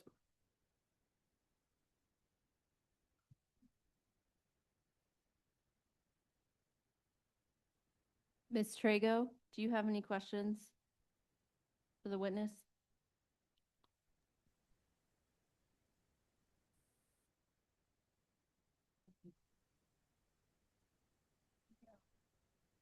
There. Counselor, do you have any questions? She must be having some difficulty because she is I know. unmuted. She's Hi. not. Hi. You have any questions, sir? No, I don't have any questions. We're actually here really just to give our full sincere support for this project. Okay. We really appreciate all the work that they've put in to making the changes as the buildings evolved and working with us. And we are very excited about this and want to be here to throw our support behind this. Okay. Any other things you want to Just to tie up the loose ends, I'll Sure, say go that ahead. the Sure. proposal as is currently proposed is the least minimum variance necessary to make sure that we can restore the existing historic home, as well as make sure there is a viable, suitable use for what is currently vacant there.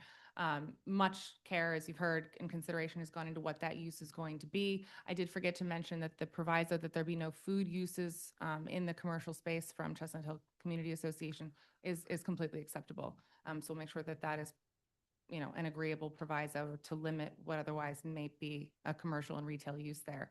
But we don't anticipate any negative impact to the traffic. There's going to be off-site parking here as well. And we're really looking forward to making sure that this is suitable in connection with the existing character, but bringing something new and adding a new active use to Germantown Avenue. Questions from the board? Yeah, I have a question. So just I'm trying to visualize what's happening here. So you mentioned the purchase of some properties that are adjacent. How is that related to what you're trying to do with the building? So there's a existing curb cut. So as I mentioned previously, when we purchased it, we were going to create a curb cut, right? That was the proposal. Create a new curb cut. Here is now our parking. Obviously, we didn't get good feedback. Went back, purchased 8224 Germantown. 8224 Germantown shares, and there's an easement for parking with 8220. And I'll show you on the plan. So 8226 Germantown is what's in color on this plan. Immediately planned south of that is 8224 Germantown. This is the existing driveway. This runs between 8224 above it and 8220 and 22. So the curb cut that will service this development is existing with an existing driveway that connects through the rear of 8224 and will be building the connection to 8226. There is an existing easement that governs the relationship between 8224 and 8220, but that will be updated and formalized before we pull a building permit to make sure it's reflective of this plan. Okay. And are 8224 and 8220, are they historic as well?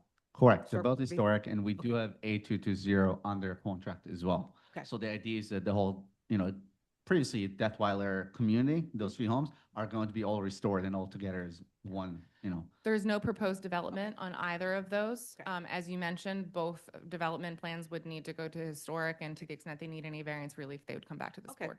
All right, thank you. Question. There's mention of a referral about heritage trees. I didn't hear anything about Correct. that. So there's one existing heritage tree on the buildable area of this site that's going to be removed in connection with the proposed development. There are trees that are going to be planted. Our landscaping plan is in the packet to accommodate for that replacement. One of the things that we did is in being able to build the new building adjacent to 8238 to plan north here, we created more open space between the existing property and the new development to kind of preserve some of the sight lines that had existed. So some of that open space is intentional to make sure that the character of the home is still visible with the new development. And I think between the new development and that space, the existing heritage tree, unfortunately, is going to be removed, but we are providing the replacement trees. All right, thank you. And then, question, you said that all of these properties are locally designated, is that? They were individually designated. So the date, I believe, is the same on all of them. At some point, they were all owned by the Detweiler family. Forgive me, I don't remember if they were separate addresses at the time they were designated. The addresses have changed over the years. Okay. And is there any connection in terms of easements or anything like that with, say, the Preservation Alliance or any other kind of No, conservancy? not that I'm aware of, no. Okay, thank you. Other questions?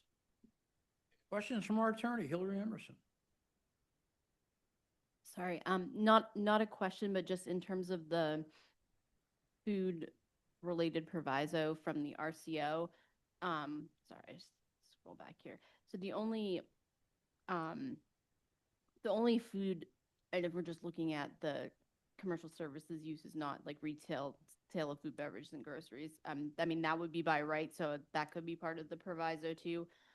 But in terms of the food types that are permitted by right under CMX2, it would just, they're a prepared food shop and a sit-down restaurant, takeout restaurant, smoking lounge. Those are already prohibited under CMX2. So my thought was if they did not want food-related things to specifically call out the food-related uses that are permitted in CMX2. They didn't specify if they had a preference, but either option would be fine with us. Okay, because you can, because it's. I don't think the space is large enough for a grocery use. Right. So I don't think it's viable for that anyway, even if it was allowed. Mhm. I think the intention was more restaurants, prepared food shops, Okay. sandwiches, delis, things like that. But they didn't specify. Okay, well, we can include those two uses because sorry, I'm just pulling back because you're seeking a variance for having CMX2 uses within the property zone to RSA3. So we can just add a proviso that just says no prepared food shop, no sit-down restaurant, and that'll take care of those. Prepared food shops? Prepared food shop, no sit-down restaurant. No sit-down restaurants. Mhm. So prepared food shops, no sit-down restaurants. Mhm. Okay. Yep. Okay. They looking more for like. Probably going to be a boutique store. It might be a small office, architect, boutique furniture store, art gallery, something like this. Something like, okay, Yeah. all right. The- I and the think it was size. residential concerns about food kind of odors coming out in commercial kitchens. Gotcha. If I had to And it's right across the hotel. remember over the last 2 years where that comment came from, I believe that was the concern. Yeah, okay, that makes sense. Thank you. No sit- Okay. Virtual audience, No hands. planning commission.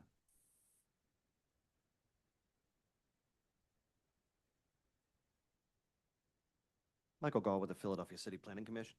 The comprehensive plan recommends a change in zoning at this location from RSA3 residential single family to a CMX2 commercial mixed use.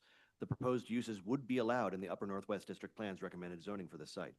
The proposed use, multifamily household living, is prohibited in the RSA3 based zoning district.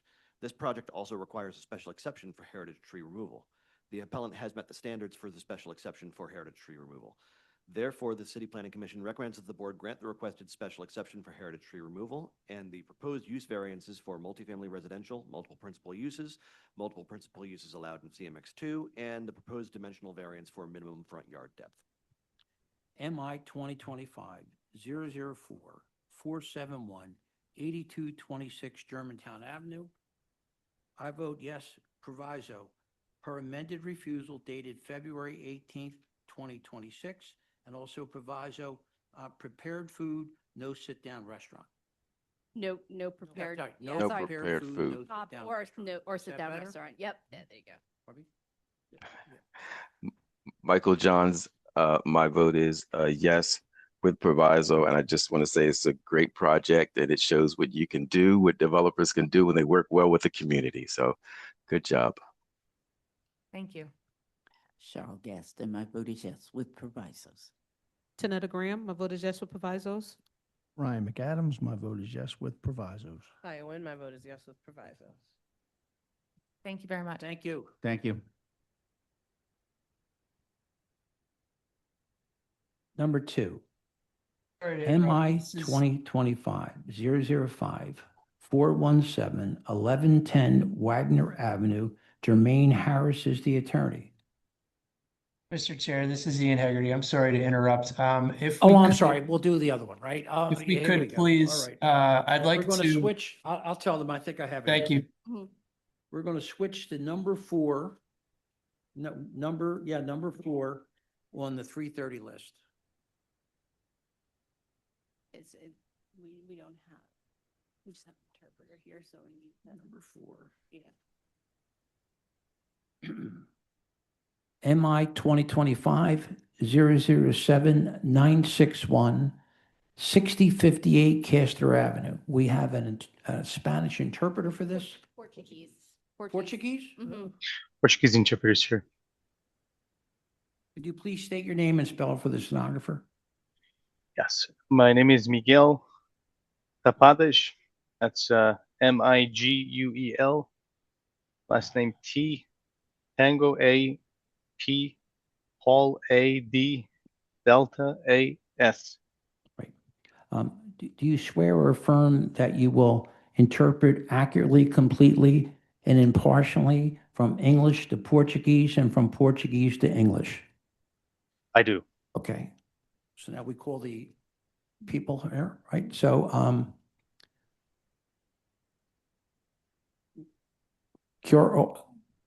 Kirby R.L. Insay. It's Pennsylvania Corporation listed. And the applicant, Mr. Chair, is Sobeda Velez. Sobeda Velez. We have no exhibits for this. Person named Sobeda, could you please raise your virtual hand? And, And- I was gonna say, interpreter, can you just ask if there's anyone here for 6058 Castor Avenue? That's who we're trying to see if there's anyone here. E tem alguém aqui para o endereço 6058 Castor Avenue. A gente está tentando encontrar. 6058 Castor Avenue.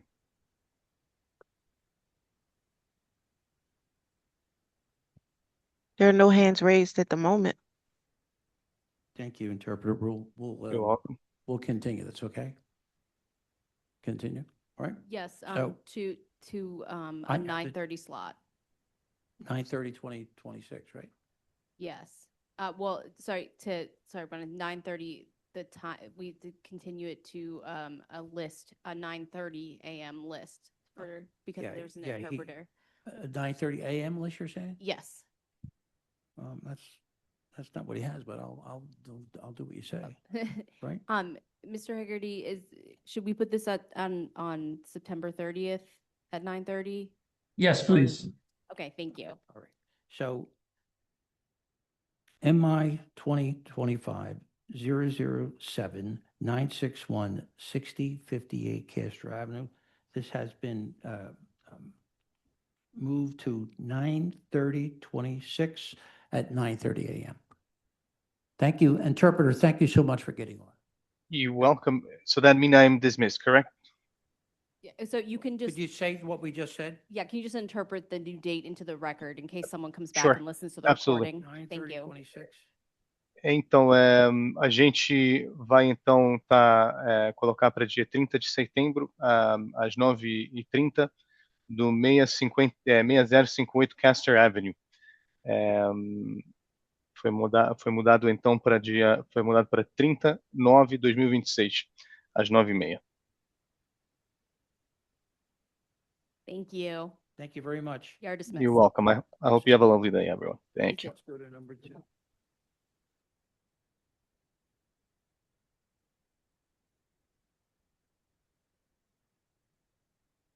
Did Jermaine get on?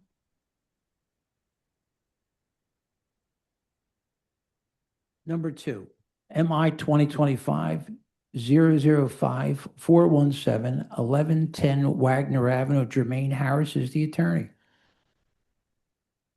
Good afternoon, board members. My name is Jermaine Harris. That's JermaineHarris. Do you swear or affirm to tell the truth, the whole truth, nothing but the truth? Yes, I do. Could you identify your client in relationship to the property? Sure. Eva Wiggins, and she is the owner of the property, and I am the attorney for Miss Wiggins. Our vice chair has a few questions. Sure. Good afternoon. Have you submitted your documents and exhibits 5 days in advance of this hearing? I have. Okay. And do you waive the reading of the refusal and stipulate to its accuracy? I do. Okay. All right. Thank you. You can share your screen and proceed with your case. Sure.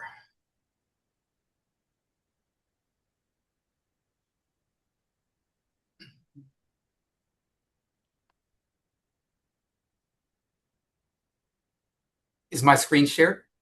No. Okay. All right. Is it shared now?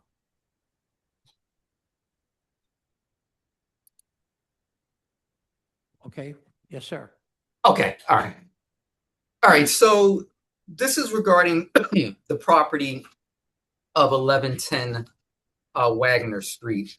And this will be a brief presentation. Simply what my client is seeking to do is to legalize a porch, a front porch that was constructed in front of my client, in front of her property. Now, this property, she's owned this property since 2002, so she's been a long-standing member of the community. So I'll just go with you through the exhibit, my packet. This is the posting of the notice, and what we are here for now, this is what I was just talking about, is to legalize this. It is 8 feet tall, 11 feet wide, and the depth is 12 feet. So pretty much this is what we're talking about. And the reason why my client got this is the reason why she did it is she wanted to have a place for her grandchildren to play. Not knowing, of course, that she needed to get the blessing of LNI and that there were zoning considerations that she would have to go through. And this is what it looks like, I guess, from the inside of it. So basically, she would exit the front door, and this is what it would be from this angle.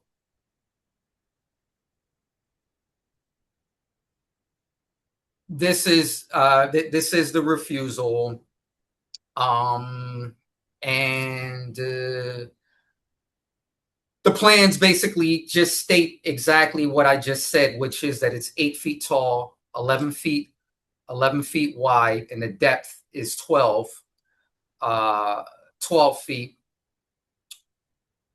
We did have a community meeting, and it was a total of 31 neighbors that were there, but of those, only 13 were eligible to vote. We had the community meeting on March the 9th in front of the Logan Civic Center, and there were several questions that were asked, but upon answering the questions, they voted unanimously. At least the nearby neighbors, they voted unanimously to support this project.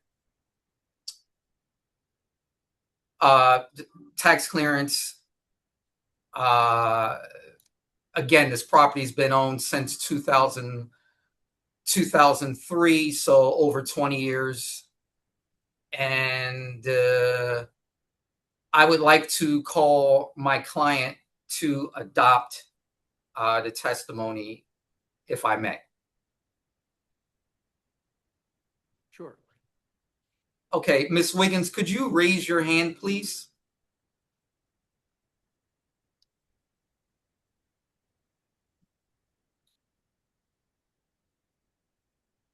Ms. Wiggins? She should be coming in shortly. Oh, okay. She's in. Hi, Ms. Wiggins. Could you please state your name and spell it for the stenographer?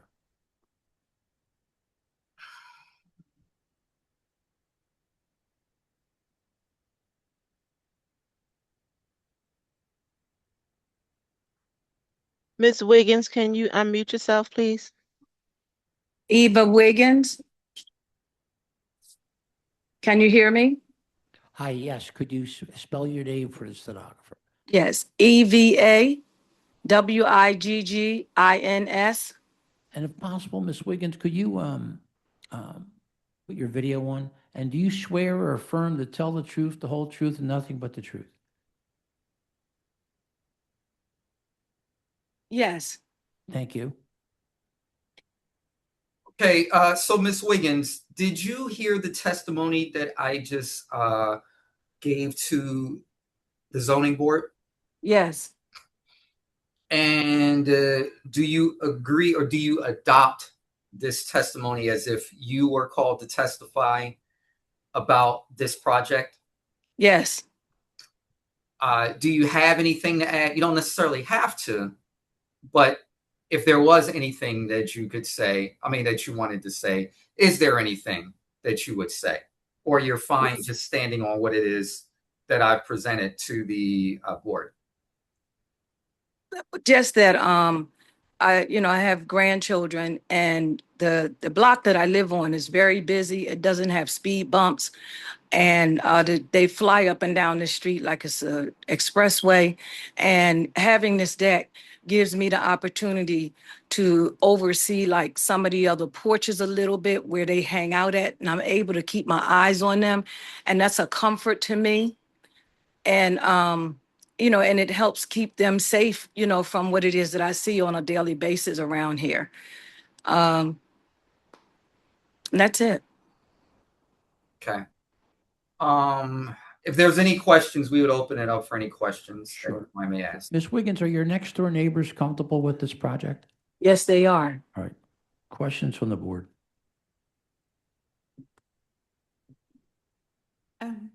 Yes, can we put this pictures back up again?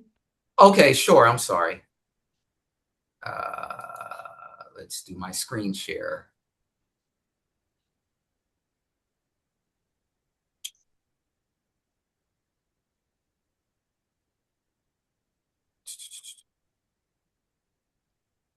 So is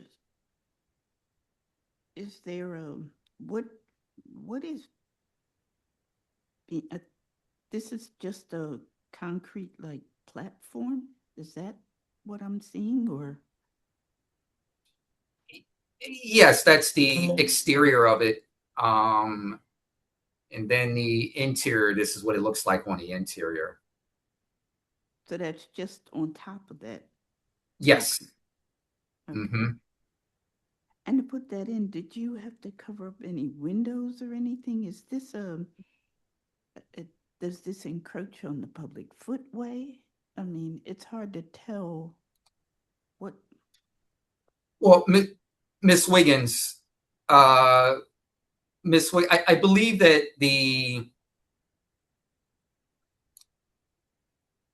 so this is like windows weren't broken out. No windows. If I understand your question correctly. So let me just kind of jump in for a second. So Sure. if you look at the house to the right, there's a short retaining wall that's a block. This house had the same thing, and that was built up to the level of the main porch. And I'm assuming it was filled in. So the answer to your question were windows closed up. They had to be, because they're two basement windows that were on the front of the porch that were covered up in order to do this extension to this concrete deck. Now, the question was this whole concrete area filled in with dirt and there's a concrete deck on top of it, or is it just hollow under there? It's hollow under there. Okay, so you just built up the And they retaining pulled wall to the height of. they did, a truck came with cement, and they did lay, I don't know how thick it was, but they laid cement. And Okay, so they the filled it ground is in. hollow, you can walk on it if you was under there. Okay, so yeah, so they built up the retaining wall. And do you know if they got permits to do that? No, they didn't get permits to do that. Okay. They kept telling me they was getting permits, and they kept spinning me on the paperwork, and I was believing them because I didn't know no better. And I just took their word for what they was telling me, and they was lying to me all the time, and I didn't know. Obviously, if there is approval of this, if this is approved and permits are allowed to, and permits are pulled for this, then I am certain that they are going to require a structural engineer to attest, I guess, to for lack of a better word, the stability of what was done here with this. Right. I am certain of that. Yes, you are correct. Is there any light and air getting to your basement? Like, are there other like windows in the basement or a basement door that opens to the outside? No. There's no windows in the There's back of a your there, basement on the side there of, there's a window downstairs in the basement where at the back of the house? no, in the front. Okay. But you covered it up with this Covered deck. up. Cover that up, Right. right? Mm-hmm. Is there a So there's no door? other And way to there's get no, out the basement. That's my, I guess that's my Yes, question. I have a back door. I have a back door to my okay. basement. Okay. Right, That's what I was I asking. guess that's what I was asking. Yes. A Mhm. door. Thank you. You also ran electric into that too, am I correct? The I see electric, light, I see lights all over the top of it. yeah, the electric box is on my standard porch, my original porch. It's not built onto the deck. Any other questions?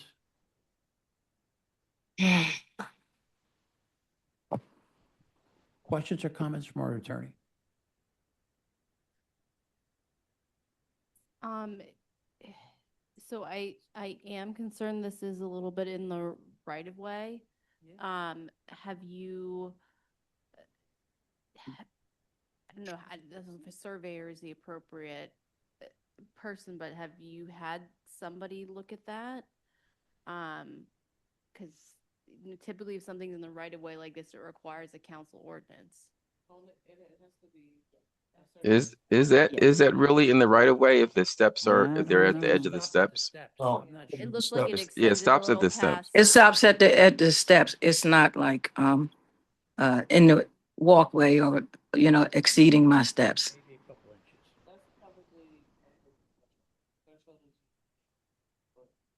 You think? Because what's on the other side? Yeah, what's on the other side of the? Yeah, it's consistent with the neighbor, with the retaining wall of the neighbor the and the retaining original. wall I'm looking and- at, I'm looking at Google Maps, and I'm looking at older versions, so you can see they all had sort of these short retaining walls that literally are at the same face of where this wall is. So Okay, so it's not encroaching on the I proposed I roadway. don't believe so, but I'm not surveying unless the steps encroach. Got you. Okay, all right, thank you. Questions or comments from the virtual audience? I see no hands, Chair. Planning Commission?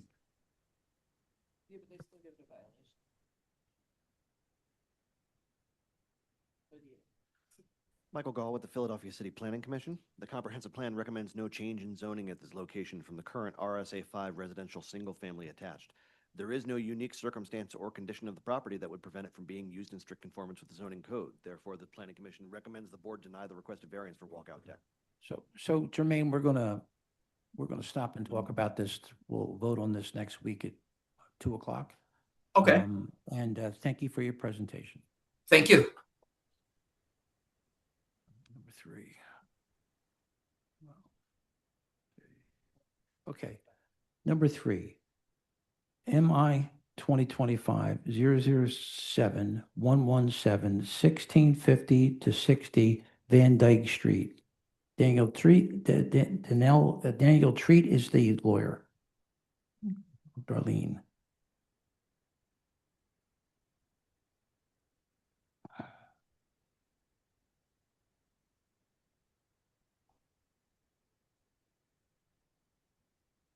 This is the one we're going to hold, right? Vote and hold. Good afternoon, board members. Darlene Threet on behalf of Clear Span Contracting. Counsel, you've already been sworn. We're going to hold this one because the RCO meeting's tonight, am I correct? Yes. Okay, our vice chair has a few questions, so we'll hear and hold.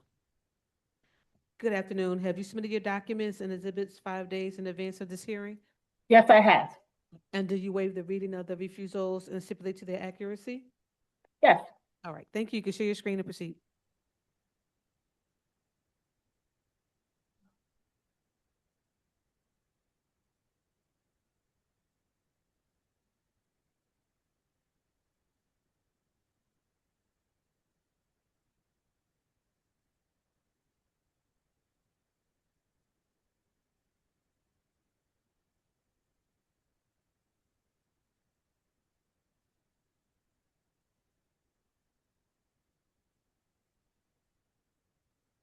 Wait a minute, one moment, please.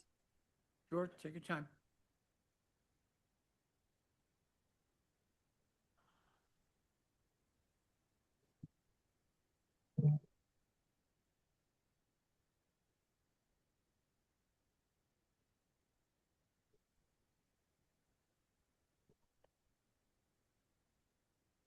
Can you see my screen? We can. Okay, good afternoon. I'm representing ClearSpan Contracting, and I'm going to give you a little history while I go through these exhibits. ClearSpan Contracting is a cement construction company.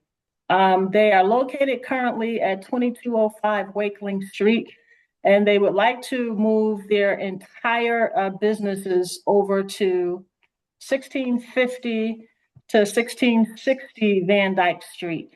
I submitted a host of exhibits today, which include the refusal, the appeal, the project information form, a lease, some tax information, the deed, plans, pictures, proof of mailing, and the community letter. I would like to say that since this project has begun, my client has actually purchased this property and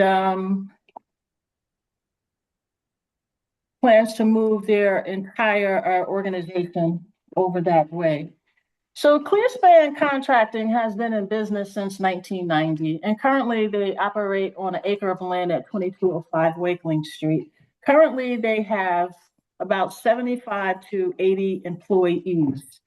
They lease this land at 1650 to 1660 Van Dyke and subsequently purchased the land at 1650 to 1660 Van Dyke because they would like to move their entire operation over to those premises.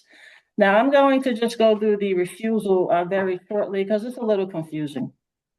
The refusal suggests that this is for the use wholesale distribution and storage equipment and material, storage yards and buildings in an existent vacant lot.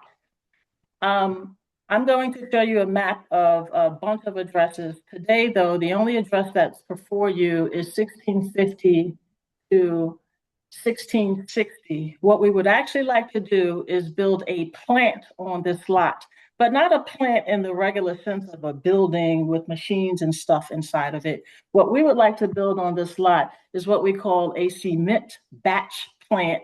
And this is an outdoor semi-permanent structure that we will place on a cement pad on this lot. Now I'm going to go through a lot of pictures and I'm going to show you the lot. And then I'm going to show you a rendering of how we would actually like to parcel off the lot and how we actually like to construct this outdoor batch plant on the lot.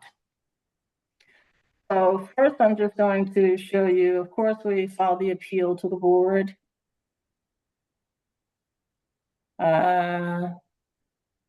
This was the lease, and it was a 4-year lease between my client, ClearSpan, and Broadway Associates.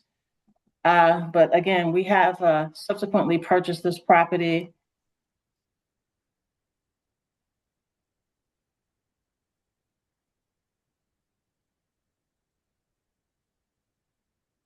It was a long lease. I just wanted to show you the tax information. There's no tax indebtedness on this property. And then I wanted to show you this map.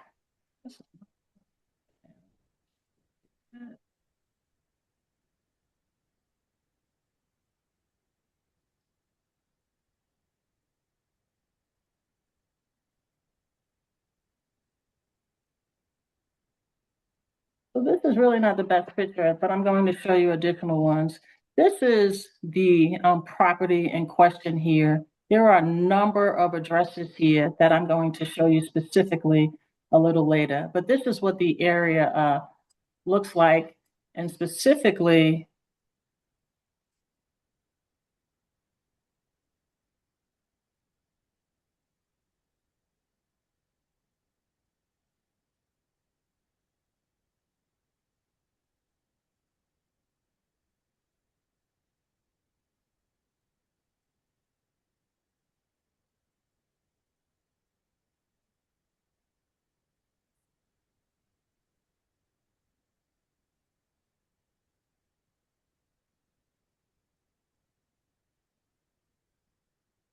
This is a map of the entire parcel.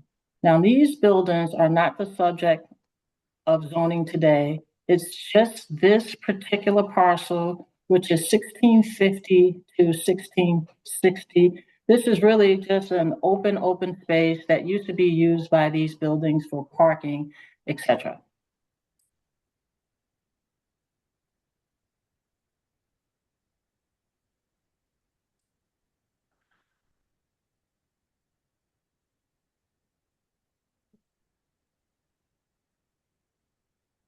I'm going to go through several pictures to show you what the area looks like, and then I'm going to go through a specific plot plan which shows you where we like to place this equipment on the lot and how the lot would be laid out.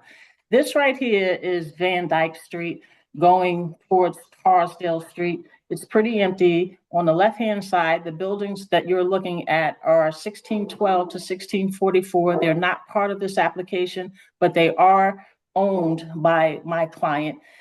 That's all that's back here. On the right-hand side is an abandoned CVS. This is Van Dyke looking towards the other direction. It actually empties out into Orchard Street.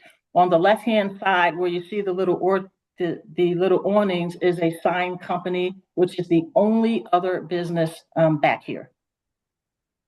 This is actually just the opening, the gate to our property, which would allow you to get into the lot. Again, the buildings on the right-hand side are not subject of the zoning request today. They're buildings and warehouses that are already zoned for I-2, which we can already park our trucks in.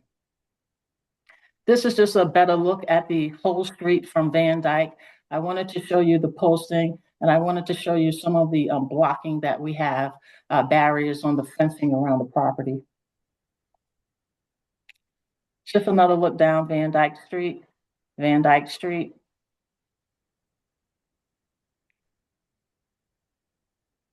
This is across the street, directly across the street from us, and this is a sign company, which is pretty much, besides on Paul Street over here, there's a car lot and a car company, but those are the only businesses back here. And when I noticed the meeting, there were only 13 properties to be noticed. They're all commercial. Again, this is Van Dyke Street, and this is an abandoned CVS that's been abandoned for some time.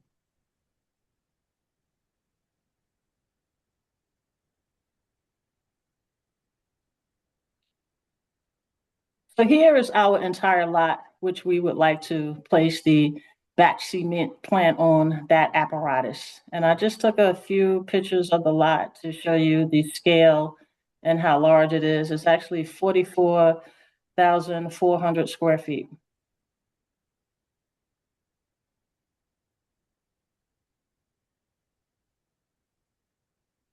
The lot is surrounded by a fence and a barrier.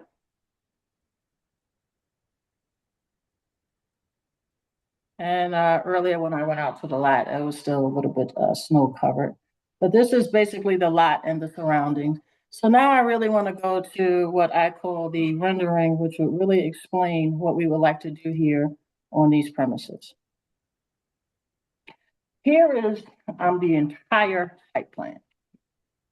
So this part right here to the right today is not the subject of zoning. Eventually, Mr. Kevin Koniski will move his entire operation, about the 75 to 80 employees, and they will occupy these buildings, have administrative offices, have some parking for his employees around here. He currently rents this property out to another trucking company. They don't have a batch plant, but they are a cement company, and they park their trucks on the lot around here. Now, what Mr. Koniecki would like to do is actually build his own cement batch plant, which I'm just going to enlarge and move over a little for you, on the empty lot that I showed you the pictures of. So here we go. This is the empty lot. These are the railroad tracks, and the water, the creek is back up this way. Let me just scale it down a little bit further. So This is the opening and the entrance to the lot. You saw the overhead entrance with the rolling gate on it. On this lot, we would like to be able to store the sand and the rocks, etc., that we will use, put in this apparatus to make the cement. And I'm going to scale down to the apparatus a little later on to show you what we're actually going to do. But I wanted to talk a little bit about the lot. So this lot will be paved, won't be paved. We will have a crushed stone on this lot. And I do have the engineer on the lot today, on the line today, if anyone has any questions about the lot. This apparatus will be placed here by a company and maintained by the company. Our trucks will come in the lot this way and go around and come under here where cement gets deposited into the trucks. The trucks can come on out and they can come right back on out the lot at a later date. And when the business maybe takes on some more clientele or is more productive, we may think about putting another entrance on this side of the street somewhere. But I'm going to go down now into what we call the actual batch plant. So this is what we would like to build and or store outside. This is actually what we call a cement batch plant. Materials are put in here, they're put in here, they're mixed, and they come out through the chute here. A truck will drive up under here. The cement will be loaded into the truck, and the truck will go on its way to do whatever job it is hired to do. Now, we would like to operate this batch plant. And again, this is a step-by-step project. These buildings need a lot of work before his company can move over here and they could be used in a fashion. But before we can relocate, we really wanted to get the plant going so that we can have a business whereby we don't have to go outside to purchase cement. Now, currently, Mr. Konieski purchases cement from outside companies, which is not productive or cost effective for his business. And I'm just going to give you an example. If he has a city job at 9 o'clock in the morning and the cement company has a bigger job than his, and they're supposed to come at 9, they may call him and tell him the cement won't be delivered to 12 o'clock. And that means he has to pay the union laborers to stay on that site an extra 4 hours without doing any work before the cement is delivered, and he can do his work. I'm just going to flip back to the pictures because I wanted to just show you a couple more things in regard to what we have planned here.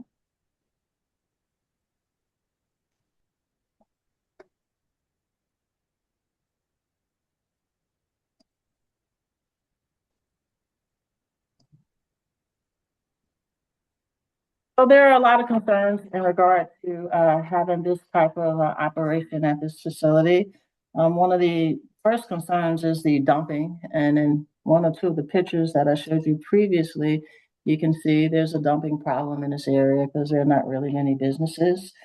In regard to that, my client, once they are on the premises, they will have a crew that will not only maintain the outside of their area, but their crew will also maintain their lot and make sure that it's clean and there is no blowing rubbish.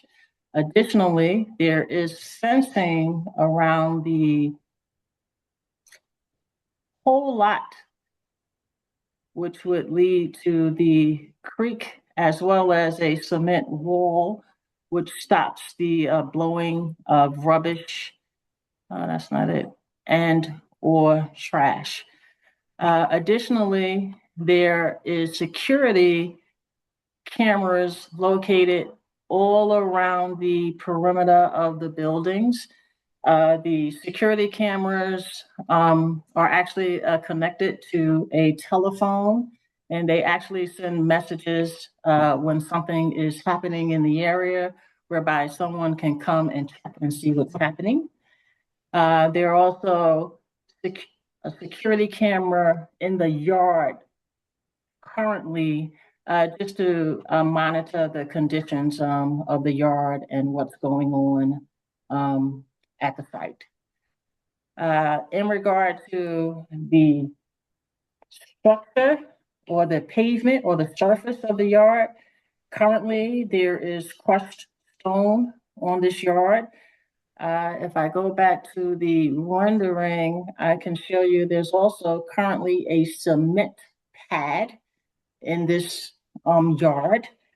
In regard to drainage, we're not really putting any permanent structures on here or any building. It is my understanding that the drainage for the yard, since it's crushed stone currently, is sufficient. I did speak to the engineer about it, and she can answer any other questions you may have, but she did indicate to me that once they cover the whole service, that they would have to submit a stormwater plan to the water department, and it would have to be approved before any other additional coverings of the lot. And basically, that is my presentation in regard to the cement batch plant that we would like to sit at 1650 to 1660 Van Dyke Street. All right, you want to bring your client on? Mr. Konieski, can you come on the line, please? Kevin? He's rejoining now.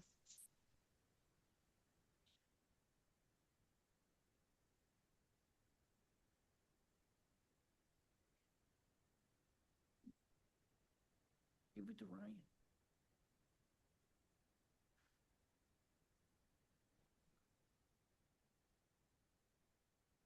Sir, could you please state your name and spell for the stenographer? Yeah, you unmute. You're muted. That's it. Try now. That's it. Hi, my name's Kevin Knesny, Kevin Koniecczny. Do you swear or affirm to tell the truth, the whole truth, and nothing but the truth? I do. Counsel? Good afternoon, Kevin. Good afternoon. Kevin, are you the current owner of 1650 to 1660 Van Dyke Street? Yes, I am. Have you heard my testimony as presented to the board today? Yes.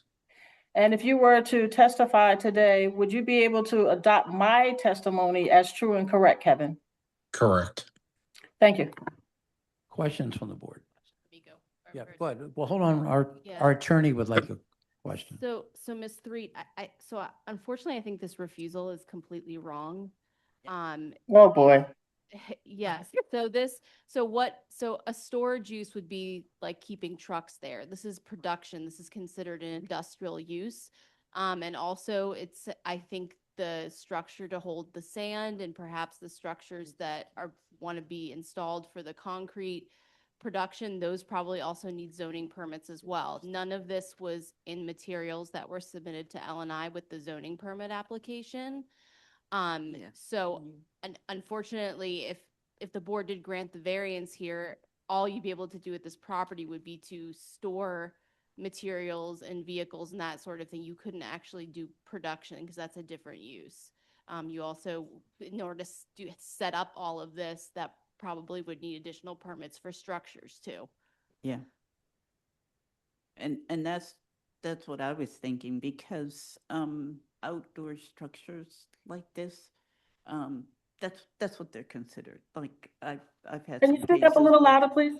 I said outdoor structures like this, that's what they're considered. They're considered to be like structures. I've had some cases with like refrigeration units that were like outside. I've had some cases with some other types of like big Fueling stations, yes, that sort fueling of thing. stations, Cell phone towers. It's almost like a manufacturing plant. Yeah. Yes. It can be outside. Yeah. But they wouldn't just they're going to want to approve the structures and the process too is Right. different. This Well, is and not yeah. just storage of Yeah, materials. this is not storage. This is industrial use. Yeah. So I think I I don't know if the refusal can be amended, frankly, to include everything that's here because it's only a change of use. But we can look into that, but I don't think this refusal is at all what you're seeking to do here, unfortunately. It's very different. So it wouldn't be included in buildings, equipment, materials, buildings? No, no, because specifically that use in the code for equipment and materials storage yards and buildings, it's uses related to outdoor or indoor bulk storage of equipment, products or materials, whether or not stored in containers. And then if you go to industrial use, intensive industrial actually includes the manufacturing of cement in its definition. So it's an intensive industrial use, which this is an I-2 property and may be permitted, by right in this, but no, it's not. Okay, being told no. So, yeah, so I think you're going to need relief either way, but this doesn't have anything of what you're seeking to do in it, unfortunately. We can I understand. Yeah, I was saying we can talk further offline, but I had no idea until I heard your presentation what exactly was being proposed. So, All right, so you'll wind up talking with her offline? yeah, We're we not should. going to continue this, right? Well, I would respectfully request that you give me a time to consult with L&I in this refusal and see if it's allowed to be amended. If so, I'll amend it. If not, I'll start over. Yeah, that's we can probably just continue this. We'll put a continuance date on it, but in the meantime, we can either, if it can be amended, then we'll do a resumption hearing.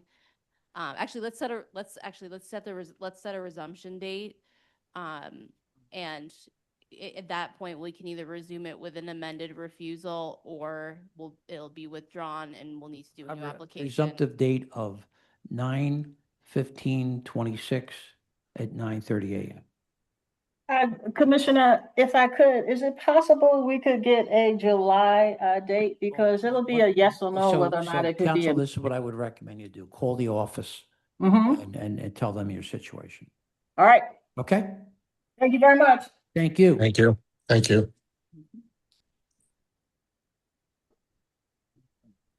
Number 9, MI 2026-000848, 326 Cater Street. David Orphanides is the attorney.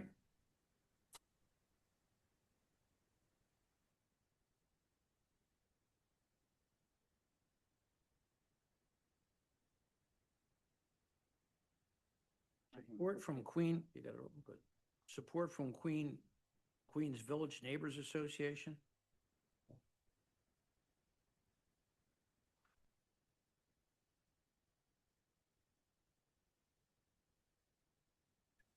Good afternoon, Mr. Chairman, members of the board.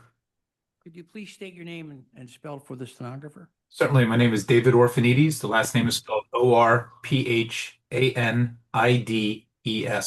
Do you swear or affirm to tell the truth, the whole truth, and nothing but the truth? I do. Could you identify your client in relationship to the property? Yes, my client is Richard Stouffer, and he's the owner of the property. And our vice chair has a few questions for you. Good afternoon. Have you submitted your documents and exhibits 5 days in advance of this hearing? We believe we did. We attempted to. We resubmitted them, I think yesterday, just to make sure they went through because we've been having some problems uploading through the portal. And then we just provided revised drawings based upon some communications that Hillary and Ian and I had regarding some changes to the design just this afternoon with the new updated revised proviso plan form to the one that was previously submitted. Okay, thank you for that. And do you waive the reading of the refusal and stipulate to its accuracy? I do. All right, thank you. You can share your screen to proceed. And Thanks. just to note for the board, for this matter, there is a revised refusal and 3 pages of revised plans. This matter can move to a vote today based on the changes that were just submitted by Mr. Orphanides. Thank you. Okay. All right. Go on with it. Ready? I'm sorry, may I proceed? Sure. Oh, okay, sorry. So we're here for 326 Cater Street. Picture of the property is here up on your screen right now. The property has a history of non-residential use. At one time, it was a barn or a stable with carriages. You can see that kind of telltale door, loft door up here at the second floor. The property you can see here is located right off of South Street. And if you give me one, here you go. Let me just move this here out of the way. It's going to bother me. Okay, here we go. All right. So the property you can see here is located right here, and it's right off of South Street. It's, Cater Street is the first half block or first block south of South Street. We're located between 3rd and 4th Street. And what you're going to see in a couple minutes is that the lion's share of this block, there aren't a lot of properties on this block that actually front on Cater Street. There are 20 properties that front on it, 6 on ours, only 6 on our side. When I say front, have an address. There are a number of properties that have frontage, but the primary frontage, only 6 of them are on the south side and 14 of them are on the north side. But you'll see in a minute, you're going to see that we have a residential property across the street. We have a residential property next to us. And then as we go down the block, we have residential properties down at Oriana. I'm sorry, we go to Oriana Street, not the 3rd Street. It ends at Oriana. And there's a series of residential properties down here on the north side at the east end, and then one property down here at 308. Other than that, all the properties that actually have the front door on Cater Street have residential type properties. And when I say residential type properties, you'll see with the zoning map that our block or our side of the block is zone CMX2. The north side of the block is zone CMX3. And what you'll see is that even though the properties down at the east end on the north side all look like single family homes, a few of them has received zoning approval for visitor accommodations, because that is a use that's permitted in CMX3, and they didn't need to come to the board for that.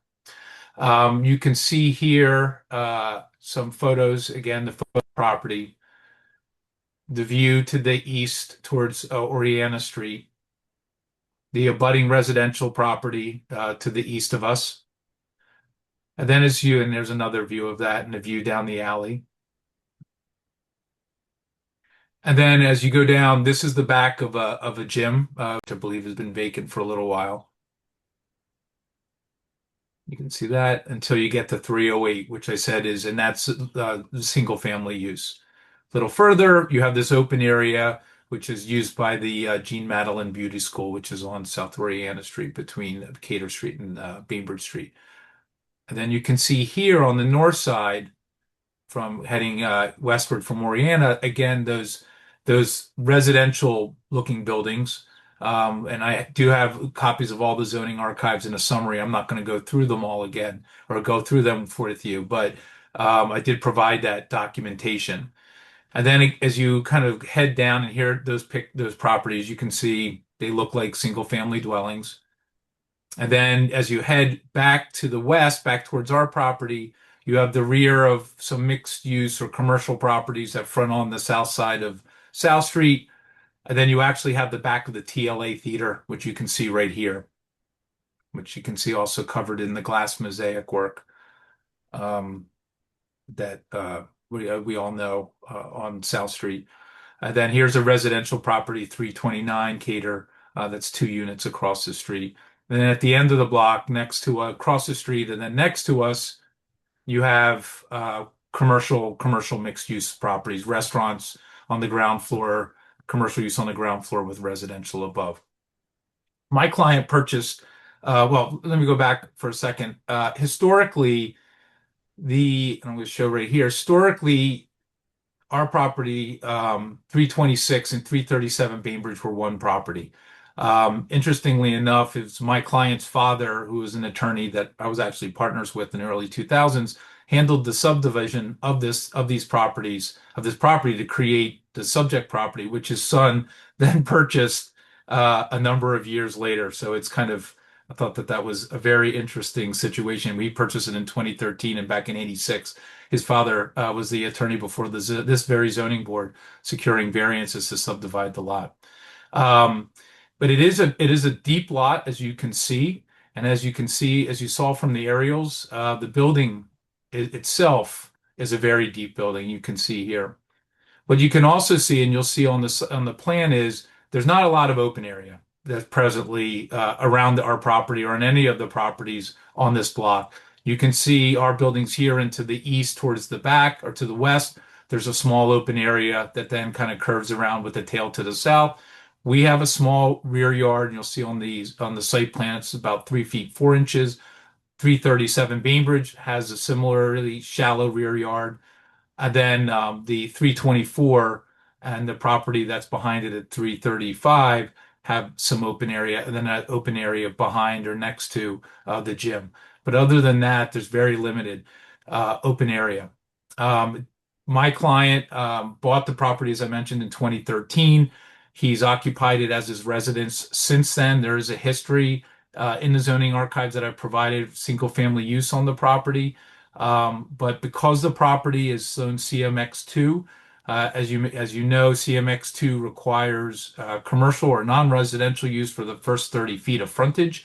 And our desire is to clearly document the use of all of the building for residential. And it's our position that this block is clearly not suitable for commercial use at the ground floor. You have a lot of vacant commercial spaces on South Street. This would be the only property actually with the front door on Cater Street, the 300 block of Cater Street, with the commercial use. Again, with all the other properties with the front door on Cater Street having residential type uses. The proposal is simply to build the structure itself is non-conforming, and it's been non-conforming. It's one of the reasons why the subdivision had to come before the zoning board back in 1986. Is to add a dimensionally, as far as the depth, open area, rear yard depth, compliant third floor with a roof deck above it. Because of the height of the buildings that we have at the present time, you can see the building to the east of us is a 3-story, 613 to 15 South 4th Street. And then the building next to us at 324 is a little over, I think it's 36 feet 8 inches. So 613 to 15 is 40 feet 5 inches. 324 is 36 feet 8 inches. As a 2-story, we're shorter than both of them. With our third floor, we're going to be above the 38-foot height limit. And I'm going to go to the zoning drawings right now and show you those. And here you can get an idea of the site plan, and the gray areas are the open areas, and here's the rear yard that I indicated is 3 feet 4 inches. The proposal again is to build a third floor on top of that, as you can see here, with a pilot house and a roof deck above. The roof deck is set back 8 feet from the front of the building per the Queen Village NCO requirements. And what you can see here, and I'm going to zoom in a little bit, is that when we add our third floor, we end up being slightly taller than 613 to 15 South 4th Street to the right of us, to the west of us, and taller than the residential building to the east of us. Our roof height is comparable to the height of the pre-existing or existing building at 413 or 613 to 15 Bainbridge Street, which is 40 feet 5 inches. We're at 40 feet 11 and a half. But because the height of the parapet at the front, which we've lowered from what was originally proposed, that goes into the calculation of height because it's more than 42 inches above the permitted height in the zoning district, which is 38 feet. So we have a variance for the height of the structure. Originally, the variance was 44 feet 7.5 inches. The architect sharpened his pencils, and before Queen Village, we were able to get it down a little bit, about 4 inches below what was originally submitted. And we're now at 44 feet 3.5 inches. But as you can see, we're just barely taller than the property to the east of us. And then you can see the setback roof deck and the setback pilot house here on the front elevation detail B4. You can see the same in details C4, G4, and then D6 you can see. So here's the front of the building. There's a architectural window that projects over the footway. Here's the setback of the roof deck. The addition is pushed towards the north end of the building and the property, leaving the rear area for the required rear yard depth and open area back in that area, back in that location. Here are elevations of what we're proposing. The third floor, you can see here, the material they're looking to use is a metal material. The sections. And here we have some comparative massing where we show what the difference between a by right and a variance. Oops, sorry about that. And you can see that the massing actually with a by right could actually be in many respects more massive than what we're actually proposing, because everything has been pushed down, because you can put a deck actually higher or at the height that where our roof deck surface is looking to be. And then you can see here the massing in the area. We did do here's some renderings showing how it'll blend in with the block, and you can see here. And then we did shadow studies, and we compared the a by right scheme with what we were proposing.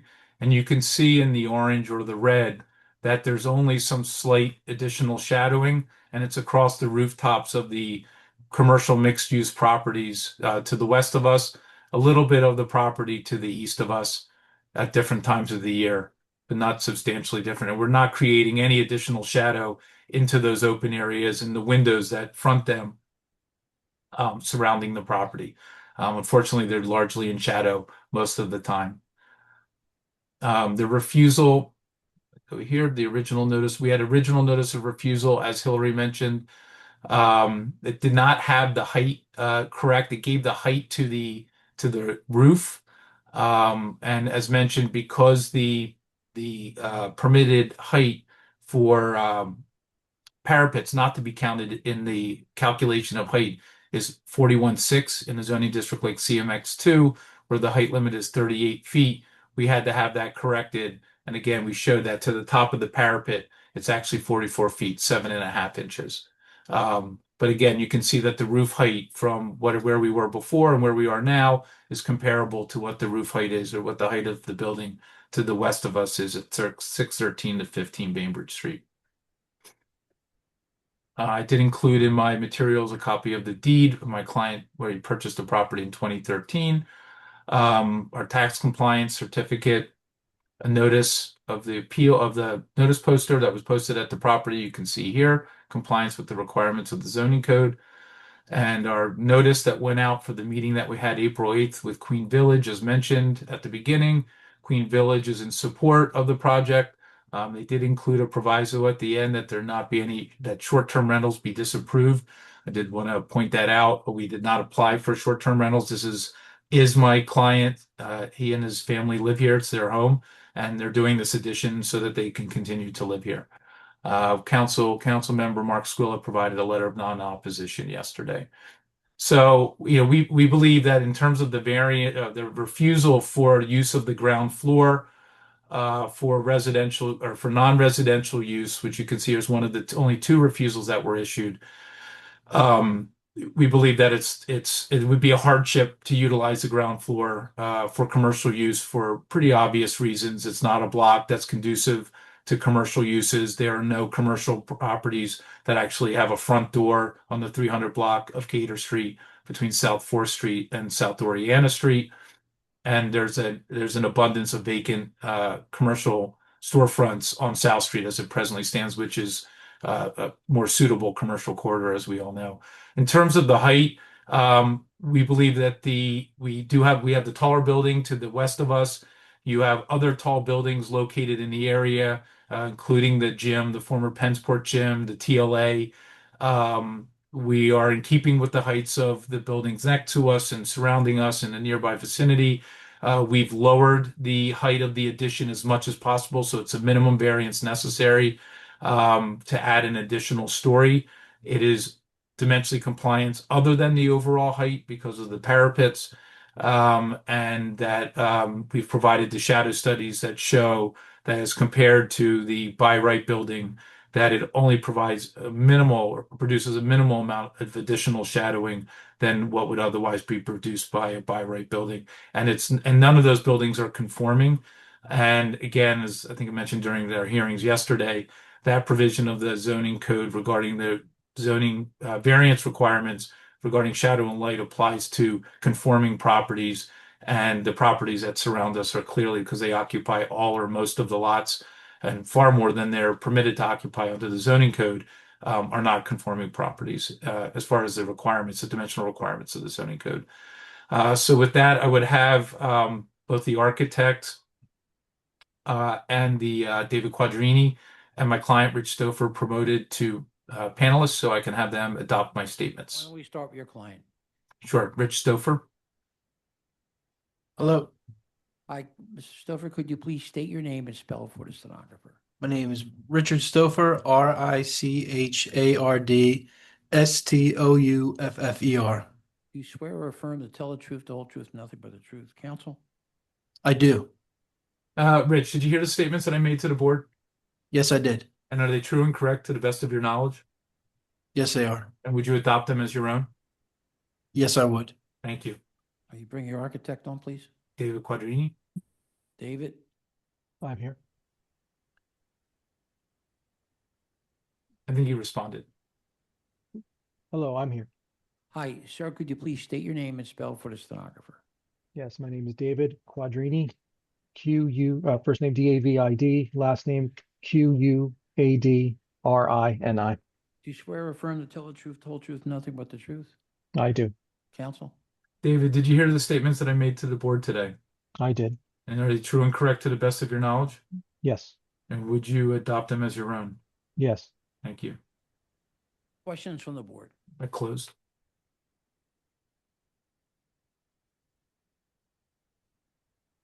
Questions from our attorney? Not at this time, Mr. Chair. Actually, Do we sorry, have no, one, revised plans? sorry, I did have one question. So the RCO reference not having any short-term rentals, visitor accommodations is not permitted in CMX2. But would you be adverse to a proviso for no limited lodging, which is an accessory use? I mean, it's not permitted under the, we didn't apply for it and it's not, I asked them about that and they just said they don't want, they don't want limited lodging. Cause I thought it was, I haven't had that happen before. I mean, I think either way, whether it's to eliminate that proviso or to come before the board to get a variance, either way, you're coming back to the board.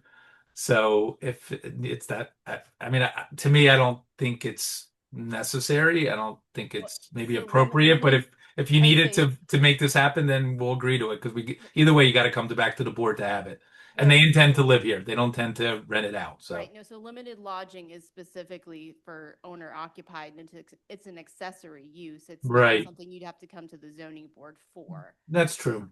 Yeah. So but visitor accommodations, you would need a variance. Yeah, I think they, in communicating with them, I think they mean more visitor accommodations because there are those on the other side of the block at the north end. But I mean, Richard, do you have any problem with that? Could you be promoted again? I mean, I'd have to. No problem with that. Yeah. Okay. So we could proviso no limited lodging. How about review plans? How many pages? It's 3 pages of 3 pages plans. pages, Yes. stamped today? Yes. Okay. Okay. And you have the amended refusal already? Okay. Yep. Great. Yep. Thank you. MI 2026 000 848 326 Cater Street. I vote yes. Oh, I'm sorry. Yeah.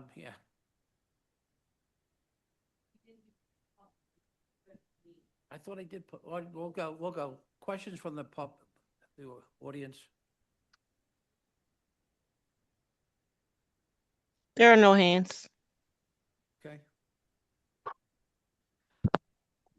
Michael Gall with the Philadelphia City Planning Commission. The comprehensive plan recommends no change to the existing CMX2 commercial mixed-use zoning at this location. The block within the district, this block within the district lacks commercial street frontage along the entirety of the block face, so this requirement would be out of character with the surrounding community, which features these commercial uses half a block away along the South Street corridor. The height difference is likewise in keeping with the architectural character of the surrounding blocks. Therefore, the City Planning Commission recommends the board grant the requested variances for maximum height and lack of ground floor commercial use. MI 2026-000848, 326 Cater Street. 326 Cater Street. I vote yes. Per refusal dated 3/12/26. Revised plans, 3 pages, stamped by ZBA 6/10/26, and no limited lodging. Michael Johns, my vote is yes with provisos. Cheryl Gaston, my vote is yes with provisos. Tanetta Graham, my vote is yes with proviso. Ryan McAdams, my vote is yes with provisos. Hi, Nguyen, my vote is yes with proviso. Thank you very much. Thank you, Council. Have a nice day. MI 2026-000981, 751 East Wyoming. Sean Ward is the attorney.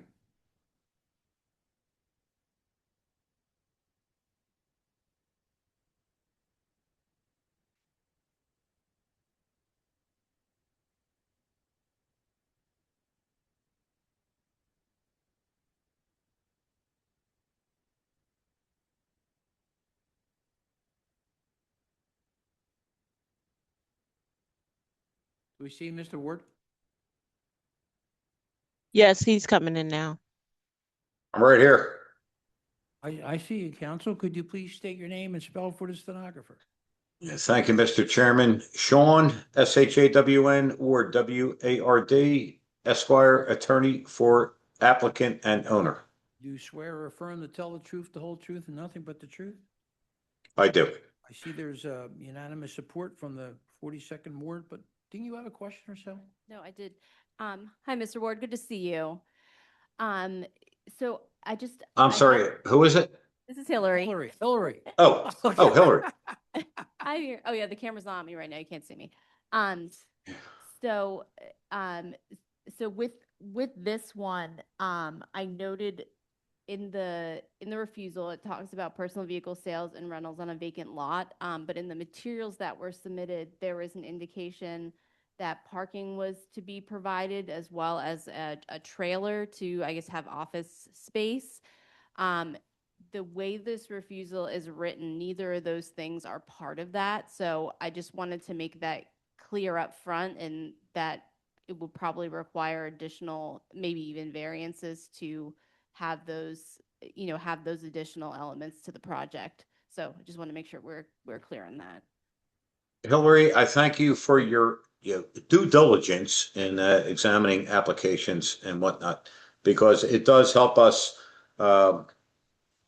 moving along, because if we get approvals which don't include everything we want, as an applicant, I get that. I believe I could address the parking. We do have a site plan. This was a use application, and therefore site plans were not involved in the application process. Correct. But I do have a site plan part of my application and ZBA exhibit packet, which I would add as a supplement to what my client submitted directly to the ZBA in advance of this hearing. So. All right, Sean, could you identify your client and the relationship to the property? Mr. Chair, am I, I'm seeing on the screen, a bunch of faces. I am not allowed to share. Right? It's me, I'm speaking, Bill. Okay. Do Right. you see the green button? You should be, you're already promoted to a panelist, so you should have the green Okay. share button. All right, I got it now. Okay. Things have changed since. You're coming up. Yeah, things have changed since last time I was here. When you weren't looking, we changed a lot of things here. Yeah. Could you identify your client in relationship to the property? Yes, I represent Nabir Jabir. Let me get to my Nadir Jabir is Okay. the owner applicant, Okay. and he is the owner of 751 East Wyoming Avenue. Okay, and our vice chair has just a few questions for you, sir. Good Very good. afternoon. Have you submitted your documents and exhibits 5 days in advance of this hearing? For the record, my client submitted the required documents in advance of the hearing. I submitted via email and through the ZBA portal the supplemental exhibit packet, which I have on the screen right now. Okay, thank you for that. And do you waive the reading of the refusals and stipulate to their accuracy? Oh, most certainly. Okay, all right, thank you. You can share your screen and proceed. Okay. Mr. Chair and members of the board, I have a 24-page exhibit packet, not 174 pages, and it's not going to be a Commonwealth Court brief that I'm submitting to the board today. In my packet is A1, the notice of refusal. The application is for personal vehicle sales on a vacant lot. It resulted in 2 refusals. Personal vehicle sales are not permitted in the district, and the application, because it was a use application, it did not require a site plan nor any other indication, but yet a refusal was issued for parking, 9 spaces required, 0 proposed. I would note that our plan proposes 11 parking spaces, which includes 1 handicap. Accordingly, we need use variances today. A2 is the proof of ownership, which is the deed in the name of my client. A3 is the proof of tax clearance. A4 is the site plan, which I just mentioned. A5 are a deed map and an aerial photo. A6 are photographs of the property. Most importantly is A7, the RCO, 42nd Ward, who met with my client and are well familiar with him and his other businesses and properties in the area. I did not receive directly anything from Councilwoman Ketsy's office, but if it was submitted, or if they are present, they can acknowledge, or if it is submitted, I would that be marked as A8. The only relevant zoning history that I could find is a vacant lot registration zoning permit filed in 2021. A10 is the zoning map and A11 is the aerial photograph. And very briefly, it's an auto sales lot proposed. Typical days and hours, Monday to Friday, 10 a.m. to 5 p.m., Saturday, 10 a.m. to 7 p.m., and closed on Sundays. So moving forward as briefly as possible. The refusal, again, 2 refusals, required parking and use not permitted. Copy of the deed. Tax compliance. Here is the site plan. Going from upper left down to the bottom right is Wyoming Avenue. There is a driveway coming up. Client proposes parking spaces totaling 11, including this handicap parking space for the use as a auto sales lot. This is the deed map from Atlas showing the subject property. Another one showing the property with the aerial photo imposed on top. Is posting of the notice of appeal. This is the view from Wyoming Avenue. As you can see, this property sits well above street level, yet you can hardly see it from the road. He's done tremendous improvements to the frontage. You would think it was a golf course entrance, let alone a auto sales lot. Again, the driveway going up, there is an existing roll down door. A lot secured Here's looking down. It's got the stop signs at the bottom before you get to Wyoming Avenue. This is a copy of 42nd Ward's letter of support. As you can see, yeah, nobody appeared at the meeting. It was the board and the RCO members voted 9-0 in support. They gave us a great letter in support addressed to Councilwoman Ketty Lozada, indicating that he owns other vehicle sales lots, and they expect that he's going to be a great neighbor moving forward. This is the zoning permit for the vacant lot. It's also known as 736-38 Maple Ave or Maple Lane. I don't know why, but it's the adjoining street. Okay. Again, a Google aerial showing the lot with the driveway coming up. That is the sum and substance of the application. Unless there's any objections from the councilwoman, we know that the RCO has supported the application, and we would ask that the board grant the application. Why don't you bring your client on and have your testimony adopted? Yeah, Nader, are you out there? Click on raise your hand.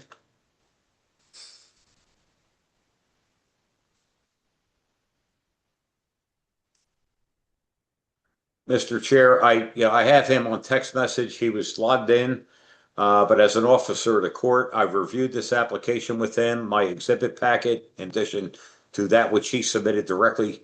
And I would ask that as an officer of the court, you recognize that he adopts my representations as true and correct, Okay. and as his own testimony. Questions from the board?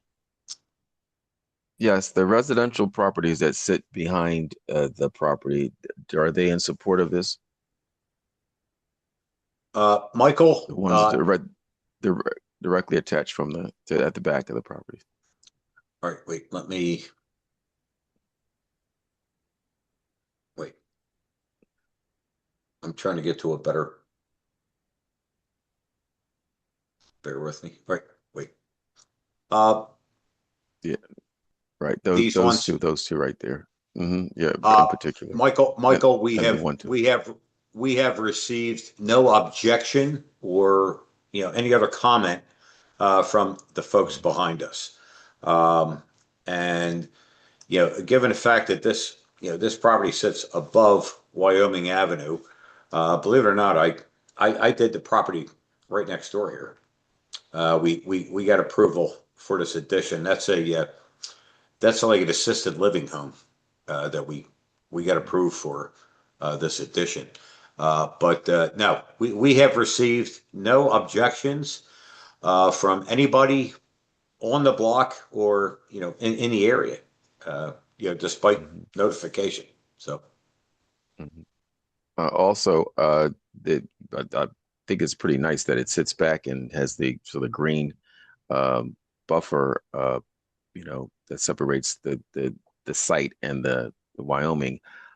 But my question is, what's the plan for signage? Usually, car sales has the ribbons and the balloons and all that stuff. Like, signage? How are you planning? What's the plan? well, it's a great question. I imagine the board above the roll-up door might display a sign, Jaber Auto Sales or whatever, he wants to go by. But at this point, there's no application for signage. If signage needs additional relief, we would obviously back, to you guys and gals, to, get your input and relief if required. Any other questions? Questions from our attorney, Hillary Emerson. Excuse me, Chair, there is another hand up under the name of Sean Ward. Would that be the client? No, that's me. It was probably on my cell phone. Okay. Okay. Sorry. Yeah. No, I walked away from my computer And I probably logged in on my phone, so I didn't miss anything. I don't have any further questions or comments. Thank you. Questions or comments from the virtual audience? There are no hands, Chair. Planning Commission. Michael Gall with the Philadelphia City Planning Commission. The comprehensive plan recommends no change to the existing RSA 5 residential single-family attached zoning at this location. The property in question is a large vacant lot that closely abuts neighboring residential properties, creating a high potential for nuisance from the proposed use. Therefore, the City Planning Commission recommends the board deny the requested variances for personal vehicle sales service use and required accessory parking.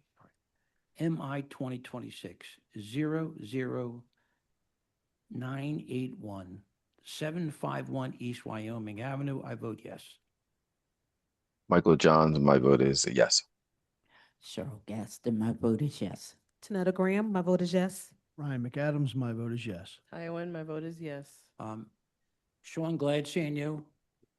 Do you have anything? Mr. Chair, I have a continuance on the 3:30 list, but Yeah, we have that. I'm not sure if I can wait that long. No, no, we're fine. We're fine. We're fine. We're fine. Okay. All right. Thank you. Okay. Have a great. All right.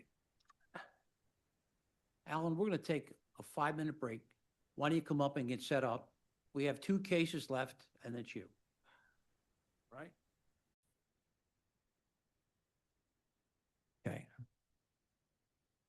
So this is number 5, MI 2026 000-484, 1254 North 19th Street. Alan Nachumson is the attorney. Mr. Nachumson, you have been sworn today. Just for the record, state your name.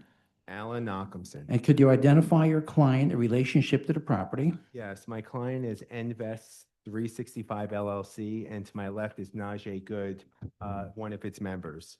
And our vice chair has a few questions for you. Good evening. Have you submitted your documents and exhibits 5 days in advance of this hearing? Yes, we have. And do you waive the refusal and stipulate to its accuracy? I do. Thank you. Sure. You have a letter of support from Brewery Town, and you also have a letter from Councilmember Young. All right, great. I just need to be promoted as a panelist, please. You're still not promoted from this morning? I must have. Little humor, you weren't promoted before either, right? I was. No, that was last time was my fault, but. I.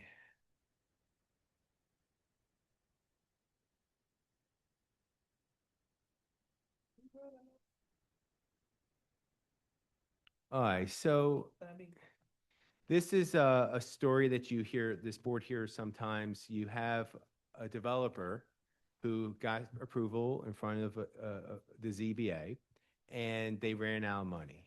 And then someone had to take over the project. That's what happened here. My client took over this project. And unfortunately, in the city of Philadelphia, you only given so much time to build. The building, and then even if you have a building permit, those permits expire, and that's what ultimately happened here. So we're just renewing essentially or extending, these permits by way first of zoning, and then we'll have to go through the building permit phase again. So you'll see there are 11 exhibits here, and then at the conclusion of my presentation, Najee will have a couple questions to answer, but. Everything, that you're seeing today, this board heard many, many years ago. This is an RM1 property, and we're only asking for 2 units. So you're like, oh, it's an RM1 property asking for 2 units. That's the least modification you can, that's the lowest amount of units you can get for multifamily, except our lot 765 square feet, which base zoning would allow, but we're in an overlay which requires 850 square feet for two units. And again, this board heard that's the same appeal many years ago. What the board didn't, the previous version the board didn't hear is there's a now overlay regarding roof deck access structures. That was allowed many years ago, and it's the shell of everything has been completed, including the roof deck access structure. Again, I don't need to tell you that the Brewery Town, Charlottewood, and Strawberry Mansion communities have asked for this overlay, and they don't take it lightly when someone asks for it. And we don't typically propose to have roof deck access structures in these neighborhoods as new projects. But under circumstances like this, we begged for forgiveness here or permission. And they did grant it. So that speaks volumes about, like, you know, the fact that this is an extraordinary situation.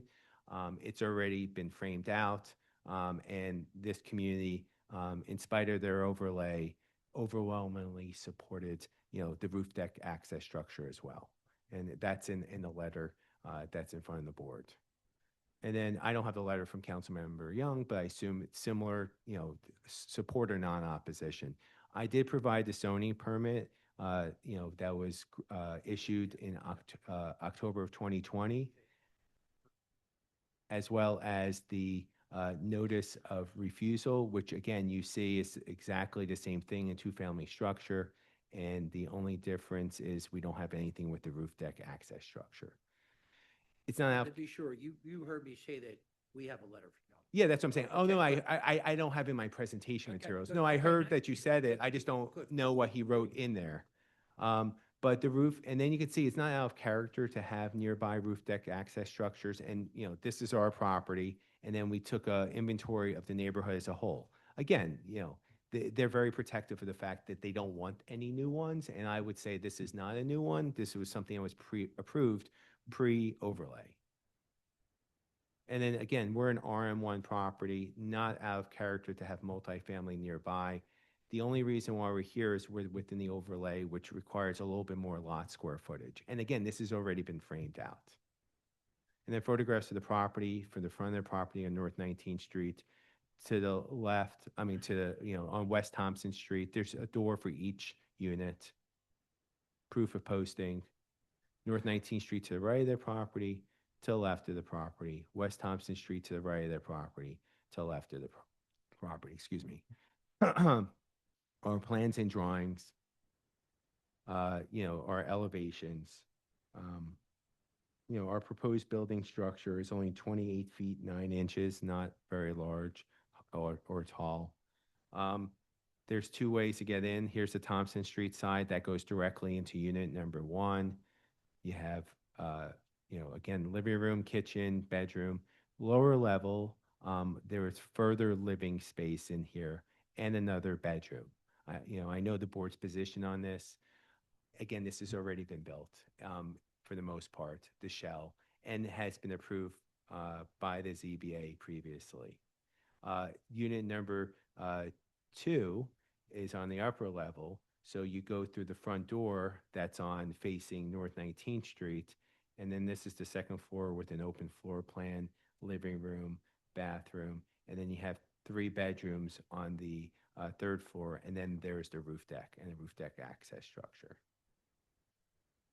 We met with the community, and again, Brewery Town Shortswood community is a very sophisticated neighborhood, and they are very strong in their beliefs. So the fact that we got overwhelming support speaks volumes about the merits of this zoning appeal. We met with them on May 21st. We emailed the notice a few weeks before the community meeting, showing proof of mailing to 97 addresses. Proof of these are the addresses we sent it to. Proof of mailing to those addresses. Our application for appeal that we filed on behalf of Envest 365 LLC, along with the notice of refusal, the project information form, the deed to the property showing that Envest 365 LLC is the owner of the property, and finally, the certificate of tax clearance. So that was paid, that balance, recently. With that being said, I'm going to stop sharing. Do this. Why don't you go back to the basement? Okay. I know what you said, it was approved a long time ago or whatever, but let's go back to the basement and go, just tell us what's there and how Yeah. it's laid out. Yeah, I mean, what's there is the proof. Hold on, let me just go back here. Here.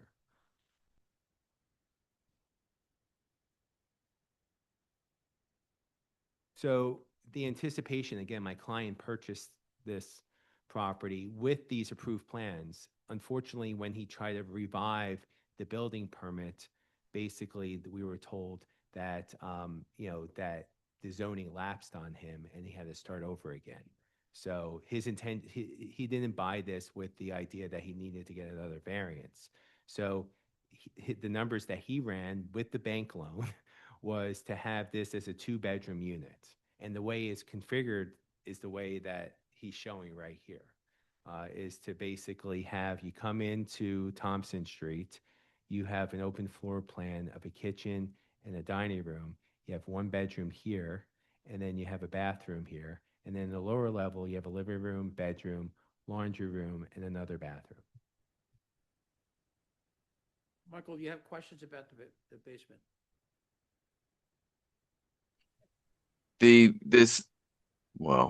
What's, I mean, standard question, what's the depth of the basement below grade? I can't, it's hard to tell. It's 9 feet, Um, 9 feet, 3 inches. 9 feet, 3 inches below grade can't be. I hope not. It's Below, it's the height is, well, it's 9 feet, I think. I think if you look at well, the, that's the height of the height of the basement is Yeah, 9 there's feet, but not- what is it below grade? I think it's pretty close to I think that. he's right. It's I- about a 6-inch. Yeah, it's this is of how it was built. So Yeah. there is not much above grade. Again, this is all pre-built, and I understand the position of this board, and this is not something we would present as a new with this board. But we have a zoning permit. We had a zoning permit. We had building permits. This was built in accordance with those permits. I mean, I understand the board's position. I told my client that, and it's unfortunate, but he purchased the property this way. You know, and it would be unaffordable as a tear down. Is there a walkout? Like, I saw window wells. Are they walkout? Maybe we can have my client and some. Sir, why don't you state your name and spell it for us today?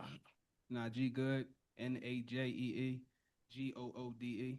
All right, do you swear or affirm to tell the truth, the whole truth, and nothing but the truth? Yes. Go ahead, Alan. Yes, Najee, you heard everything I had to state today about your zoning matter. You have to speak affirmatively. Yes. Is it true and correct? Yes. And do you adopt it as your own testimony? Yes. Yeah. So this is a corner property, and you have a window well in the rear yard for that first unit, right? Yes.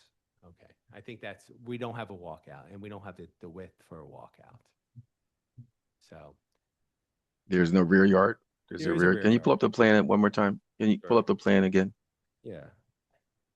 Yeah, I'll do that. Hold on one second. And only the second floor unit has the access to the roof, right? That is right. Hold on, let me just get this. Let's see. Trying to, hold on. Let me get it out of full screen mode. All right, let's get it back in full screen mode.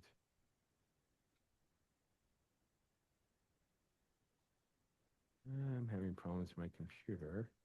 It's like stuck on this page. Hold on. Let's do this. Do page 29. All right, let's try to get this low. Let's see, is that the site plan? I don't think it is. Let's see. And page so is the window well is the bedroom at the rear of the basement, or is at the street side, at the Street pavement side? It's the street side. Oh, is at the street side? Okay. Yeah, I'm having problems with this. I don't know. This PDF is something's going on. It's not giving me the. Oh, here it is. All right, let's try to get this up here. All right. Someone asked for the site plan, so I want to pull it up. Yeah, okay, so the window well is out the front. Can you pull up the basement plan one more time, just so we see it? Sure. Let me see if it's. All right, here we go. Let's see. There you go. So the bedroom Okay, is, 'cause you got is them. in the front. Mm-hmm, mm-hmm, And is there a window well here? right. There is. There's going to be two. And there's one right here as well, right? There's one out the side. Yeah. Mhm. Other questions? Yeah, I have a question more so just at the time that you purchased it, where was it in the construction process? It was already framed out. The rooftop deck was done, and that's where it was just. So the roof is closed in, No, what you mean is like they sealed the roof. It's pretty much, yeah, I think so. You think so? And did you get an inspection when you purchased it? No. I would question some of this construction. So I think, I think my concern is that I think having this unit and that one bedroom be all the way underground, understanding that it's existing Yeah. condition, you have one decent apartment and one terrible apartment, right? And then I think if we were to grant it today, my question is how much work based on just looking at photos that are online is gonna have to get reversed anyway, because you're gonna have to go back and verify what they did and how they've constructed it, and it's been sitting out there for, it looks like, at least a year and a half. So if like that could require some deconstruction just to even get it back up to like where we are now. And so I would question that without a sort of physical needs assessment or a structural report done, or like a inspection from purchase. No, and I hear you, and obviously we're gonna have to go through that whole process all over again, and that's part of the building permit process, and I think my client's willing to do that. Where I don't think he's willing to, I don't think he's capable of converting this into a single family structure. They, yeah.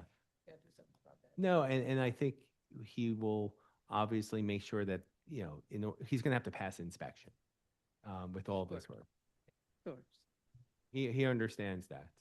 But again, when he purchased this property, he purchased it with existing permits, and he was shocked that that they expired.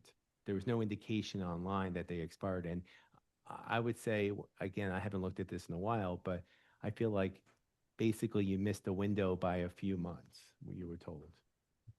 Could be a good thing. It could be a good thing, you know. Yes, This could be saving somebody's life here, so no, it I could be a agree. good thing. I mean, I also think, like, just looking at, it does not look like this was a ground up construction, this was a rehab.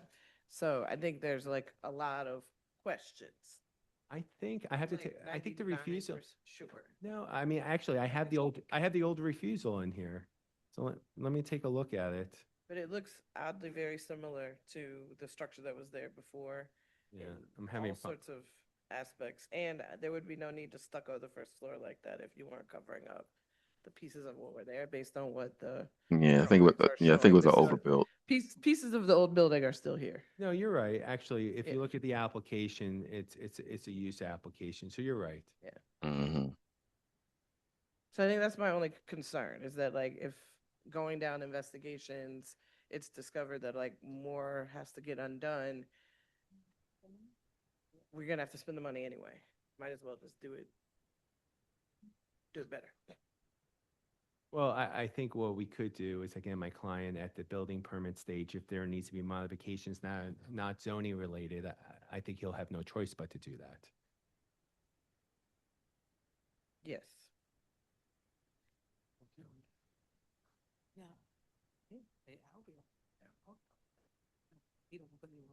Yeah, well, we were talking about if there was a walkout, right? I don't know if the lot is, I mean, I mean, the way it's, I know whatever happened before, I understand it all. But it is kind of like really against everything that we've been trying to do here. No, I hear you. And we don't do it for ourselves. We do it because we think it could be an issue. Yeah. I mean, you can hold it, and I can ask the architect if there could be a possible walkout. So we'll joke it aside. Yeah. What you did this morning, Yeah. right? We did the same thing. Yeah. Right? So why don't we do this? Why don't we hold it? Yeah. And you come back, right? And then we figure out where we go from there. All right. So, Would we make this a resumption? can we, I would ask if we can get a date pretty quickly. Well, here's what I want to do. So Yeah. I'm going to give you the date that I have. Yeah. You call, talk to Wadeen, Yeah. and we figure out where we go. All right. That's fair. Okay? All right. So it would be on, the date I'm using is 9/15/90, 9/15/26 at 9:30 a.m. That'll be fine. Okay? All right. And then, you see where we stand. All right. Sounds,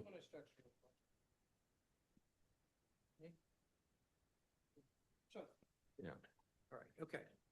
All right. I think it was a mixie before they even started. Yeah, actually, I did.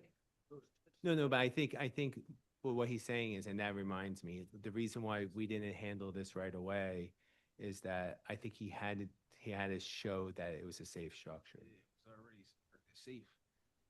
So, but we'll provide whatever additional information. Yeah, and like you said, take consideration, you know, the issue of the basement being so low below grade. I think there's a quick fix in my head is if you eliminated the door out of that kitchen and made stairs out of that basement and kind of did something with that laundry room, you'd have direct access out to the backyard. Right. Are you from the first floor or from the basement? From the basement. From the basement. No, from the basement. Okay, Right. all right. All right, we'll take a look at that. Widen the thing on the side and the sidewalk. You have a little bit of space, they'd allow you to make a bigger light level. Like the ones that are double wide.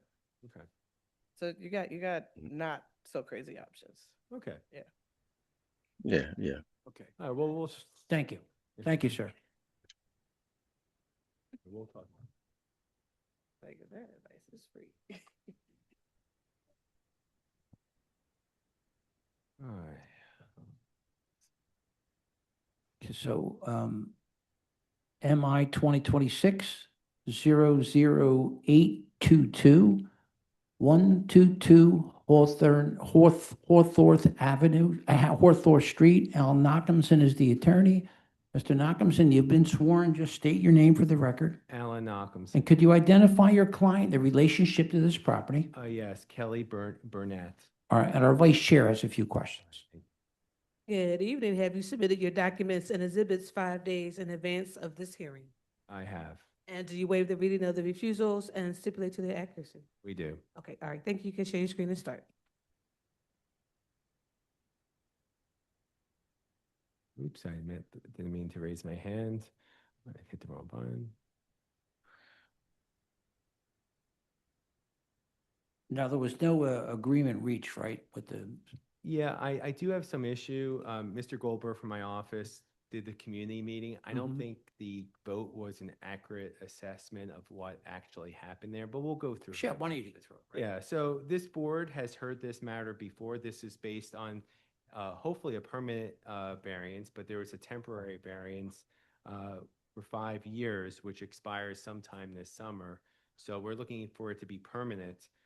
This property has been used as a daycare in different respects since 2008. So we have 13 exhibits here. We'll review it. Kelly Burnett is not only the owner of the property, but also the operator. So again, what we're trying to do is group childcare in an existing structure with an existing single-family household living above. This is an RSA2 property. We have 2 refusals, 2 principal uses. You know, we have a residential use and we have a childcare use. That's the first refusal. And the second refusal is group childcare is expressly prohibited in RSA2 zoning. Again, this property since 2008 has been used as a childcare facility and has been approved. And as you can see from the refusal too, talks about the proviso for this use of a group childcare was approved by the zoning board for a 3-year temporary variance and expires August 3rd, 2026. So correspondence from the Northwood Civic Association. There's a 6-6 vote, 6 non-voting people in the audience, and then the board voted separately. I will say this, and this is based on Mr. Goldberg telling me this.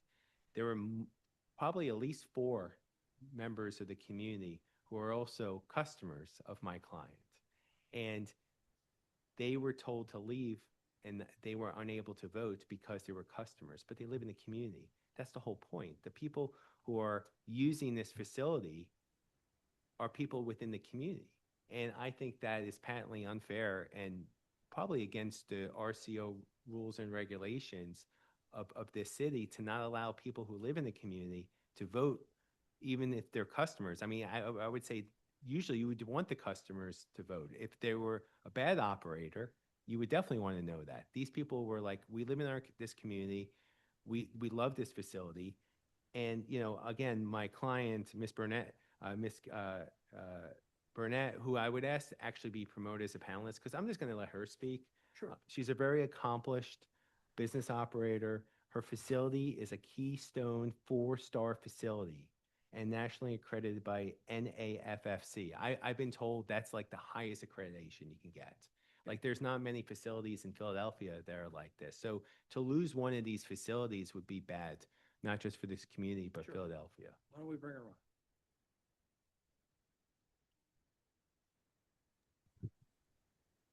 What's her name? Uh, uh, Oh, I Kelly, see her. I got her. She's coming in as a panelist now. Thank you. You're welcome.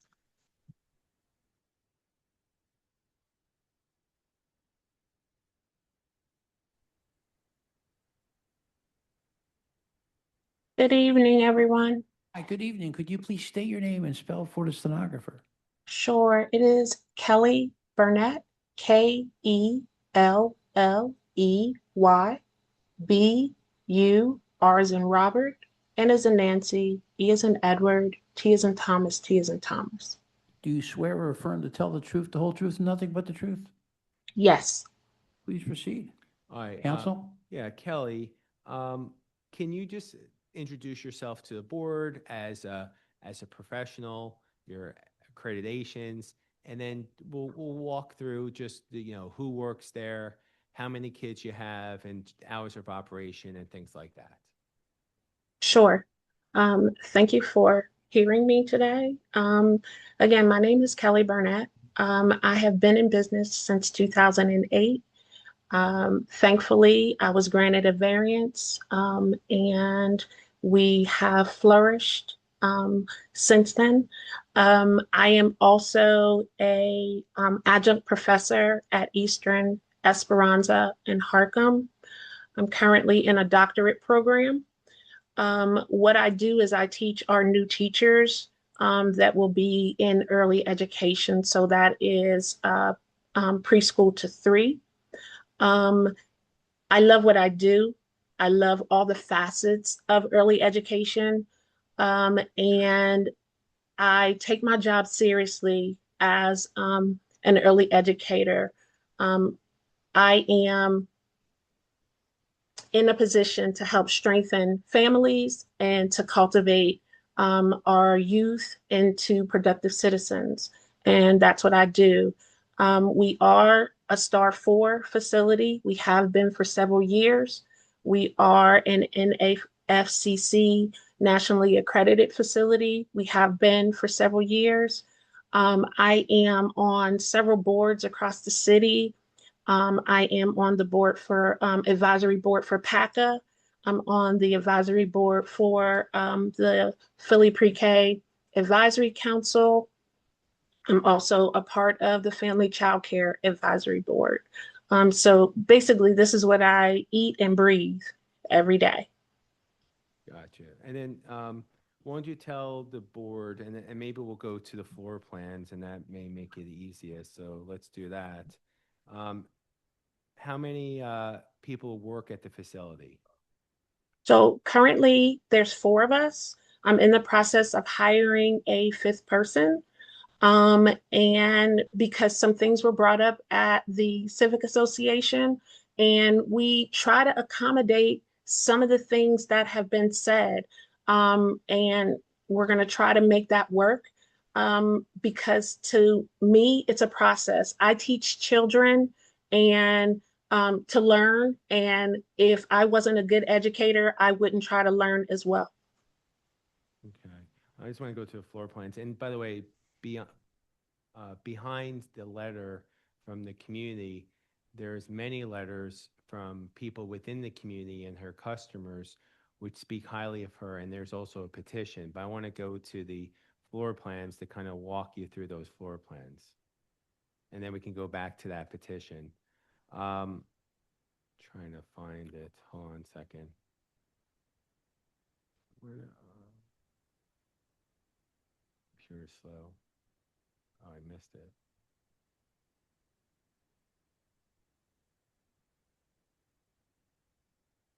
All right, here we go.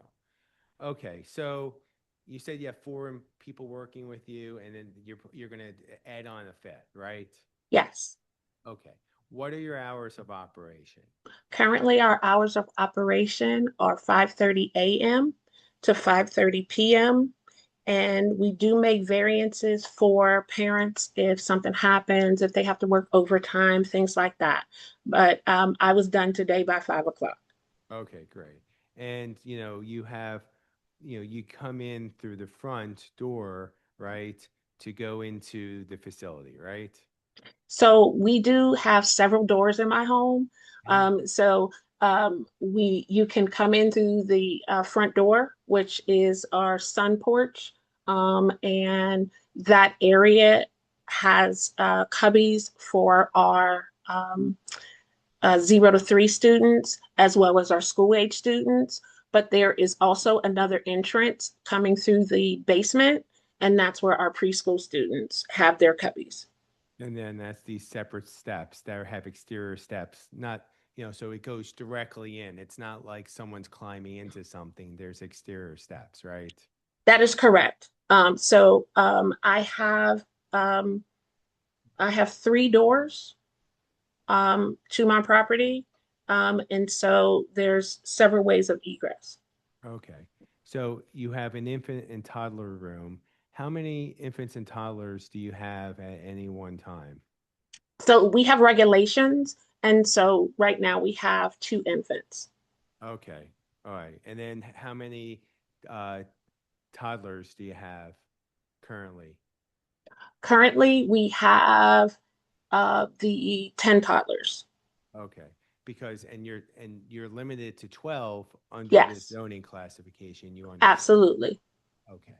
All right. Why don't you just say what the typical day is? Why don't you tell me what today was like? Sure. My typical day is, I wake up and my students are coming in at 5:30. I do have parents that are prison guards and work for the post office and things like that. So we do try to accommodate those early hours. So in essence, my front door is always open. So the parents come in at 5:30, and between 7:30 and 8 o'clock, I'm either getting school age students to school, or I am fixing breakfast. So for some of my students, today was their last day, or yesterday was their last day, excuse me. And then for some of my students, tomorrow is their last day, school age students. We have a pre-K program, and our pre-K graduation is tomorrow at the Please Touch Museum. But my typical day, we were planning for everything. We were making sure that we had everything together. And when I say we, myself and my staff, and our snack time is at 10, our lunchtime is at 12, and our afternoon snack is at 4. So throughout the day, some of my kids went to a playground and were in the sprinklers today. The other half of my students were in the facility, and they were doing things like playing with puppets.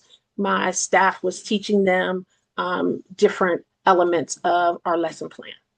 All right, great. I'm going to reshare my screen. I kind of want to go through the letters of support that you obtained. And so who are some of these people that you gave us as in support of this hopefully permanent variance? So I have parents. I keep in touch with all of my parents. We become a family. The proverb that it takes a village to raise a child is what I stick by. I speak to my staff about that when we're doing orientations. We're these people's family. So we want to make sure that we still are with them. So some of these letters are from my parents, and these students are probably graduating from high school. I have letters there from family. I have letters from current parents, and I have letters from colleagues that are either above me in these advisory councils that I'm a part of, or they have a particular status within the ECE community. There are letters from therapists that come into my facility. That is one thing that I want to mention. In this area, there are so many students that have needs, and big facilities, oftentimes the parents come and they say they have trouble with the students getting the proper care. And my students flourish because it is a smaller facility. We are quaint. It's a more one-on-one. And I have students that have anything from oppositional defiance disorder. They may be on the spectrum in various stages, or they just have speech delays. I also am Department of Human Services certified. So that means that foster children that are being raised by their foster parents, they do come to me. So I deal with a lot of children that have trauma. And so I have a certificate in infant toddler mental health. And that really helps me maneuver and figure out strategies to help these students. Yeah, my computer died, actually, having some. Okay, can you? Yeah, let me charge it. You can witness, right?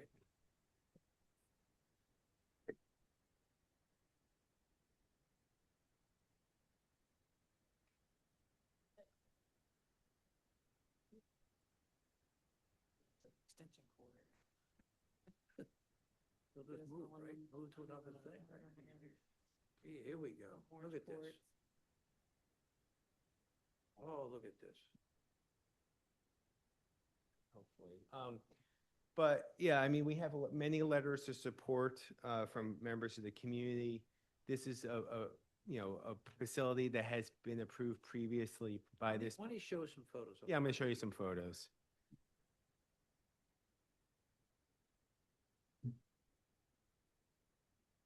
Not working? No, it is. I don't think I expected to be here, that it's not an issue. It's just like I should have kept it plugged along the wall, so my computer sometimes dies. So, oh, there you go. That was quick. And I just hopefully I get back in. Let's see. I have to get Zoom back in. Oh, I just got to now sign up again.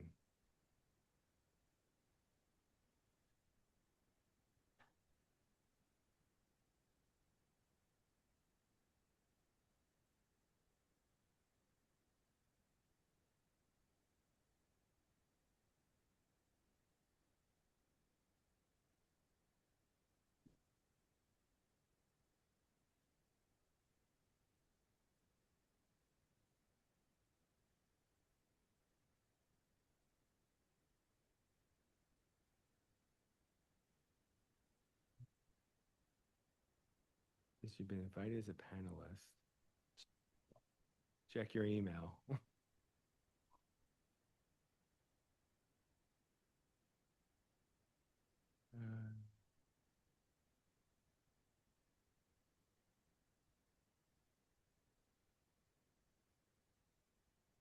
Don't see the email.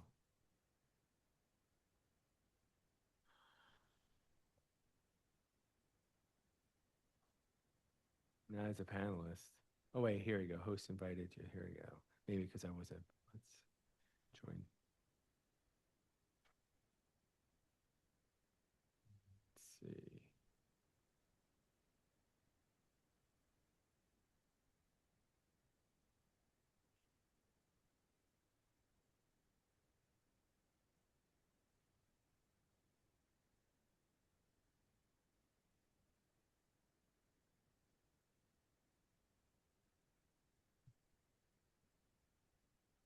All right.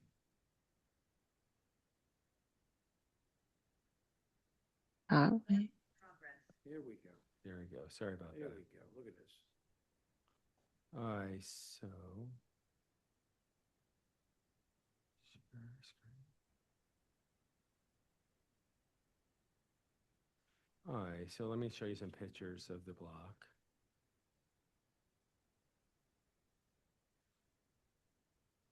Those are more. All right, hold on. And I get the pictures. All right, here's actually some literature. All right, so a little bit about her we went through. And these are some pictures from her website showing the outdoor area. Just trying to find photographs specifically of the property. So all right, here we go. All right, so this is the front of the property. There's a common driveway with the owner to the left. And I think that's part of the pushback. There's an owner to the left. I don't know if they showed, there was a controversy of what, she didn't show up to the community meeting. Like, we were told that she was on vacation, and then we were told that she didn't get the notice. And, so it's all in the letter, but, we sent out. That's the person next door. The next door. My client has owned the property for almost over 20 years. And she's been doing this for over 20 years. So the person who's lived next door is also lived there for over 20 years. Right. And my client's had some issues with that person. Okay. So, but here's the notice posters. This is Hayworth to the right of the property, to the left of the property. Here are the interior photos. So, Kelly, what are these photos that we're looking at? Sure. So this is the basement area. I am really big on literacy. You will see books everywhere. I feel as though that gives students that don't see certain things a gateway to the world. So downstairs in the top left photo is that little barn door goes back to our storage area, and my administrator has an office back there. There is a set of cubbies. The white door is the bathroom. And if we move over to the top picture on the right, it's a different angle going forward. That is our, our circle time rug area. The children have little red furniture, so that chair may look big in the picture, but it's actually for younger students. My preschool students. And in the bottom left, it's just a different angle. It's the other side of the room. And the bottom right is a desk. Sometimes school-age children, I do homework help with them. They sit downstairs. That is the desk. There is a boat there. And the children read their books on the boat and they rock back and forth. We find that Black and brown children need to move, but they are the races that go into the 4th grade and can't read at a 4th grade level. So what we do is we give them the ability to move back and forth. So they rock on the boat and they read. And I guess we can go to another picture. So that's the back part of the room. So that's the left-hand side of the room. And we do small center exercises or activities at the blue table. On the right side, that is our bins of everything. So it's our cubby tower, and we have everything in there. Every type of manipulative you can think of is in that cubby tower. It has 4 different sides. Bottom left is our sand and water table. There's little cubbies and nooks for kids to put things in. And then on the bottom right, we do have a kitchen set. So our dramatic play area is around that area. All right. And what about here? What's this? So this is actually the bathroom. So we have a bathroom on every floor. And so this picture is, I guess, just it's showing artwork. There's an easel there. When you have children's artwork, you need to keep it on their level. So that's artwork on their level. And then this is just showing you the bathroom. We were part of Early Head Start. Our children aged out, but they provide diapers, wipes, and things like that. So we have an abundance of those things, which gave us the ability to use those for other parents. And that is the bathroom in the basement. And then that next picture is actually the door going into the the 0 to 3 area, but that is my front door.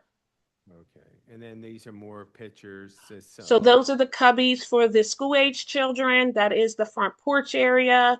The picture to the right is my deck. We have all kinds of activities out there. That particular activity, the children were learning about gardening. We do have a scientist that comes out and helps us with different things. The bottom left, oh, well, you moved. But the bottom left, we do have a. If you got 20 more photos. No, that's what I'm trying to There's say. a lot. I'm sorry. Yeah, that's fine. There's a lot. There's a lot about showing. I apologize. Yeah, and I here are the apologize. steps, the exterior, which most importantly is the exterior steps that lead to the lower level. So as you can see, it's a safe transition for the house, which is important, obviously, for for both my client and this board to understand that they're not in a place where there's that is unsafe. And then we have fire drills regularly, so they know how to get out every door. Yeah, and then the person that lives on the in the single family dwelling above is a family member. Is that correct? It's myself and my son. Okay, there you go. So you even live on site. So yes, proof of mailing for the community meeting notice or application for appeal, the deed to the property, as well as the certificate of tax clearance. And like I said, we have some response if there is some people talking about opposition, because I do know there may be, and I'll leave that to if someone is going to contest this matter. Right. What was the whole tenor of the RCO meeting? I mean, you talked to Mr. Goldberg. Well, yeah, I did actually. Good point. So he presented and he actually stated, is there any issue here?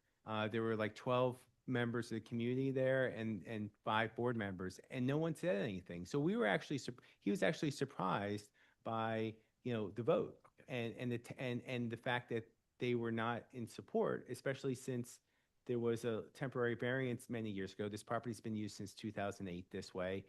And the overwhelming support within the community from the members who used it. All right, so questions from the board.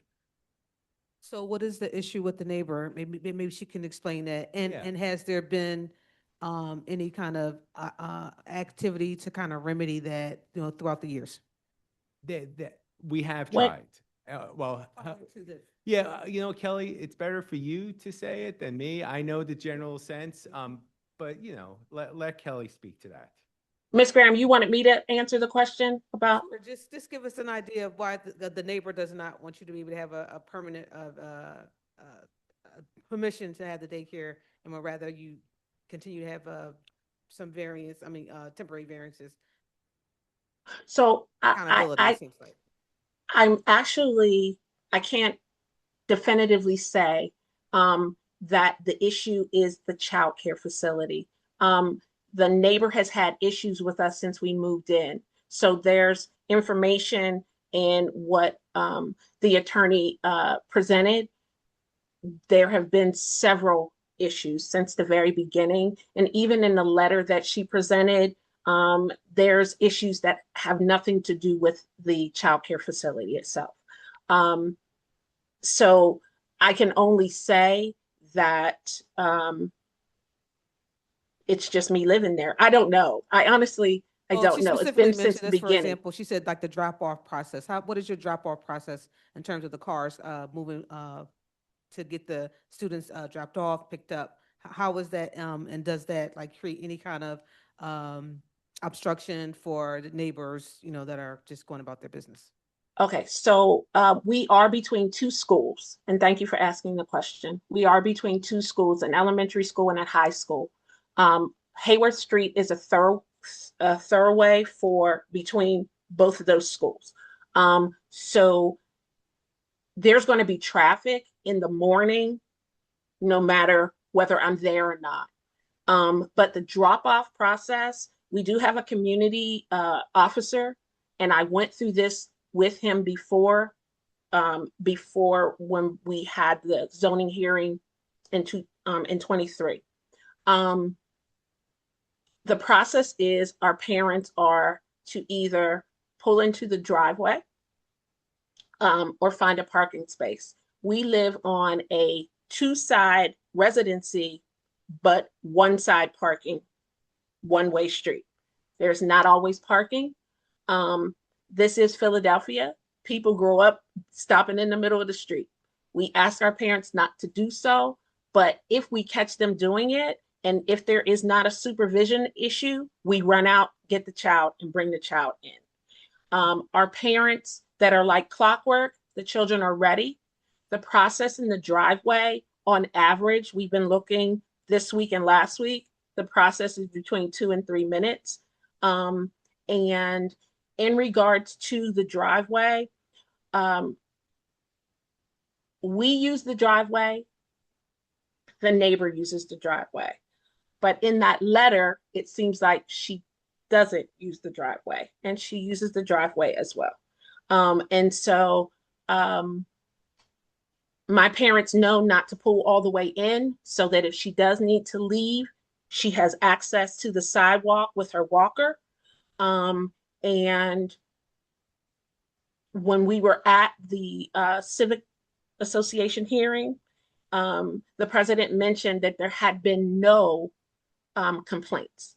So I was surprised, just like Alex was surprised, that these complaints came out, because there had been no complaints. No one had called and made any complaints. So the letter is dated 6/5, and it seems like it's talking about things that happened in the past, but never anything that was brought to my door. No one has ever rang my doorbell and said, this is what needs to be done. Okay. Yeah, and there has been, the neighbor has tried to obstruct the driveway on her own. We have pictures in the presentation materials where she's put like actual obstructions, like potted plants in the middle, so neither party can use the driveway. Is that correct, Kelly?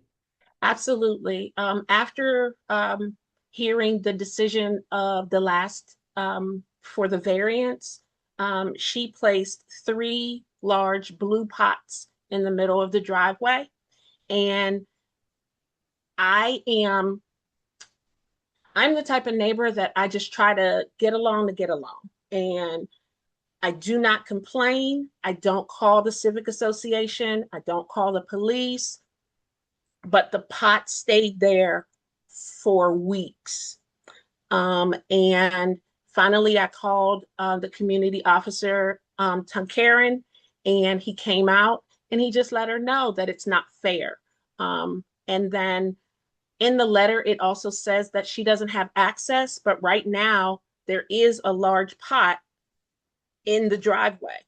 So for her to say she doesn't have access, and to say that my trash cans are in the way, my water hose is in the way, is unfair, because the first thing you see when you come into the driveway is her pot.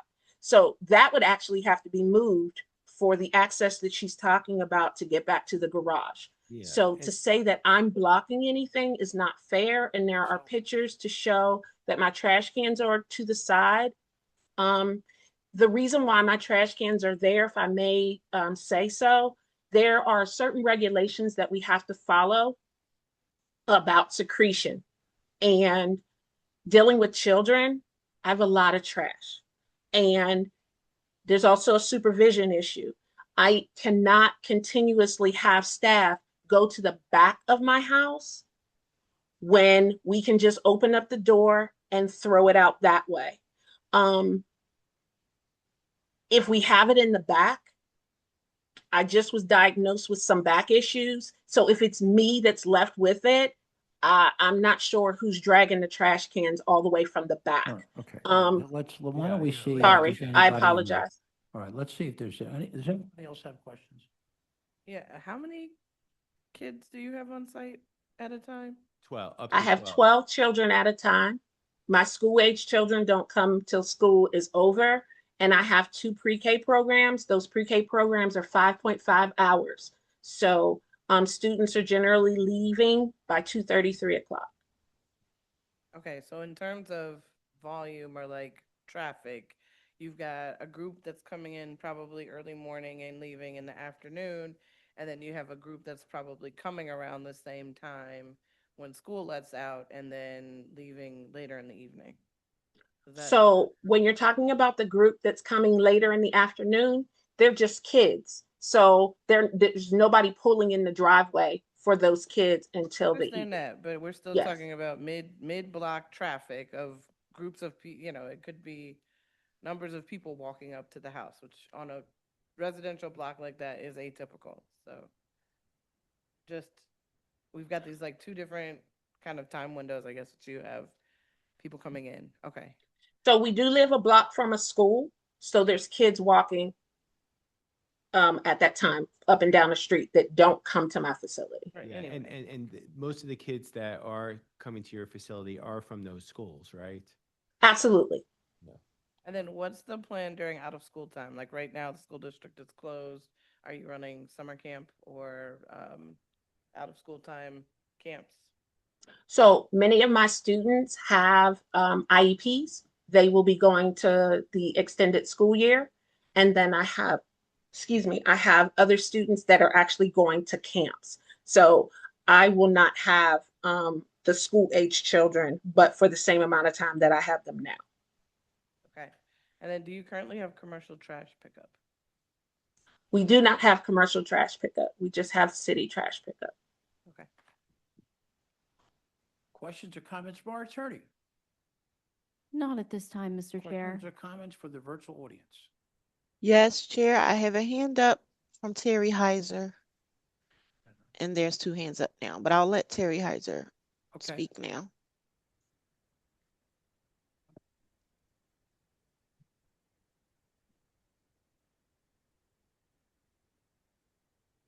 Terry?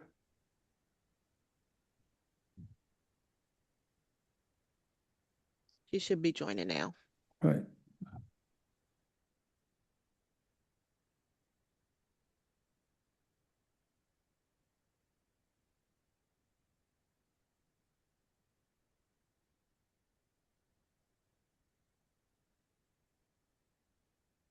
Hi, Terry.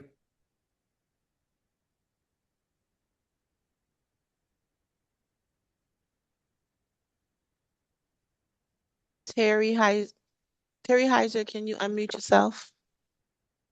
Okay, I just unmuted. Hi. Could you please state your name and spell it for the stenographer? Yes. Terry Heiser. That's TerryHeiser.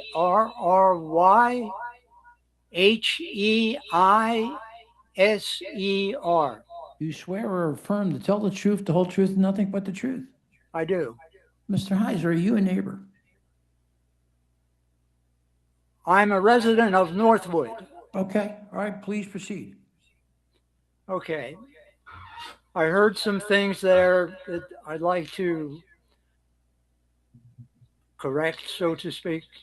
First of all, I think I heard somebody say we ordered the property owner and her attorney and staff members and parents to leave the civic meeting. Okay. We did not order anybody. What we say when we have a civic zoning matter is when we finish, when the presentation has finished, and after they leave, we will take a vote. We do not order people to leave. Okay. Also, go ahead. Also, regarding the letter, the notification, several people, well, 3 people said they did not receive it, including Miss Jones, the woman who lives across the driveway.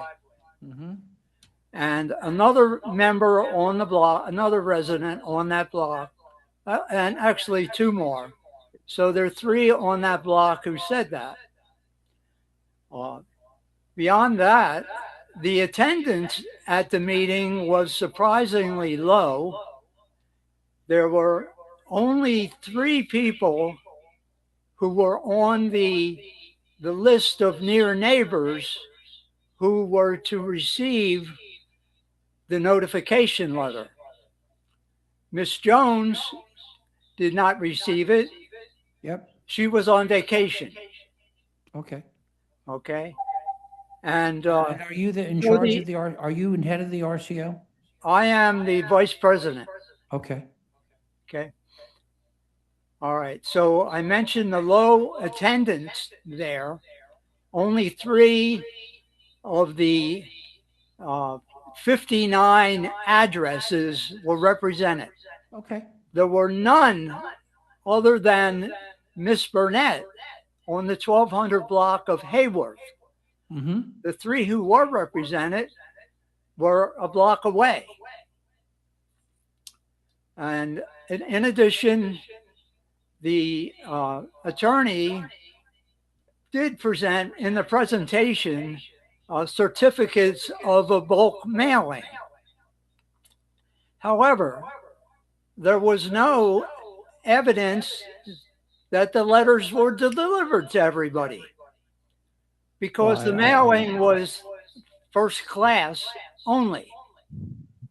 Well, okay, that's our system. I mean, that's the system, first class. So, So, no, Mr. there's no Heiser, telling, Mr. no telling that everybody Mr. received it. Mr. Heiser, listen to me 1 minute. Have you Sure. taken a position on this project? Have we taken a petition? Have you taken a position on this project? Only insofar as the vote. Okay. All right. Thank you. Thank you very much for calling us. We Well, appreciate it. Okay. All right. Is there anyone else in the audience?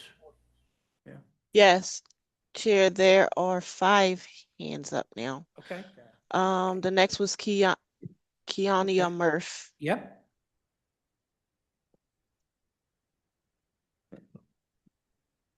Hi, could you please state your name?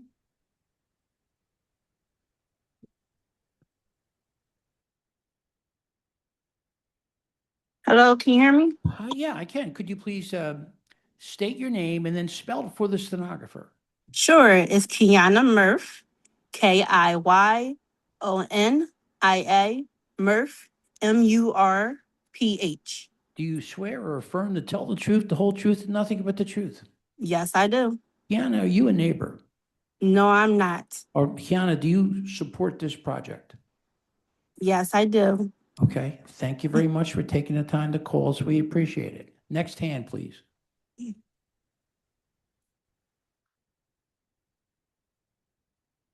Amber Burnett. Okay.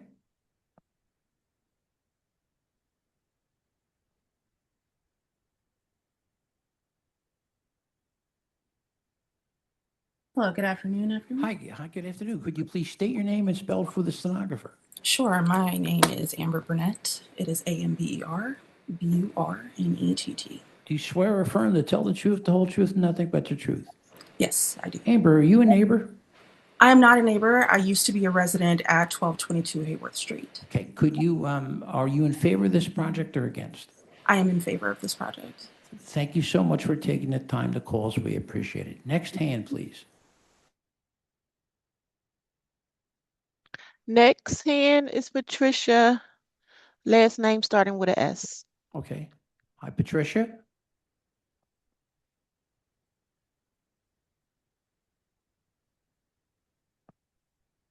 She's coming in. Okay.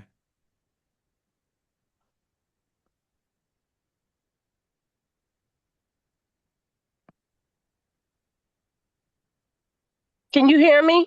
I most certainly can. Could you please Okay, state your I'm name sorry. and spell? No, it's okay.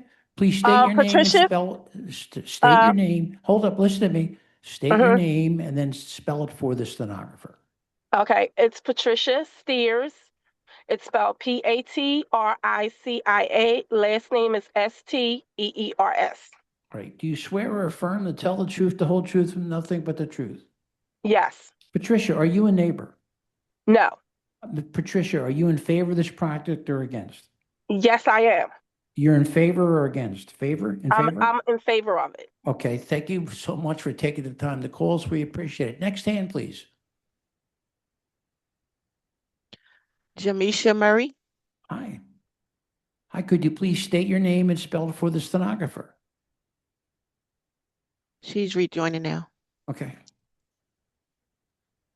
Can you hear me? I most certainly can. Could you please state your name and then spell it for the stenographer?